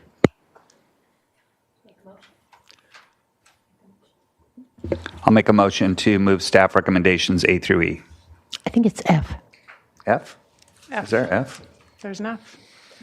Well, let me read it first. The sequel. Hold on. The sequel. We took it off. Oh, is F gone? There's other. It's in the board. Oh, I don't have it on my... Chair Capps and members of the board, yes, just to conclude, it is to approve staff recommendations A through F. It's just missing on this final slide. And what is F? And F is CEQA. Oh, okay. Correct. Cool. A through F then. Second. Okay, we have a first and a second. All those in favor, please say aye. Aye. Aye. Motion carries. All right. Madam Clerk, when you're ready, we're on to the next one. Chair Capps and members of the board, departmental item number 6 is from the Sheriff Coroner's Office, the Probation Department, as well as the Public Health Department. It is a hearing to consider recommendations regarding a request to enter into contract negotiations for healthcare, medical, and mental health services at the Sheriff's Jails and medical services at Probation's Juvenile Justice Center, JJC.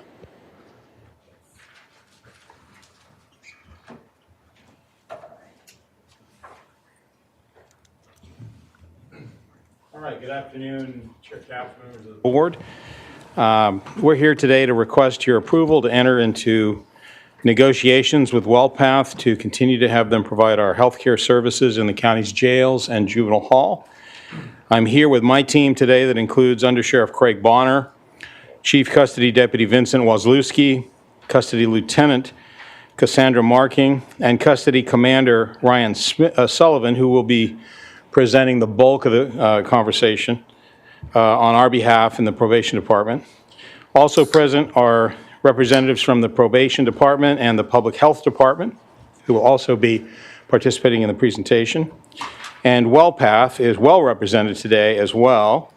They're here with Kip Holman, who is their co-chairman of the board, Cole Casey, who is a senior vice president for local government, Heather Barry, RN, who is the Regional Vice President for Operations in Local Government, Jessica Maslam, who is a Vice President in Partnership Development, Brian Smith, who is a Regional Director of Operations, Bailey Fogata, who is the Health Services Administrator, and she actually works in our facility as the lead person for WellPath in the Santa Barbara County Jails, Stephanie Baylor, RN, who is the Director of Nursing, Joseph Schimmel, LMFT, who is a mental health coordinator, and Matt Hamlin, who is the medication-assisted treatment coordinator.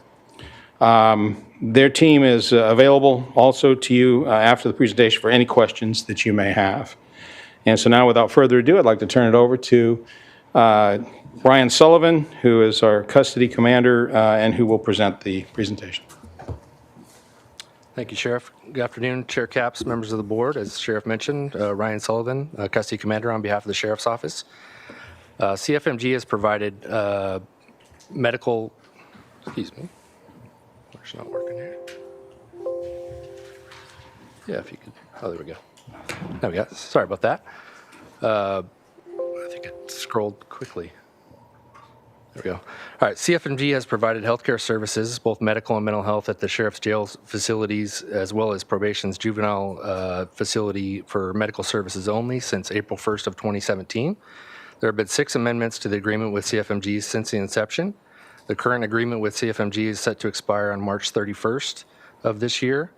And from, as we mentioned in our August presentation to your board, from April through August, the Sheriff's Office Probation Department worked closely with representatives from the CEO's Office, Behavioral Wellness Department, Public Health, General Services Purchasing Department, and our contractor Health Management Associates to develop a comprehensive request for proposals for health services at the jails and Juvenile Justice Center and for mental health services at the jails.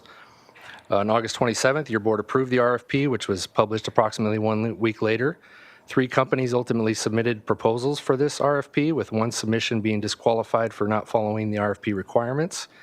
The scoring committee consisted of representatives from Public Health, which had 1, BeWell also 1, CEO's Office 1, Probation had 2, and Sheriff's staff had 4, that evaluated the remaining 2 proposals and unanimously selected the CFMG and WellPath as the most qualified responsive bidder to that RFP. Following that process and that scoring recommendation, the Sheriff and Chief Probation Officer both concurred with the scoring committee's recommendations. Purchasing published an intent to award the RFP to CFMG WellPath, and there was a protest period for vendors that were not selected in this RFP. No protests were received by purchasing, and the protest period closed.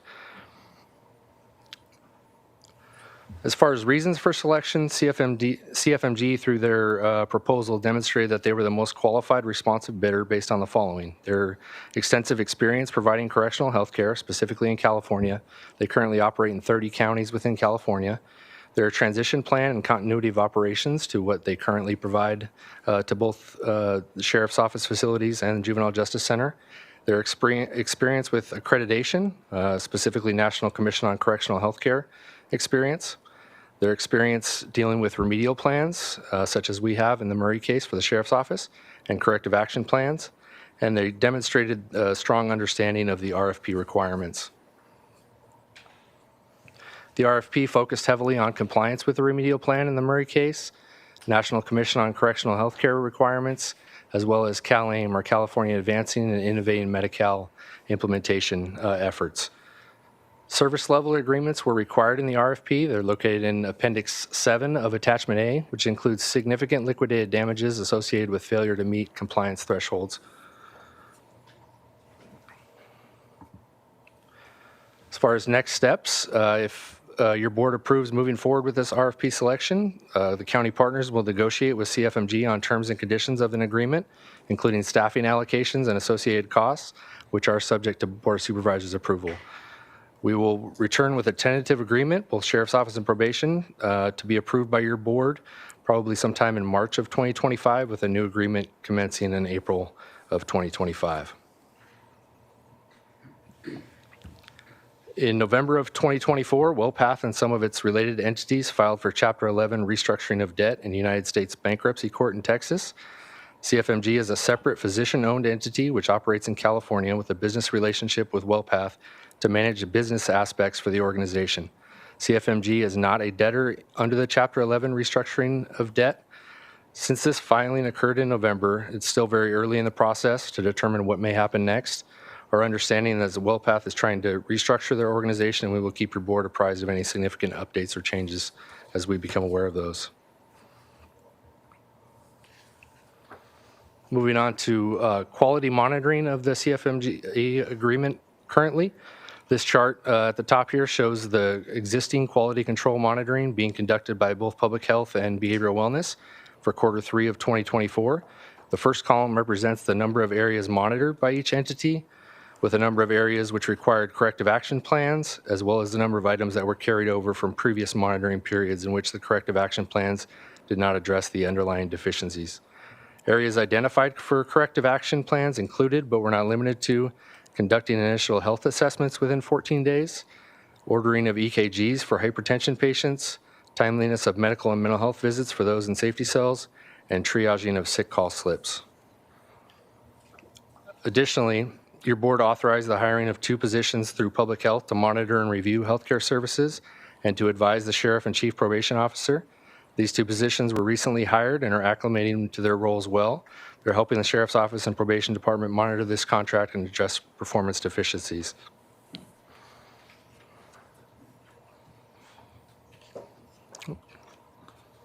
Sorry, scrolling through there. I do want to note that I did have to provide an updated presentation on Friday, so I apologize to those who may have seen the agenda prior to that updated posting, but I did make a mistake regarding the staffing reimbursements and failed to account for staffing credits that were credited for the earlier months, fiscal year 22-23, as well as 23-24. Those amounts were credited over a year ago and were not included in my initial calculation.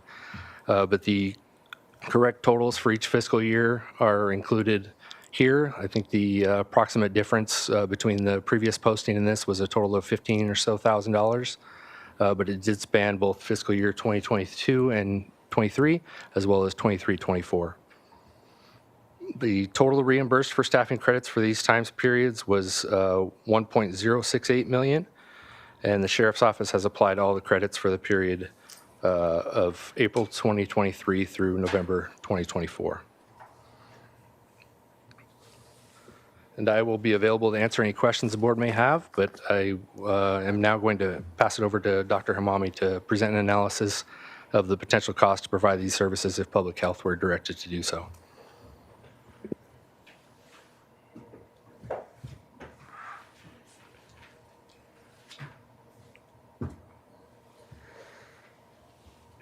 Good afternoon. I have with me our Chief Financial Officer, Gus Mea, and also we have, for any questions about our role in monitoring jail health, Dr. Phyllis Preciado, our Chief Medical Officer, Dr. Carrick Adam, who is recently joined our team as our Correctional Health medical advisor, and Dr. Aaron Stillwell, who is our quality control coordinator. As we were instructed by the board, is to come up with a staffing model and a cost evaluation for the case whether we are going to be the direct health provider at jail health as well as the juvenile center. Is there a clicker that I can use? That's it. Thank you.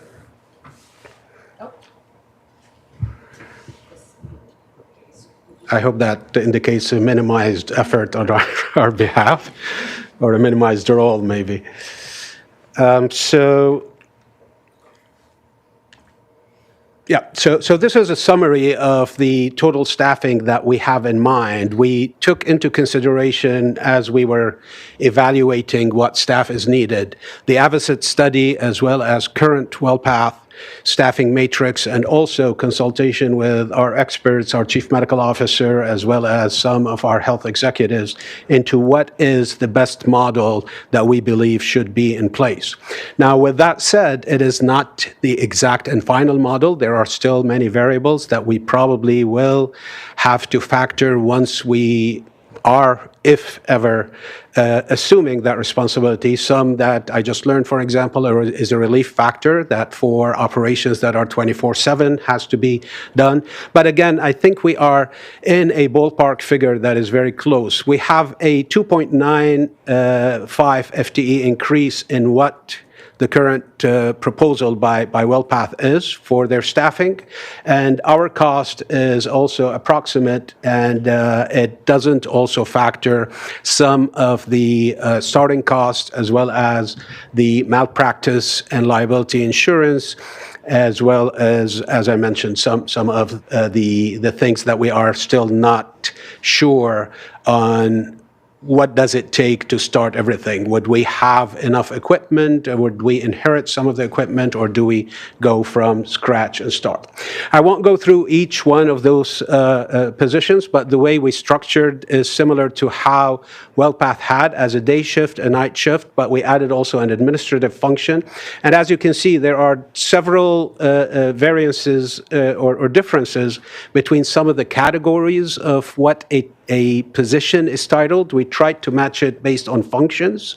We did talk to, again, a lot of our clinicians, as well as some that have experience in correctional health. And in terms of the day shift, then we have 75.5 FTEs in total versus 74.5 of what WellPath has recommended. You can see that there is some of the behavioral health, specifically as it relates to the MAT program, that are not factored here because we believe that this would be contracted or subcontracted to behavioral wellness, and this is where we would need their input as well, whether our behavioral health can be carved out and be directly managed by BeWell as a sister department. Our evening shift also accommodates some of the needs for night shifts and the different shifts.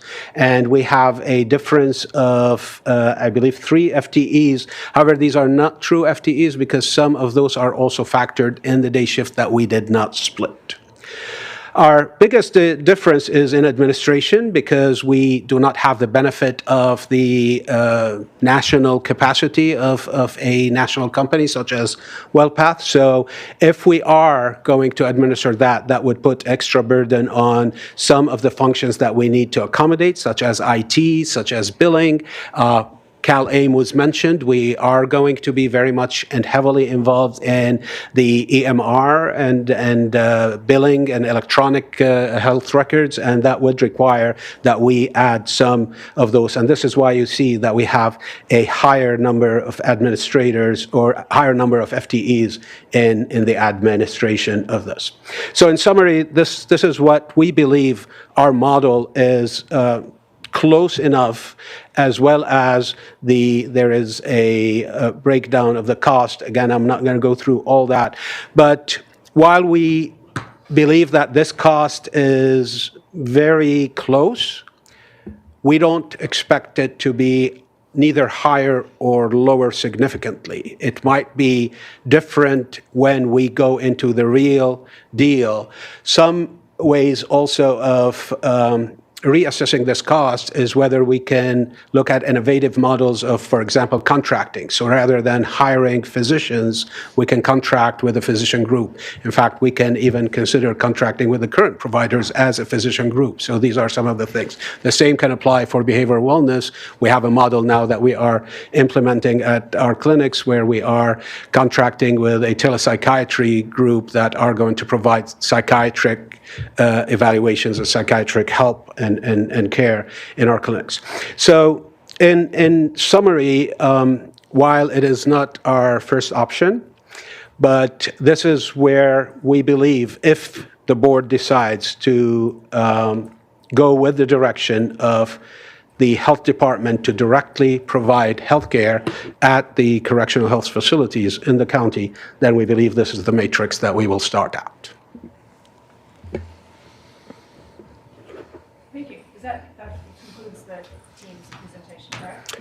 Yes, if there are any questions. Well, Sheriff Brown wanted to make some closing remarks. Can I ask Dr. Hamami a question?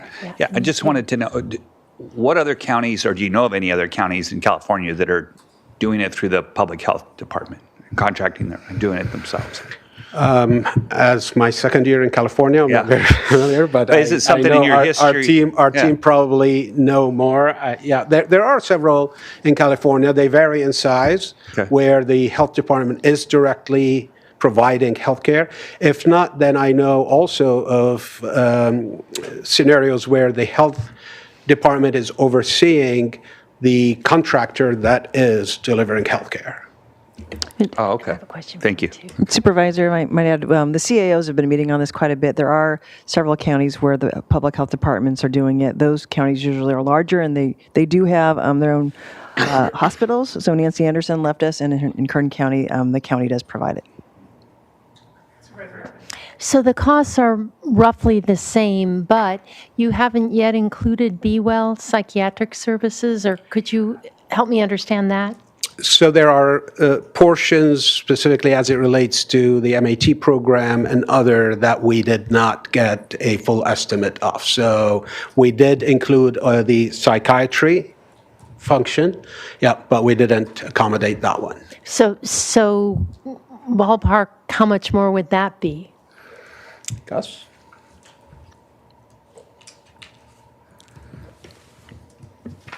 So, good afternoon. So I think that we're talking about 4 positions, depending on whether it's a medical psychologist, they tend to be a little bit more expensive. So I'm just going to ballpark it. I don't have the figures in front of me, but I would say $750,000 to $1 million. Okay. So that would bring it to 26. 26, yeah. Other questions for Director Hamami while we're here? We can always come back. Thank you. Sheriff, back to you. Thank you.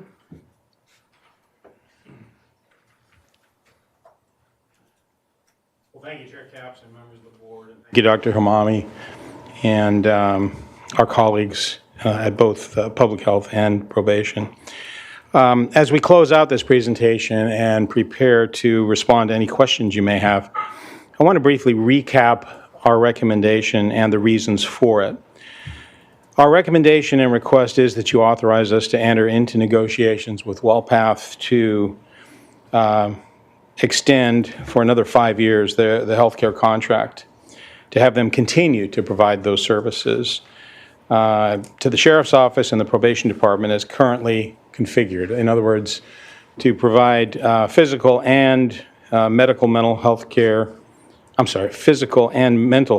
for the Sheriff's Office and our 2 jails, and physical health care to the Probation Department and Juvenile Hall. The reasons for our request are as follows. It's really important to remember that correctional health care is a specialty function that presents unique challenges. It must be provided in crowded and often antiquated facilities with strict security regulations.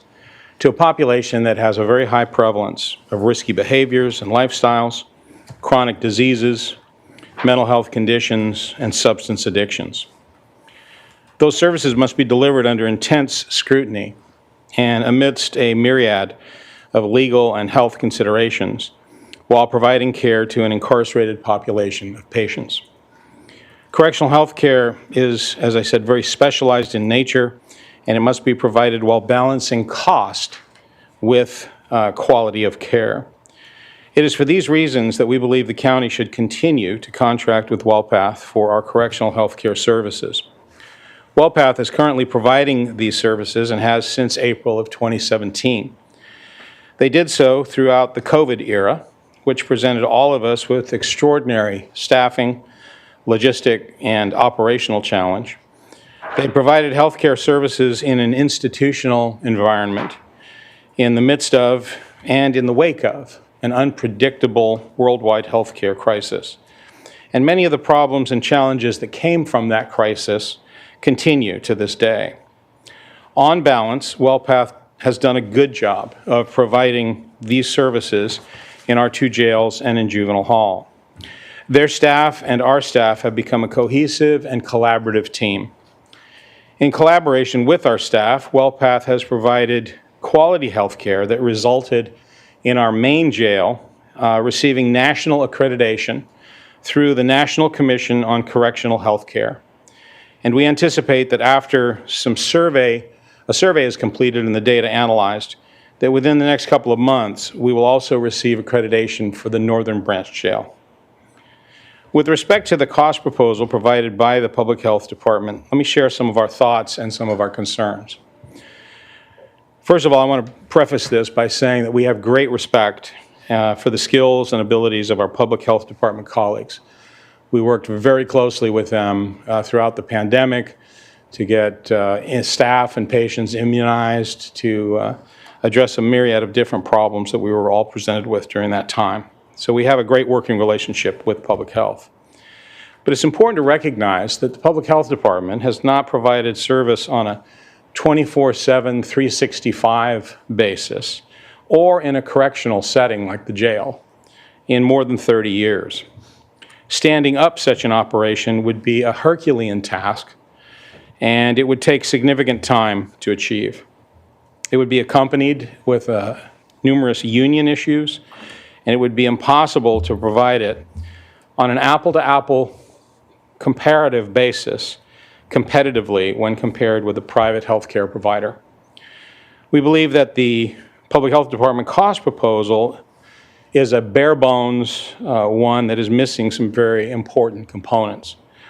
You heard that the proposal doesn't appear to include a proper relief factor for 24/7 positions, and that would drive the cost up significantly. And the proposal would give us fewer clinical medical staff. It includes what we believe are insufficient numbers of nurses, both RNs and LVNs, and psychiatric technicians. It also lacks, as you heard, a medication-assisted treatment coordinator and a part-time psychologist. These are critically important positions that would be provided under the WellPath contract. We have estimated that adding these positions to the Public Health Department cost estimate would increase the cost by about another $1.8 million or so. Addressing the requirements of the Murray settlement would be extremely difficult with that limited staffing as proposed. We also believe that there would be significant hidden long-term costs in terms of insurance and liability. Those are currently covered to a large extent under WellPath's umbrella of services. In view of all these challenges and difficulties, we believe that continuing to contract with WellPath is in our county's best interest. WellPath is an organization exclusively dedicated to correctional health care. The company was selected unanimously in a competitive process that included evaluation by representatives from the county CEO's office, the Public Health Department, the Behavioral Health Department, the Probation Department, and the Sheriff's Office. And accordingly, we respectfully request your approval of our recommendations. So we're here to answer any questions that you may have, either from the Sheriff's Office or, as I mentioned, from the WellPath staff as well. Thank you, Sheriff. Thank you, team. And more questions, I'm sure. Supervisor Nelson. Yes, thank you, Chair Capps. You just, that last statement, Sheriff Brown, about benefiting from the insurance and liability that WellPath has, I wasn't aware that they've ever taken any of these claims. I think they've all fallen on the county. So I think perhaps maybe Kip Hallman could come up and maybe address that if you'd like to.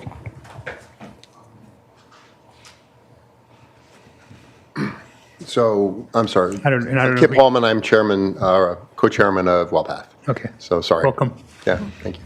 So what was the question? I'm sorry. Yeah, so the sheriff said that one of the benefits of contracting with WellPath is the benefit of having your insurance and your liability, but my understanding is that every claim that's ever come through the corrections side ends up landing on the county anyway. So I'm just trying to understand what that looks like and what benefit that provides us as we're evaluating these things. Yeah, so our insurance covers, I mean, most cases that arise in a jail for medical are often have multiple causes. And so typically any of these cases, there's a lot of discussion about, where fault lies. And typically it's a combination of the two. And I think we've always covered where there's fault on WellPath, we've covered those costs and the county's covered their costs. So I think certainly in the cases that have arisen, the county has had liability, but we have as well.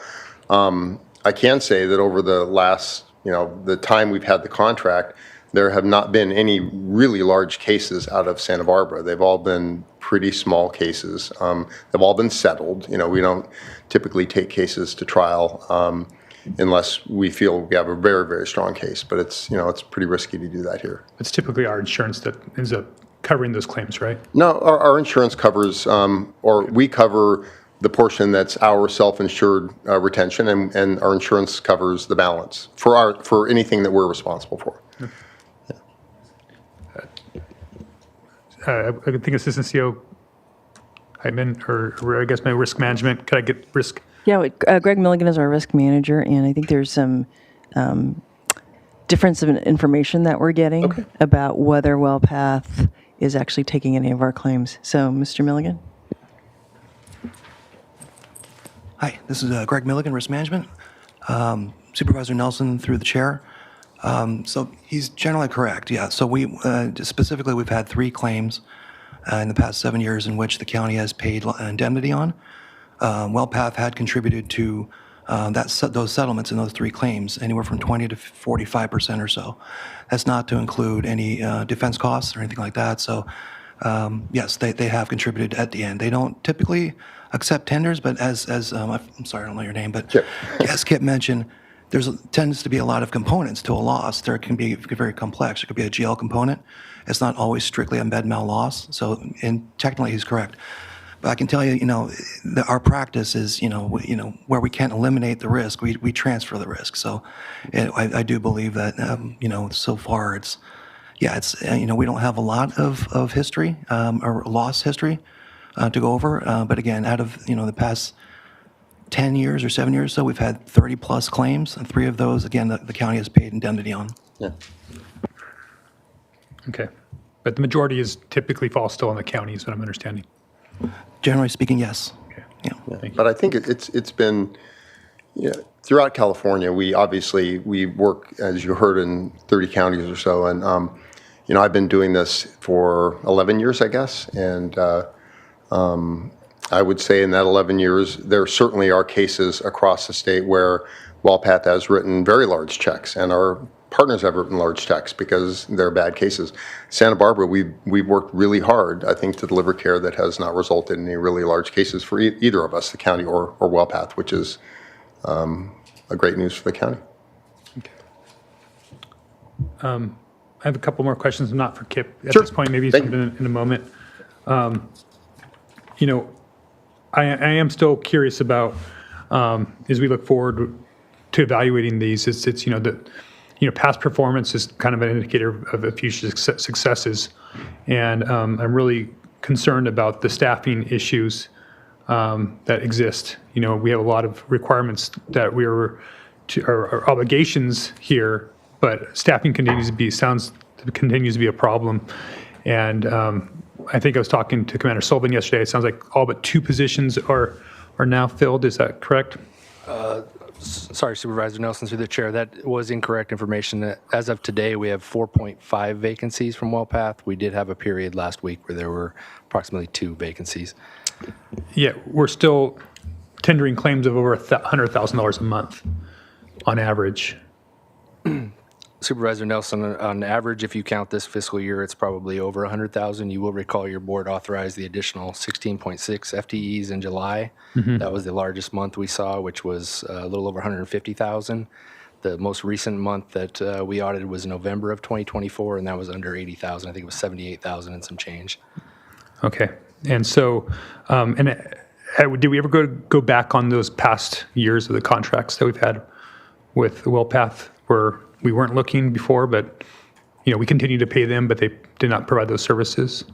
Supervisor Nelson, we've gone back to April of 2023. That's and we've collected since then.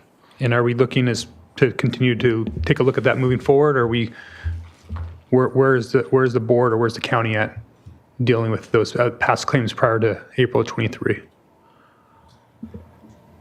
I can't answer for the board or the county. I would say the sheriff's office, we've gone back to April 2023.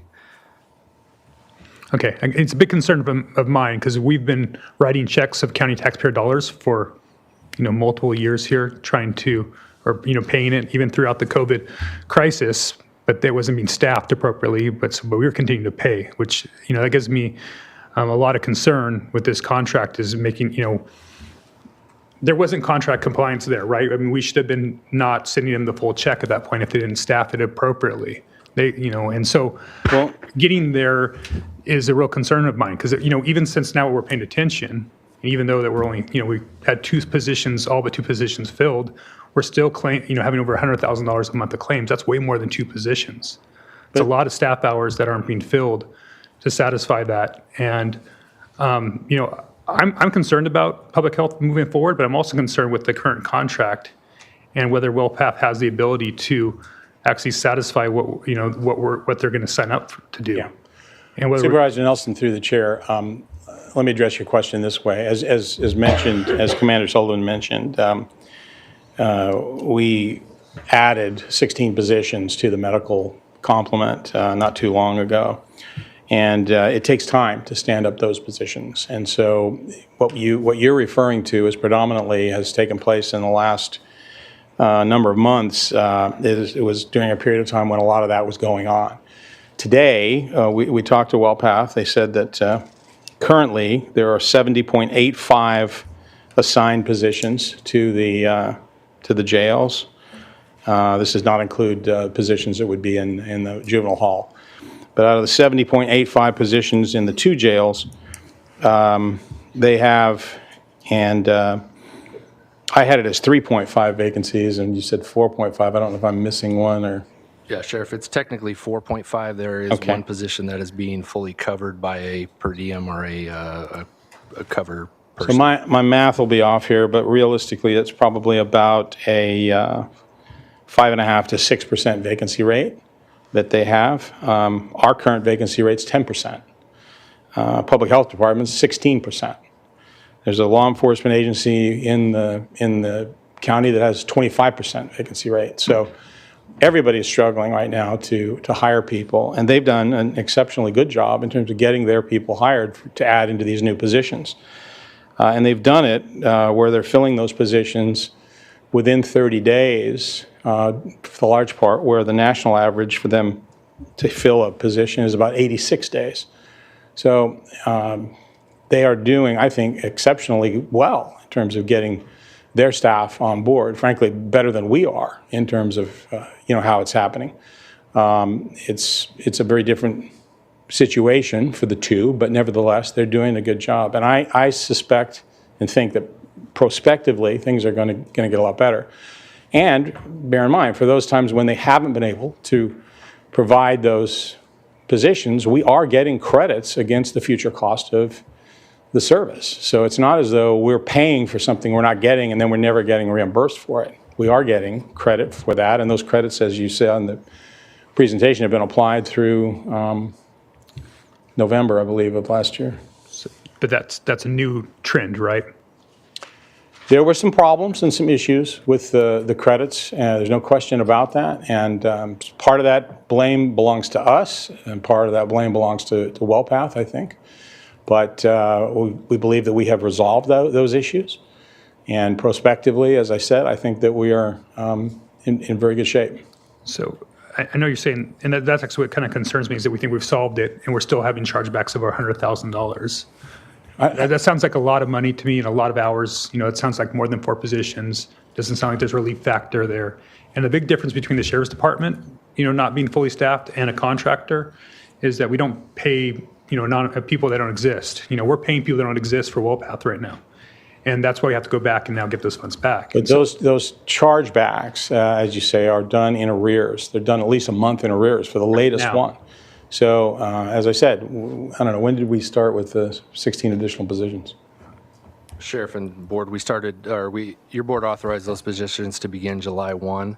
But to probably further answer Supervisor Nelson's question, the month of November 2024, which is the most recent month that we audited, the service credit back to us was $78,321 and some change.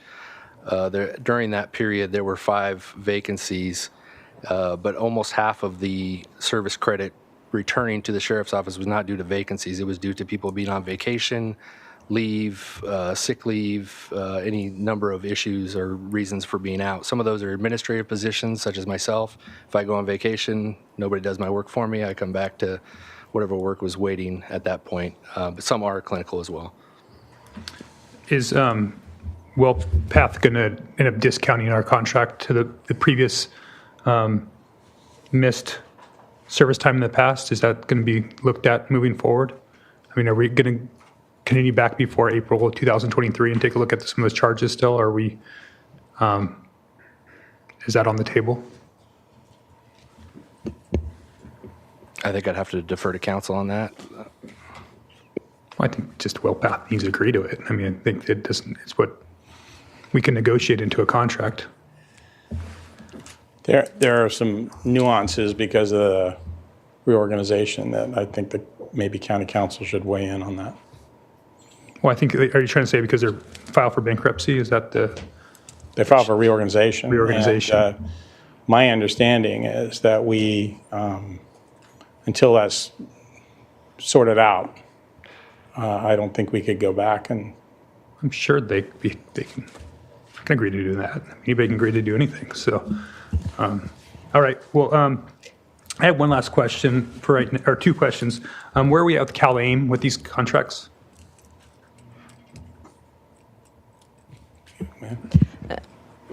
Madam Chair and members of the board. So just to go back, your question is about seeking credits right now, going back and seeking credits, and I can just let you.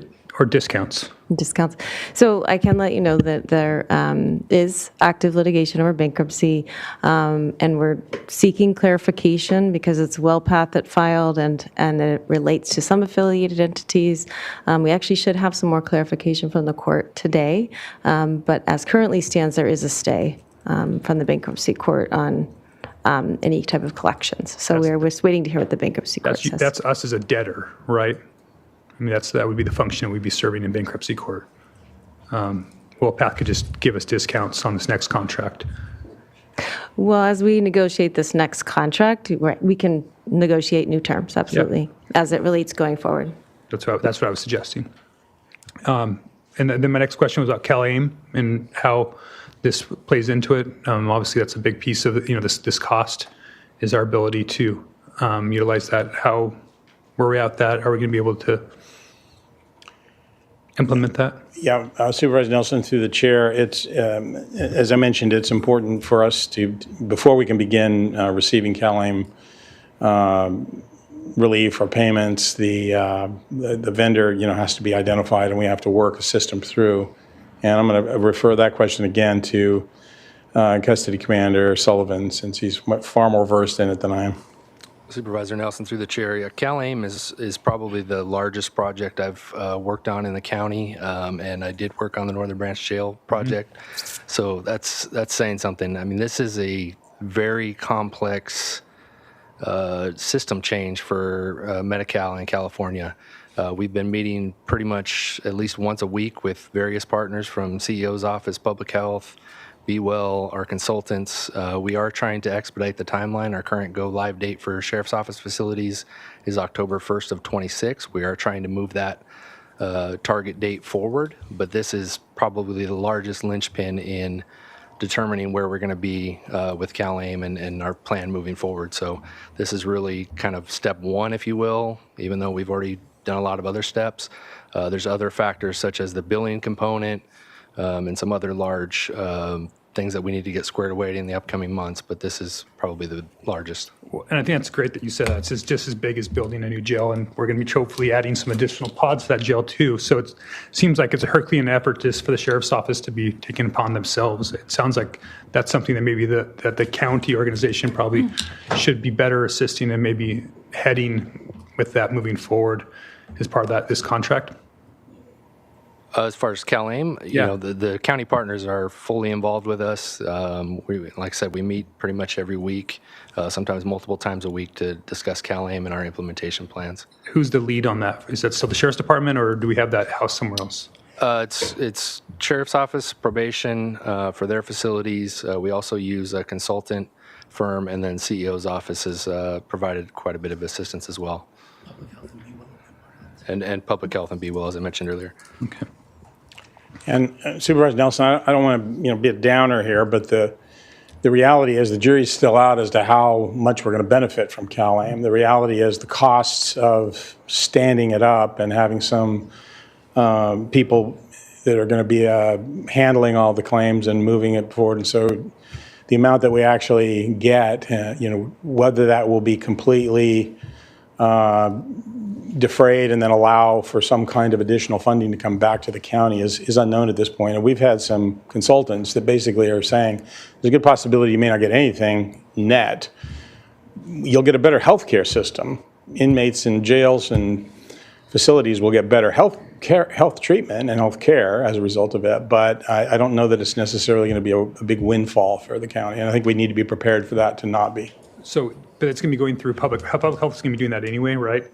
In our county, it's going through CalAIM process. So it sounds like the economies of scale of having them do that portion for the jail. Are they going to be the ones that will be doing the billing and having that piece for? I mean, I think that's up in the air. That depends. I mean, the way the system has been going forward now, that hasn't been the idea, but it certainly could be. Well, I mean, especially if we're looking at, we should be duplicating services. But regardless, whether it's somebody from public health that's paid, whether it's somebody from the CEO's office, wherever that person or those billers are, there's going to be a cost attached to them to process all that paperwork. So. And Supervisor Nelson, just to add, we are in the process of developing a request for proposals for a billing contractor to do the billing services. Is that separate from behavioral illness and public health? Public health is leading that RFP process with the representatives of Be Well, Sheriff's Office, probation. So it'll be a unified process countywide? Yes. Okay, thank you. I just wanted to jump in on the reimbursements. So to Supervisor Nelson's line of questioning there, because I appreciate that we've moved to actually being on top of the reimbursements and monthly, but I just need to hear it out loud that the bankruptcy won't affect the reimbursements that were owed. Is that accurate? Supervisor Capps, we did credit all the reimbursements through November already. Future reimbursements, I think we'd need council opinion on that.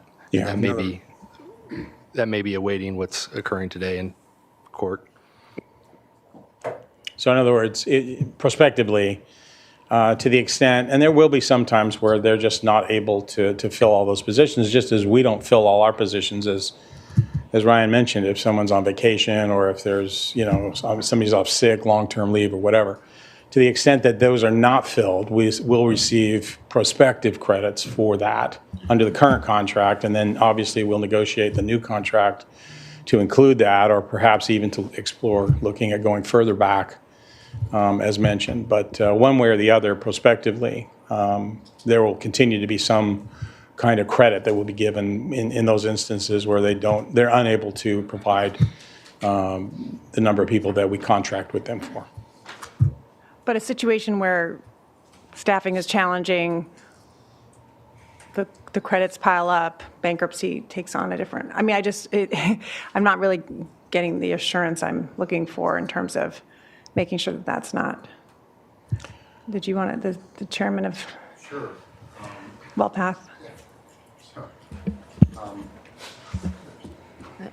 Madam Chair and members of the board, if I can just respond first.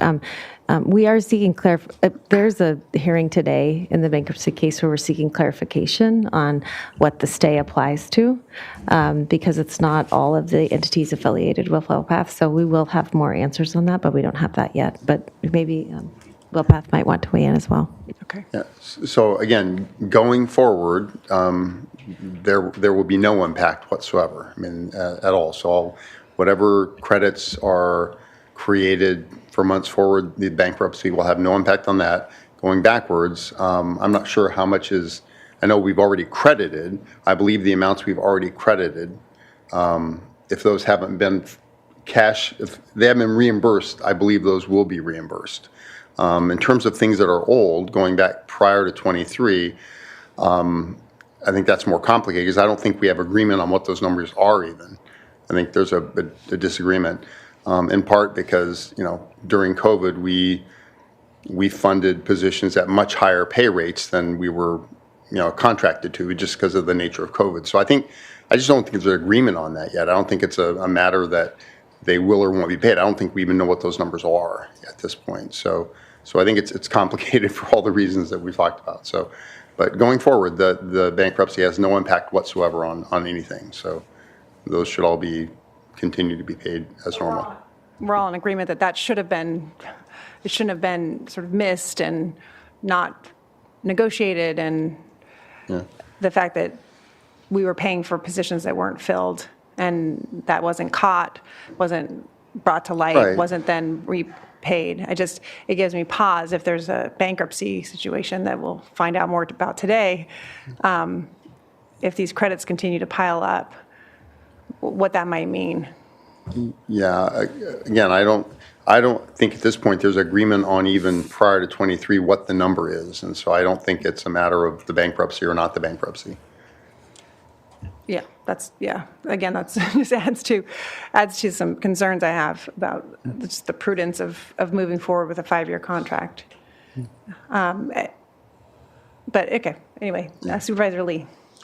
Well, again, just be clear, CFMG did not file for bankruptcy. There was not a party to the bankruptcy. WellPath, which is who I work for, I'm a part of the management team.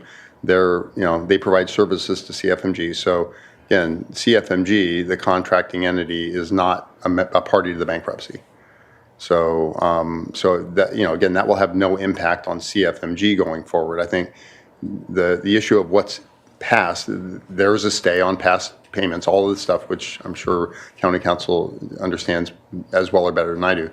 But going forward, that's just will be no issue whatsoever. So in terms of any hesitancy about a contract going forward, the bankruptcy is not a relevant thing with respect to CFMG. That's all I'm saying.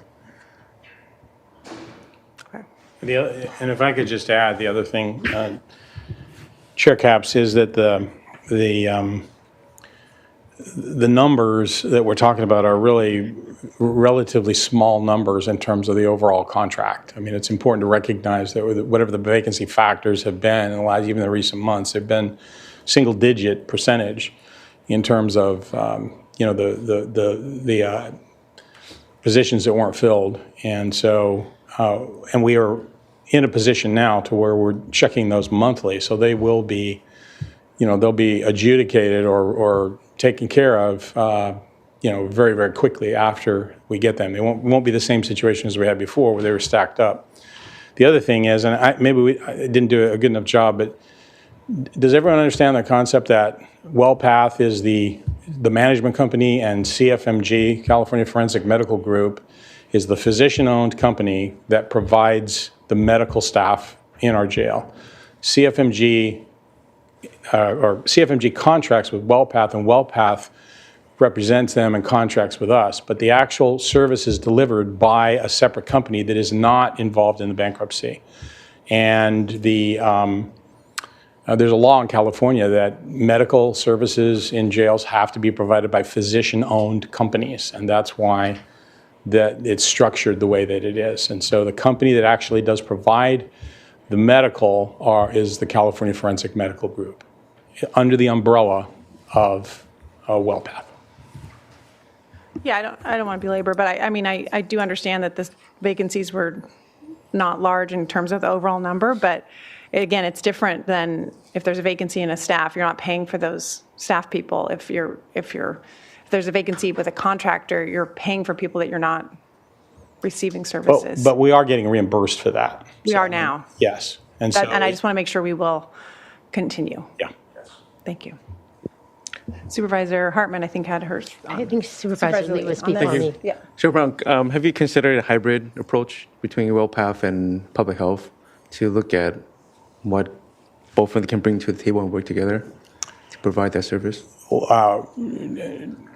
Supervisor Lee, through the chair, no, we have not. Typically, it's typically one entity that provides those services. That there is a difference, for example, in probation with the juvenile hall, where they have the behavioral wellness provides the mental health services. But we've not really looked at the idea of a hybrid. And I don't believe that would really wouldn't solve the issue of the finances. It might actually make it even more difficult in some respects, looking at two different entities that you were contracted with. And I don't think there's a need for it. I believe that when it comes to the medical care and the service that's being provided to us, we've had very good luck with WellPath. They've provided quality health care. We have had, as you heard, very few liabilities from lawsuits and payouts that have occurred since they've been our representative in our company. And it's just, it's not broken. I don't think we need to fix it. That's sort of the way it is at this point. Yeah. And I think, and I don't know, I mean, I don't know, can't speak for public health, but I'm not sure that public health really wants to get into this arena either. I mean, they will do it if you tell them to do it, but I'm not sure that they actually really want it.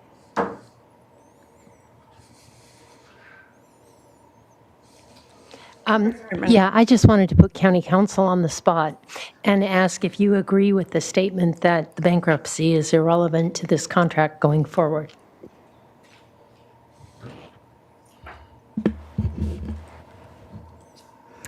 Madam Chair, members of the board, and Supervisor Hartman, I can just state what I have stated before. CFMG is not a listed debtor. It's WellPath and affiliated entities. There is a broader stay in place, and so we've sought clarification of that. But CFMG is authorized to contract, and also looking at the bankruptcy, it is a restructuring and reorganization, so there is every indication that everything would keep operating. So, but again, that's WellPath, and CFMG is a separate entity.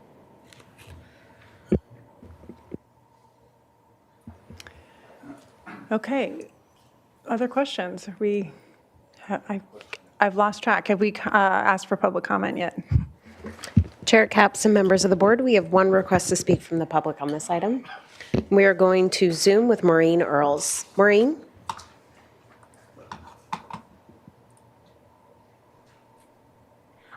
Can you hear me?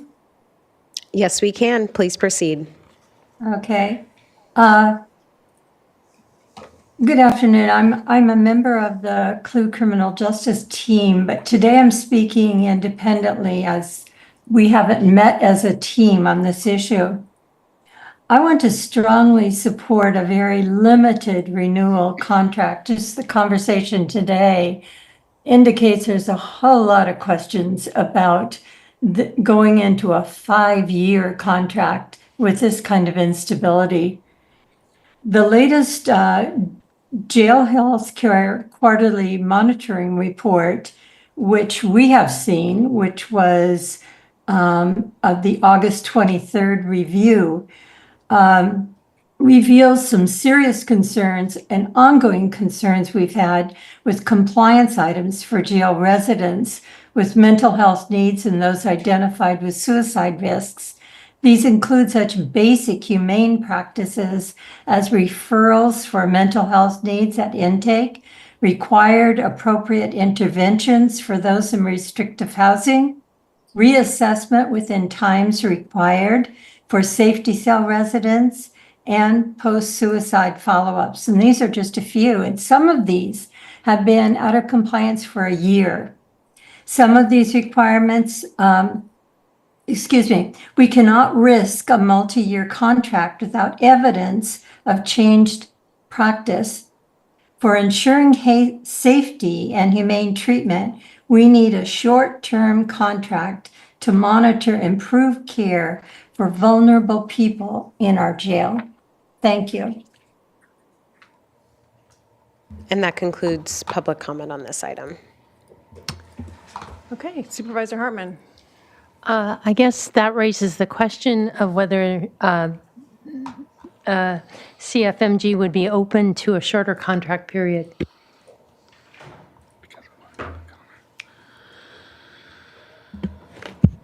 Is that directed at somebody or? Madam Chair, members of the board, so what's before you is to direct staff to negotiate.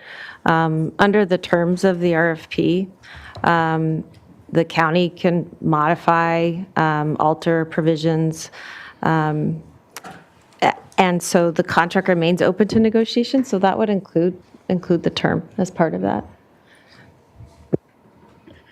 Yes, Chair. Chair Capps, if I could just add to that also, the idea of multiple year contracts versus smaller year contracts. The reason that we're asking for the 5-year contract is that first of all, we're on a tight timeline to renew the contract.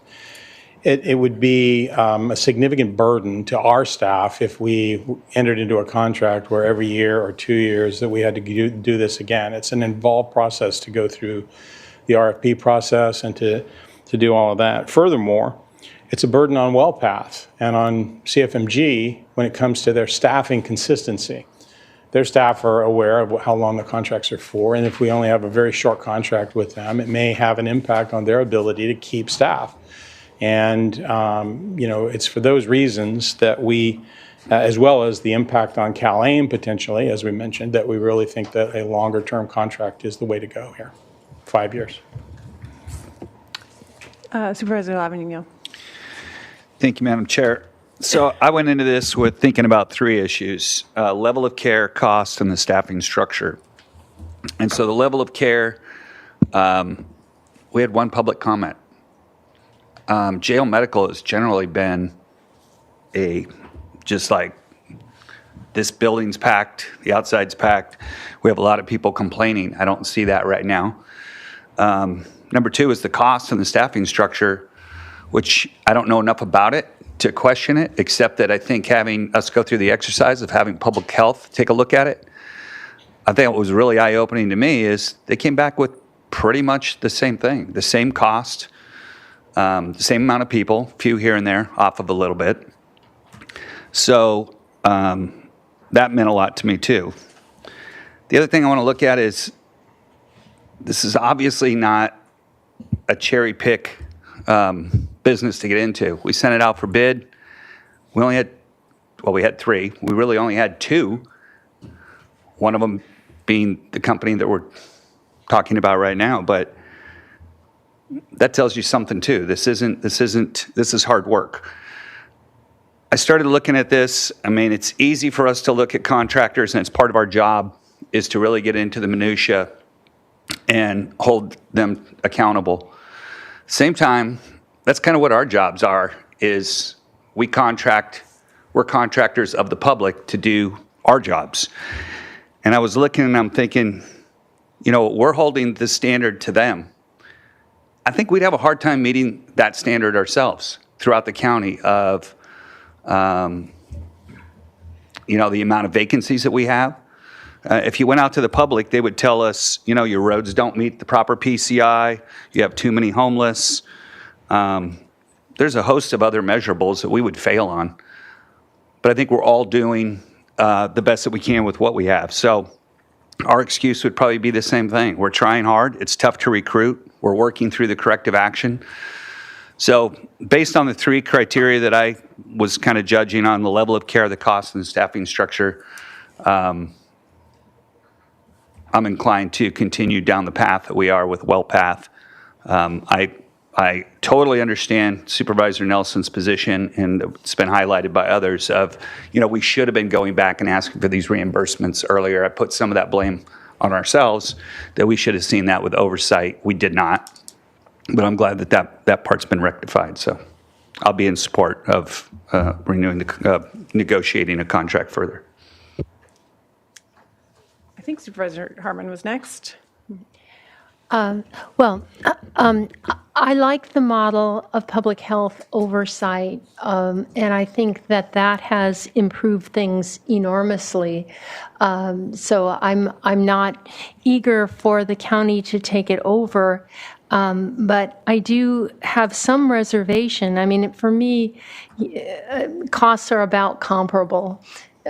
So it really is the level of care, and I think it has improved now that we have public health in there and tracking, and we've got a feedback system that works to actually improve things.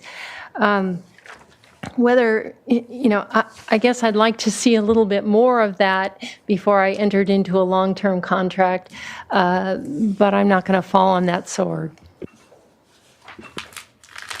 Supervisor Nelson. Yeah, I just had one more question about the contract and the services there. The medical director that's in the staffing plan, is that on site? Is that person going to be located in Santa Barbara, and where are they spending time? Are they not going to have other jails that they're also responsible for? They're just so. You talking about the healthcare administrator? No, the medical director, actually doctor that. I think it's on, try to find the slide for you real quick. Yeah, It's attachment B. Supervisor Nelson, through the chair, our medical director is full-time. He does go between both the main jail and the Northern Branch jail and oversees all health services. Okay, and he's physically, he is physically located in. He's actually at the Northern Branch jail today. Okay, and that's a full-time located here in Santa Barbara County. Okay. All right. I think in a negotiation, we need to move forward cautiously. Obviously, my dissatisfaction is obvious, but I do not think we're ready with public health at this point. But I do think we need to continue to see ongoing contract compliance from the Sheriff's Department just as much as we need to see WellPath abide by what they're getting paid to do. I'm willing to move forward with that, but I'm not ready to sign off on 5 years, so whatever those negotiations move forward, I think there's still a lot for me to be completely satisfied with this relationship moving forward. I need to see another year or 2 years of this before I'm willing to endorse a long-term contract in the future. Well, I'll chime in on that. I just think I understand, Sheriff, that a year after year contract is a lot of work, and I'm not recommending that. But I do think 5 years is too long, just given the many issues we've had with the contract. We talked a lot about the reimbursements, but we've also had issues with just having an annual report. I mean, we've just had a lot of challenges, and to give a 5-year. It doesn't feel as though I'm living up to the responsibility of fiscal oversight, especially then you have the bankruptcy laying out there, which I hear that there's 2 different entities, and thanks for explaining that, but it still gives pause. So I would concur that negotiations should proceed with a shorter time period. I'm very curious about public health taking this over. I don't think we know enough. That was like sort of it's been kind of a new concept, but I think with the shorter contract, potentially that would give some if there is interest amongst the CEO, all the players, that then there'd be more potential for that to be up and running in a shorter number of years. So I don't have a number, but 5 is too many. Thank you, Chair Capps. Thank you. I have to agree with Supervisor Hartman, Supervisor Nelson, Supervisor Capps. 5 years is too long. We have to explore other terms. And I'm very interested about Dr. Hamami jumping into the fray and see what he'll be interested in providing too. So that hybrid program, the hybrid idea is something that I want to be part of the discussion and see that. Yeah, please. He wants to talk? Doctor. Thank you very much. I completely agree that it would be very naive and actually, if we expect to step in April and provide services, that would be virtually impossible. The sheriff said we don't want to do it. I do say probably he's right. But if we have to do it, it's not impossible, but we need time to do it. And if we want to do it, then it has to be a phased approach where we divide it into maybe the juvenile hall and then North Jail and South Jail. So we incrementally take over if it's your wish to take over. I think one piece that probably we definitely can do a good job at is the CalAIM piece. And to your question, Supervisor Nelson, we are currently involved in 2 groups. One of them we are leading, which is the billing for CalAIM. And in fact, the direction that the RFP is going is that there will be a third-party biller that we are going to oversee. So whether we are involved or not, we are involved. So is there a way of maybe carving that or dissecting it or looking at it as more, we are partners. I pledge to Sheriff and Probation that we are always going to be there for the quality of care and also improving conditions and be their support. But if there is a more formal role or more aggressive role that you would like us to explore, then we are willing to do so. Supervisor Harmon. Oh, Dr. Hamami, so if we carved out CalAIM, I mean, you already have a role there. If what would that look like different from what we're entertaining now?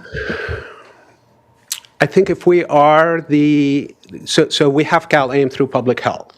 And we are now talking with behavioral wellness as also integrating our CalAIM efforts. And if there is CalAIM and the justice involved, both for probation and for the sheriff, if we become the county entity for CalAIM, oversight and execution and everything from A to Z, then I think that would give us a better control over how CalAIM is implemented. And you're not that yet. I don't think anybody is there yet. So how does that affect the RFP and the response to the RFP and negotiations with WellPath? To what I understand, the RFP does include a role for WellPath to implement CalAIM. So we will take that from the RFP. I would be very supportive of that. So we're getting close to a motion here. If anyone Madam wants Chair, to take a members of the- stab. Madam Chair, Oh, members yeah. of the board, since that's a new concept, I would ask that rather than direct it, that you have staff just look at that as an option. If your board is interested in that, then I'd like for us to just look at that.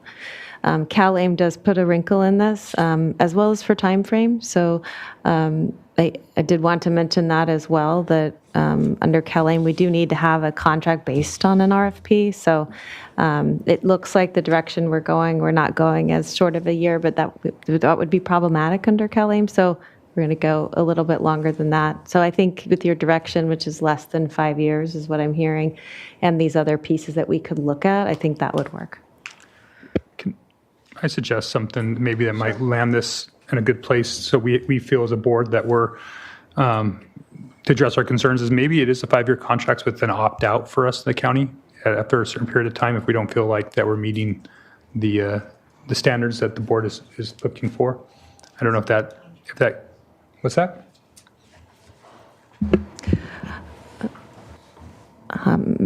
Supervisor Nelson, members of the board, another way what we would typically see would be maybe like a shorter term, like a 3-year term with options. Okay. And then you could look at compliance, or it could be even, it could be longer than that too, but usually we'd see a term and then have options to extend. Thank you, Council. Yes. Hi, Cole Casey, Senior Vice President of WellPath. Just wanted to confirm and clarify. We have many contracts that are 3 years with 1 year optional renewals. And so to your point, whether it be opt-out or just the power to say things are improving, we're moving in the right direction, this optional 1 year is going to be moved forward. And we're totally okay with that. Okay. But to clarify, we don't have to direct staff with the year. That's can be what you all negotiate. Madam Chair, that's correct. Okay. Just supervisors, so I just want to thank the Sheriff's Department because they didn't really have to come to you. I mean, typically we do a process and the department negotiates, it comes to you for the contract. So I appreciate the Sheriff and probation coming to the board early to get your feelings. I think as County Council said, you're going to be providing some direction to staff, some general parameters based on what you said today. And it's the Sheriff and probation that'll be going to be negotiating this contract. And in the end, obviously the board is the one who approves the contract. So I just want to make it clear, County Council saying you're not giving direction, but in essence, you are. So I just want to be clear that they understand what it is that you're saying. And I think there is a sweet spot between WellPath and the Sheriff's Office. Everyone's kind of nodding their head. But I just want to make that clear because you ultimately have the power to say yes or no to this contract. Thank you. Chair Capps and Supervisors, I just also want to, as we talk about CalAIM and as we frame what you're going to ask us to go out and negotiate, we need to make sure that we don't close it down to the point that we know that WellPath will have to be involved in that CalAIM process in some form or fashion. So, while we absolutely are looking at having public health be that lead agency within the county, we will have to include CalAIM in some aspect within our negotiations with WellPath moving forward. Can I ask Assistant CEO Heitman just to add some, because obviously the CalAIM is being coordinated by a lot of departments, but we've been having a large role in it. Chair Capps, members of the board, Heitman, ACO, is it? Yeah. I just wanted to add that our office is currently providing an extensive amount of project management for the justice-involved portion of CalAIM in particular. As has been referenced today, it is very complex and it is outside of the work that the probation department and the sheriff's department typically do. So there's a lot of specialization there. When we began preparing the RFP, we engaged HMA. The CO's office worked with HMA to set that up, recognizing that the two departments were going to need further assistance. They made sure that we embedded into the RFP the requirements for the healthcare provider of what would need to be done in order to accomplish CalAIM.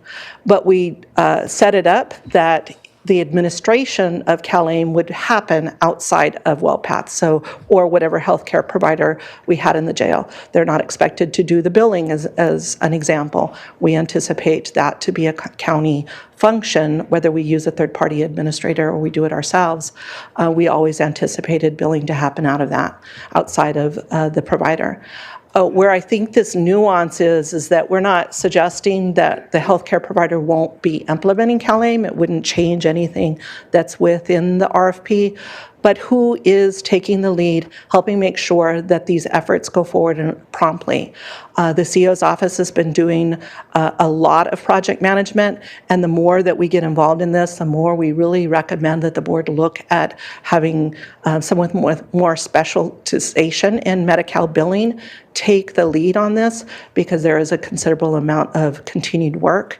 And some of the resources that the state has given us, specifically the Path 3 grants that both probation and the sheriff have access to, we're not fully utilizing those in the best ways possible.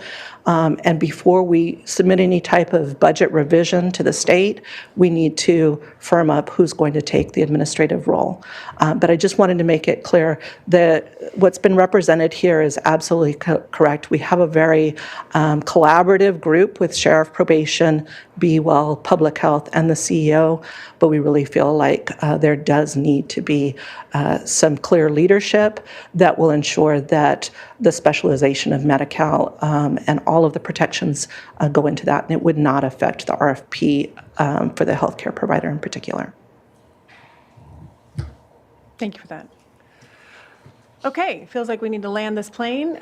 I was just looking at the item. I don't know if someone has done this work yet, but looking at the direction from staff A, B, C, D, E, it's fairly close as is. We could clarify A, which is directing staff to enter into negotiations. We could say less than 5 years, just to be crystal clear.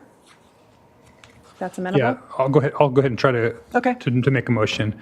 The staff's recommended actions, along with, I guess, so under D, providing additional direction, considering a shorter term with options for additional years that we be able to review at the board level, and then also the CalAIM portion that we're directing the public health additional involvement in that is working alongside WellPath on developing that for our county-wide implementation.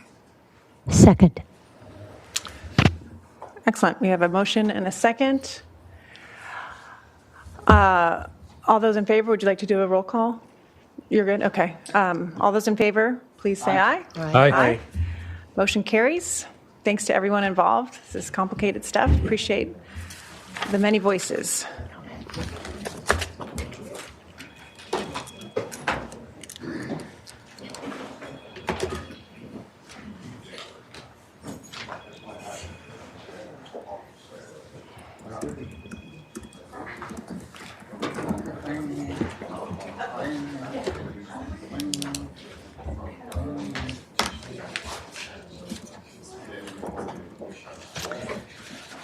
And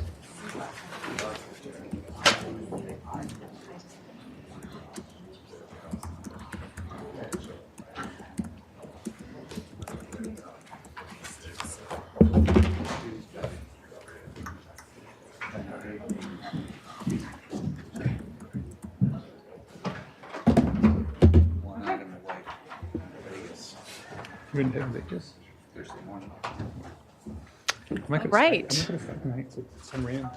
Departmental item number 7. Lucky number 7, right at the end of the day. Chair Capps and members of the board, departmental item number 7 is from Supervisor Capps. It is a hearing to consider recommendations regarding Isla Vista rental housing inspection pilot program. Good afternoon, Chair Capps and members of the board. I'm Eleanor Gartner with the Office of the 2nd District, and I'm here to present on a proposed proactive Isla Vista rental housing inspection pilot program. The proposed program is about the safety and well-being of our fellow community members in Isla Vista. Next slide, please. Oh, actually, you can keep it there. Thank you. The goals of a proactive rental inspection program include improving the health and safety of residents, improving living conditions and increasing landlord accountability, reducing emergency interventions, and supporting young, low-income tenants. To underscore, this would be an Isla Vista specific pilot program with no intention to expand beyond this geographic area. Next slide. To provide some background of how we got here, in 2021, the Board of Supervisors initiated litigation against UC Santa Barbara over the university's failure to build enough student beds as outlined in their 2010 long-range development plan, adding increased housing pressure to the already dense area of Isla Vista. In March of last year, the county and UCSB reached a settlement, and the terms included a payment of $3.7 million to the county to fund projects and programs that address the needs of the Isla Vista community, and UCSB to build 3,500 new student beds and up to 1,874 staff and faculty housing units. While these new beds being built are significant and sorely needed, housing options for current and future students over the next few years remain limited. After the county and UCSB reached a settlement, the Office of Supervisor Capps conducted extensive outreach to hear directly from community members about the most pressing needs. We hosted listening sessions, engaged with stakeholders like the Ivy Community Services District, Ivy Recreation and Park District, the Blum Center at UCSB, numerous campus clubs and student groups, and heard directly from students and parents during one of our offices many times in Isla Vista. Housing and safe housing rose to the top. In July of last year, the board unanimously approved a list of projects funded by the settlement, including the establishment of a proactive rental inspection program. And that's where we are today to begin the legwork to get this inspection program off of the ground. Next slide. To paint the picture of where Isla Vista is at and why its unique nature begs for the need to improve the safety of the current housing stock, it's one of the most densely populated areas in the entire country. 97% of the residents are renters, and 86% of the population are college student aged. And 72% of the population are below the federal poverty line, as outlined in the most recent census data. Next slide, please. Currently, the county's Planning and Development Department can inspect potentially unsafe living conditions if an individual were to file a formal complaint. And complaints filed include the presence of mold, crumbling fences, rodents and insects, exposed electrical wiring, and the list goes on. Next slide, please. While this complaint portal the county offers is a helpful tool, given that the vast majority of residents in Isla Vista are young, often first-time renters paying exorbitant monthly rents, they may not be fully aware or feel fully supported to file these complaints and advocate to their landlords for safer living conditions. A proactive inspection program would increase the county's authority to support safer housing conditions throughout Isla Vista. Next slide. In conclusion, a proactive rental inspection program could improve the health, safety, and well-being of young, vulnerable residents of Isla Vista. Today's recommended actions are outlined here for your discussion. Thank you for your consideration. Thank you, Ms. Gartner. I just wanted to thank her for her tireless work in Isla Vista. She's done an excellent job, spends a ton of time there. And I just wanted to, everything's been stated in that one, presentation, but I just want to underscore one point that Supervisor Nelson was kind to see with me firsthand, the exorbitant prices that are being charged as rent in Isla Vista. It was brought home to us. We were at the property on Del Playa where, unfortunately, tragically, one of an alumni was lost his life last year. That place, which is in a lot of disrepair, the tenants told us willingly it goes for $38,000 a month for a 5-bedroom place. So, and their security deposit is $60,000 at the beginning of the year. We asked if they ever get that back. They were like, "Oh no, never." So, repairs aren't being done repeatedly, not everywhere. Of course, there's some good actors, but by and large, we hear so much of repairs not being done, security deposits not being returned, because these are young tenants, low-income tenants, and firmly, I believe that even if you're young, even if you're low income, you deserve safety, you deserve cleanliness, you deserve a nice place to live. And by and large, it's not happening in Isla Vista. And this program, I believe just announcing this program will help a lot so that we don't have to actually go through the hoops and the processes that a lot of repairs that landlords know need to be made will happen in advance of this kicking in this summer. So that's my goal, is that we actually don't see a lot of violations because they'll be dealt with, which is the responsible thing to do. So I'll turn it over to the board with any questions. Supervisor Hartman. Well, having represented Isla Vista for a period of time, I couldn't agree more. There are some good landlords, but it's kind of a predatory environment to take advantage of students. And the problem is you've got people who are converting closets, they're building lofts, they're creating bedrooms, like 4 bedrooms out of a garage, and people double up. So, and there are, I mean, electrical wires and issues with mold and all. I mean, it is not a good situation. It's not where you want to send your kids off to school. So I commend you for moving this forward.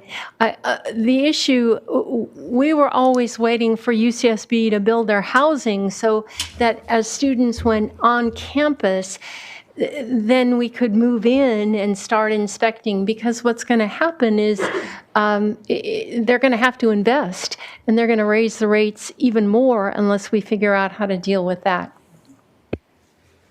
Thank you. Supervisor Nelson. Yes, thank you, Chair Capps. And when this was first proposed as part of the settlement, it was the place that I was most skeptical about, was supporting that piece, and knowing that when we all approved that it was conditioned that this come back. And I really want to thank Supervisor Capps for reaching out to me and asking me to go out there and see it firsthand, because that really opened up my eyes. I also did reach out to the apartment association here locally, and I talked to many of our local owners there, and I said, hey, this is coming. You guys need to be aware. And it'd be best for you to have input in this process instead of, and be a stakeholder. I don't see any of them. I don't see any public comment right now. So, I mean, maybe that them keeping their head down is a strategy here. But what I heard from them is a lot of what they were telling me was, hey, we're turning these over on an annual basis, so we're actually doing regular inspections. Unfortunately, when we were out there in Isla Vista, that's not what I saw. I saw, places that obviously there have not been fixes on properties for years. And listening to many of the tenants that said that they moved in, there were already holes in the wall when they moved in, and those were held against them when they left as well. And that seems to be a regular problem. There were some beautiful properties along Del Playa that some of our other landlords have, and I don't think those are the ones that should be concerned. And I think many of the people that I talked to in the apartment association, they probably shouldn't be concerned about this at all. It'll be a checkbox and a quick pass-through for those, but those that are the bad actors out there that are charging these crazy rents and not reinvesting those dollars back into their property, I mean, that's part of the obligation of multifamily ownership of those buildings is not only charging those rent, but making sure that you reinvest in those properties. It does appear to me that some of them are just trying to take what they can get for the property while it still exists before it falls into the ocean. And, that's not a great position to put many of the young people in our community in, or anybody for that matter. So I really appreciate that in the board letter, it's very specific that this is a special problem area, and this isn't that something we're going to be doing countywide. That was necessary for my support, and I'm glad that I didn't have to ask for it. That Supervisor Capps and her staff acknowledged that this is really a kind of a one-off at this point, and so that I'm looking forward to supporting you with this initiative. Thank you. Okay, looks like we're good. I could talk a long time about Isla Vista and tenant protections, but it's almost 5 o'clock and we have the support we need. And I just want to appreciate the time that not just Eleanor, but also Jonathan Abood of Ivy's Community Service District and so many other advocates. I always forget to do this, public comment, if there is any. Chair Capps and members of the board, we do have one request to speak on this item, and we are going to Zoom with Nicole Meng. Nicole? Oh, good. Hello, everyone. Can you guys hear me? Yes, we can. Please proceed. Hello, my name is Nicole Meng, and I'm a student team leader at the UCSB Blum Center. UCSB's Blum Center on Poverty, Inequality, and Democracy is committed to ensuring all UCSB students have access to safe and accessible housing as part of obtaining a UC education. Given Isla Vista's historic and central role as the primary location of UCSB student housing, the area's notoriously substandard housing conditions merits oversight from the Board of Supervisors office to ensure landlords are not charging students exorbitant rents for exchange of unsafe and slum-like conditions. Our People's Guide on UCSB Student Housing Crisis documents how housing is the main driver of inequality for students here on California's Central Coast, with rent and IV averaging $3,155 for an 800 square foot apartment. We support the Board of Supervisors Housing Inspection Pilot Program because it prioritizes the housing needs of low-income college-age tenants who comprise more than 2/3 of Isla Vista's residents. The inspection pilot program will address their common living condition hazards by adding a much needed layer of protection against disreputable rental practices. Isla Vista's tenants are currently reluctant to raise legitimate grievances with their landlords for fear they will be pushed out. Hazardous housing conditions that must be prioritized include leaking pipes, mold, infestations, missing smoke detectors, lack of heat, exposed wiring, non-permitted rental spaces, and poorly fenced cliffside dwellings. Thank you. And that concludes public comment on this item. Well, thank you, Ms. Meng from the Blum Center. They've done a ton on, well, it's a Blum Center on poverty, but they really appreciate the focus on Isla Vista. And just a couple more thank yous before I call for a motion. Our Planning Development Department, thank you for being so enthusiastic about this. Many of you are alums and perhaps even lived on Del Playa. I'm just, again, want to reiterate, I hope that you don't have a lot of work from this. I hope that the word gets out, and we'll do our piece to get that word out so that a lot of things that are blatant are fixed before the program kicks in. I also want to thank our fire department. Our Chief Hartwig was with us yesterday. They see a ton when they do answer these calls. They see a lot of unsafe conditions, and they're always willing to step in whenever we are looking for some backup on making Isla Vista safer. So with that, I will entertain a motion. Why don't you make the motion? I guess I can. Can you make a motion on your own? Yeah, thing? I think so. All right. That means I have to look to see how many items we have. A through D. I will make the motion on A through D for item number 7. I'll second. Thank you, Supervisor Lee. All in favor, please say aye. Aye. Aye. Aye. Motion carries. And we are adjourned before 5 o'clock. Good work, everyone. They go to good Friday.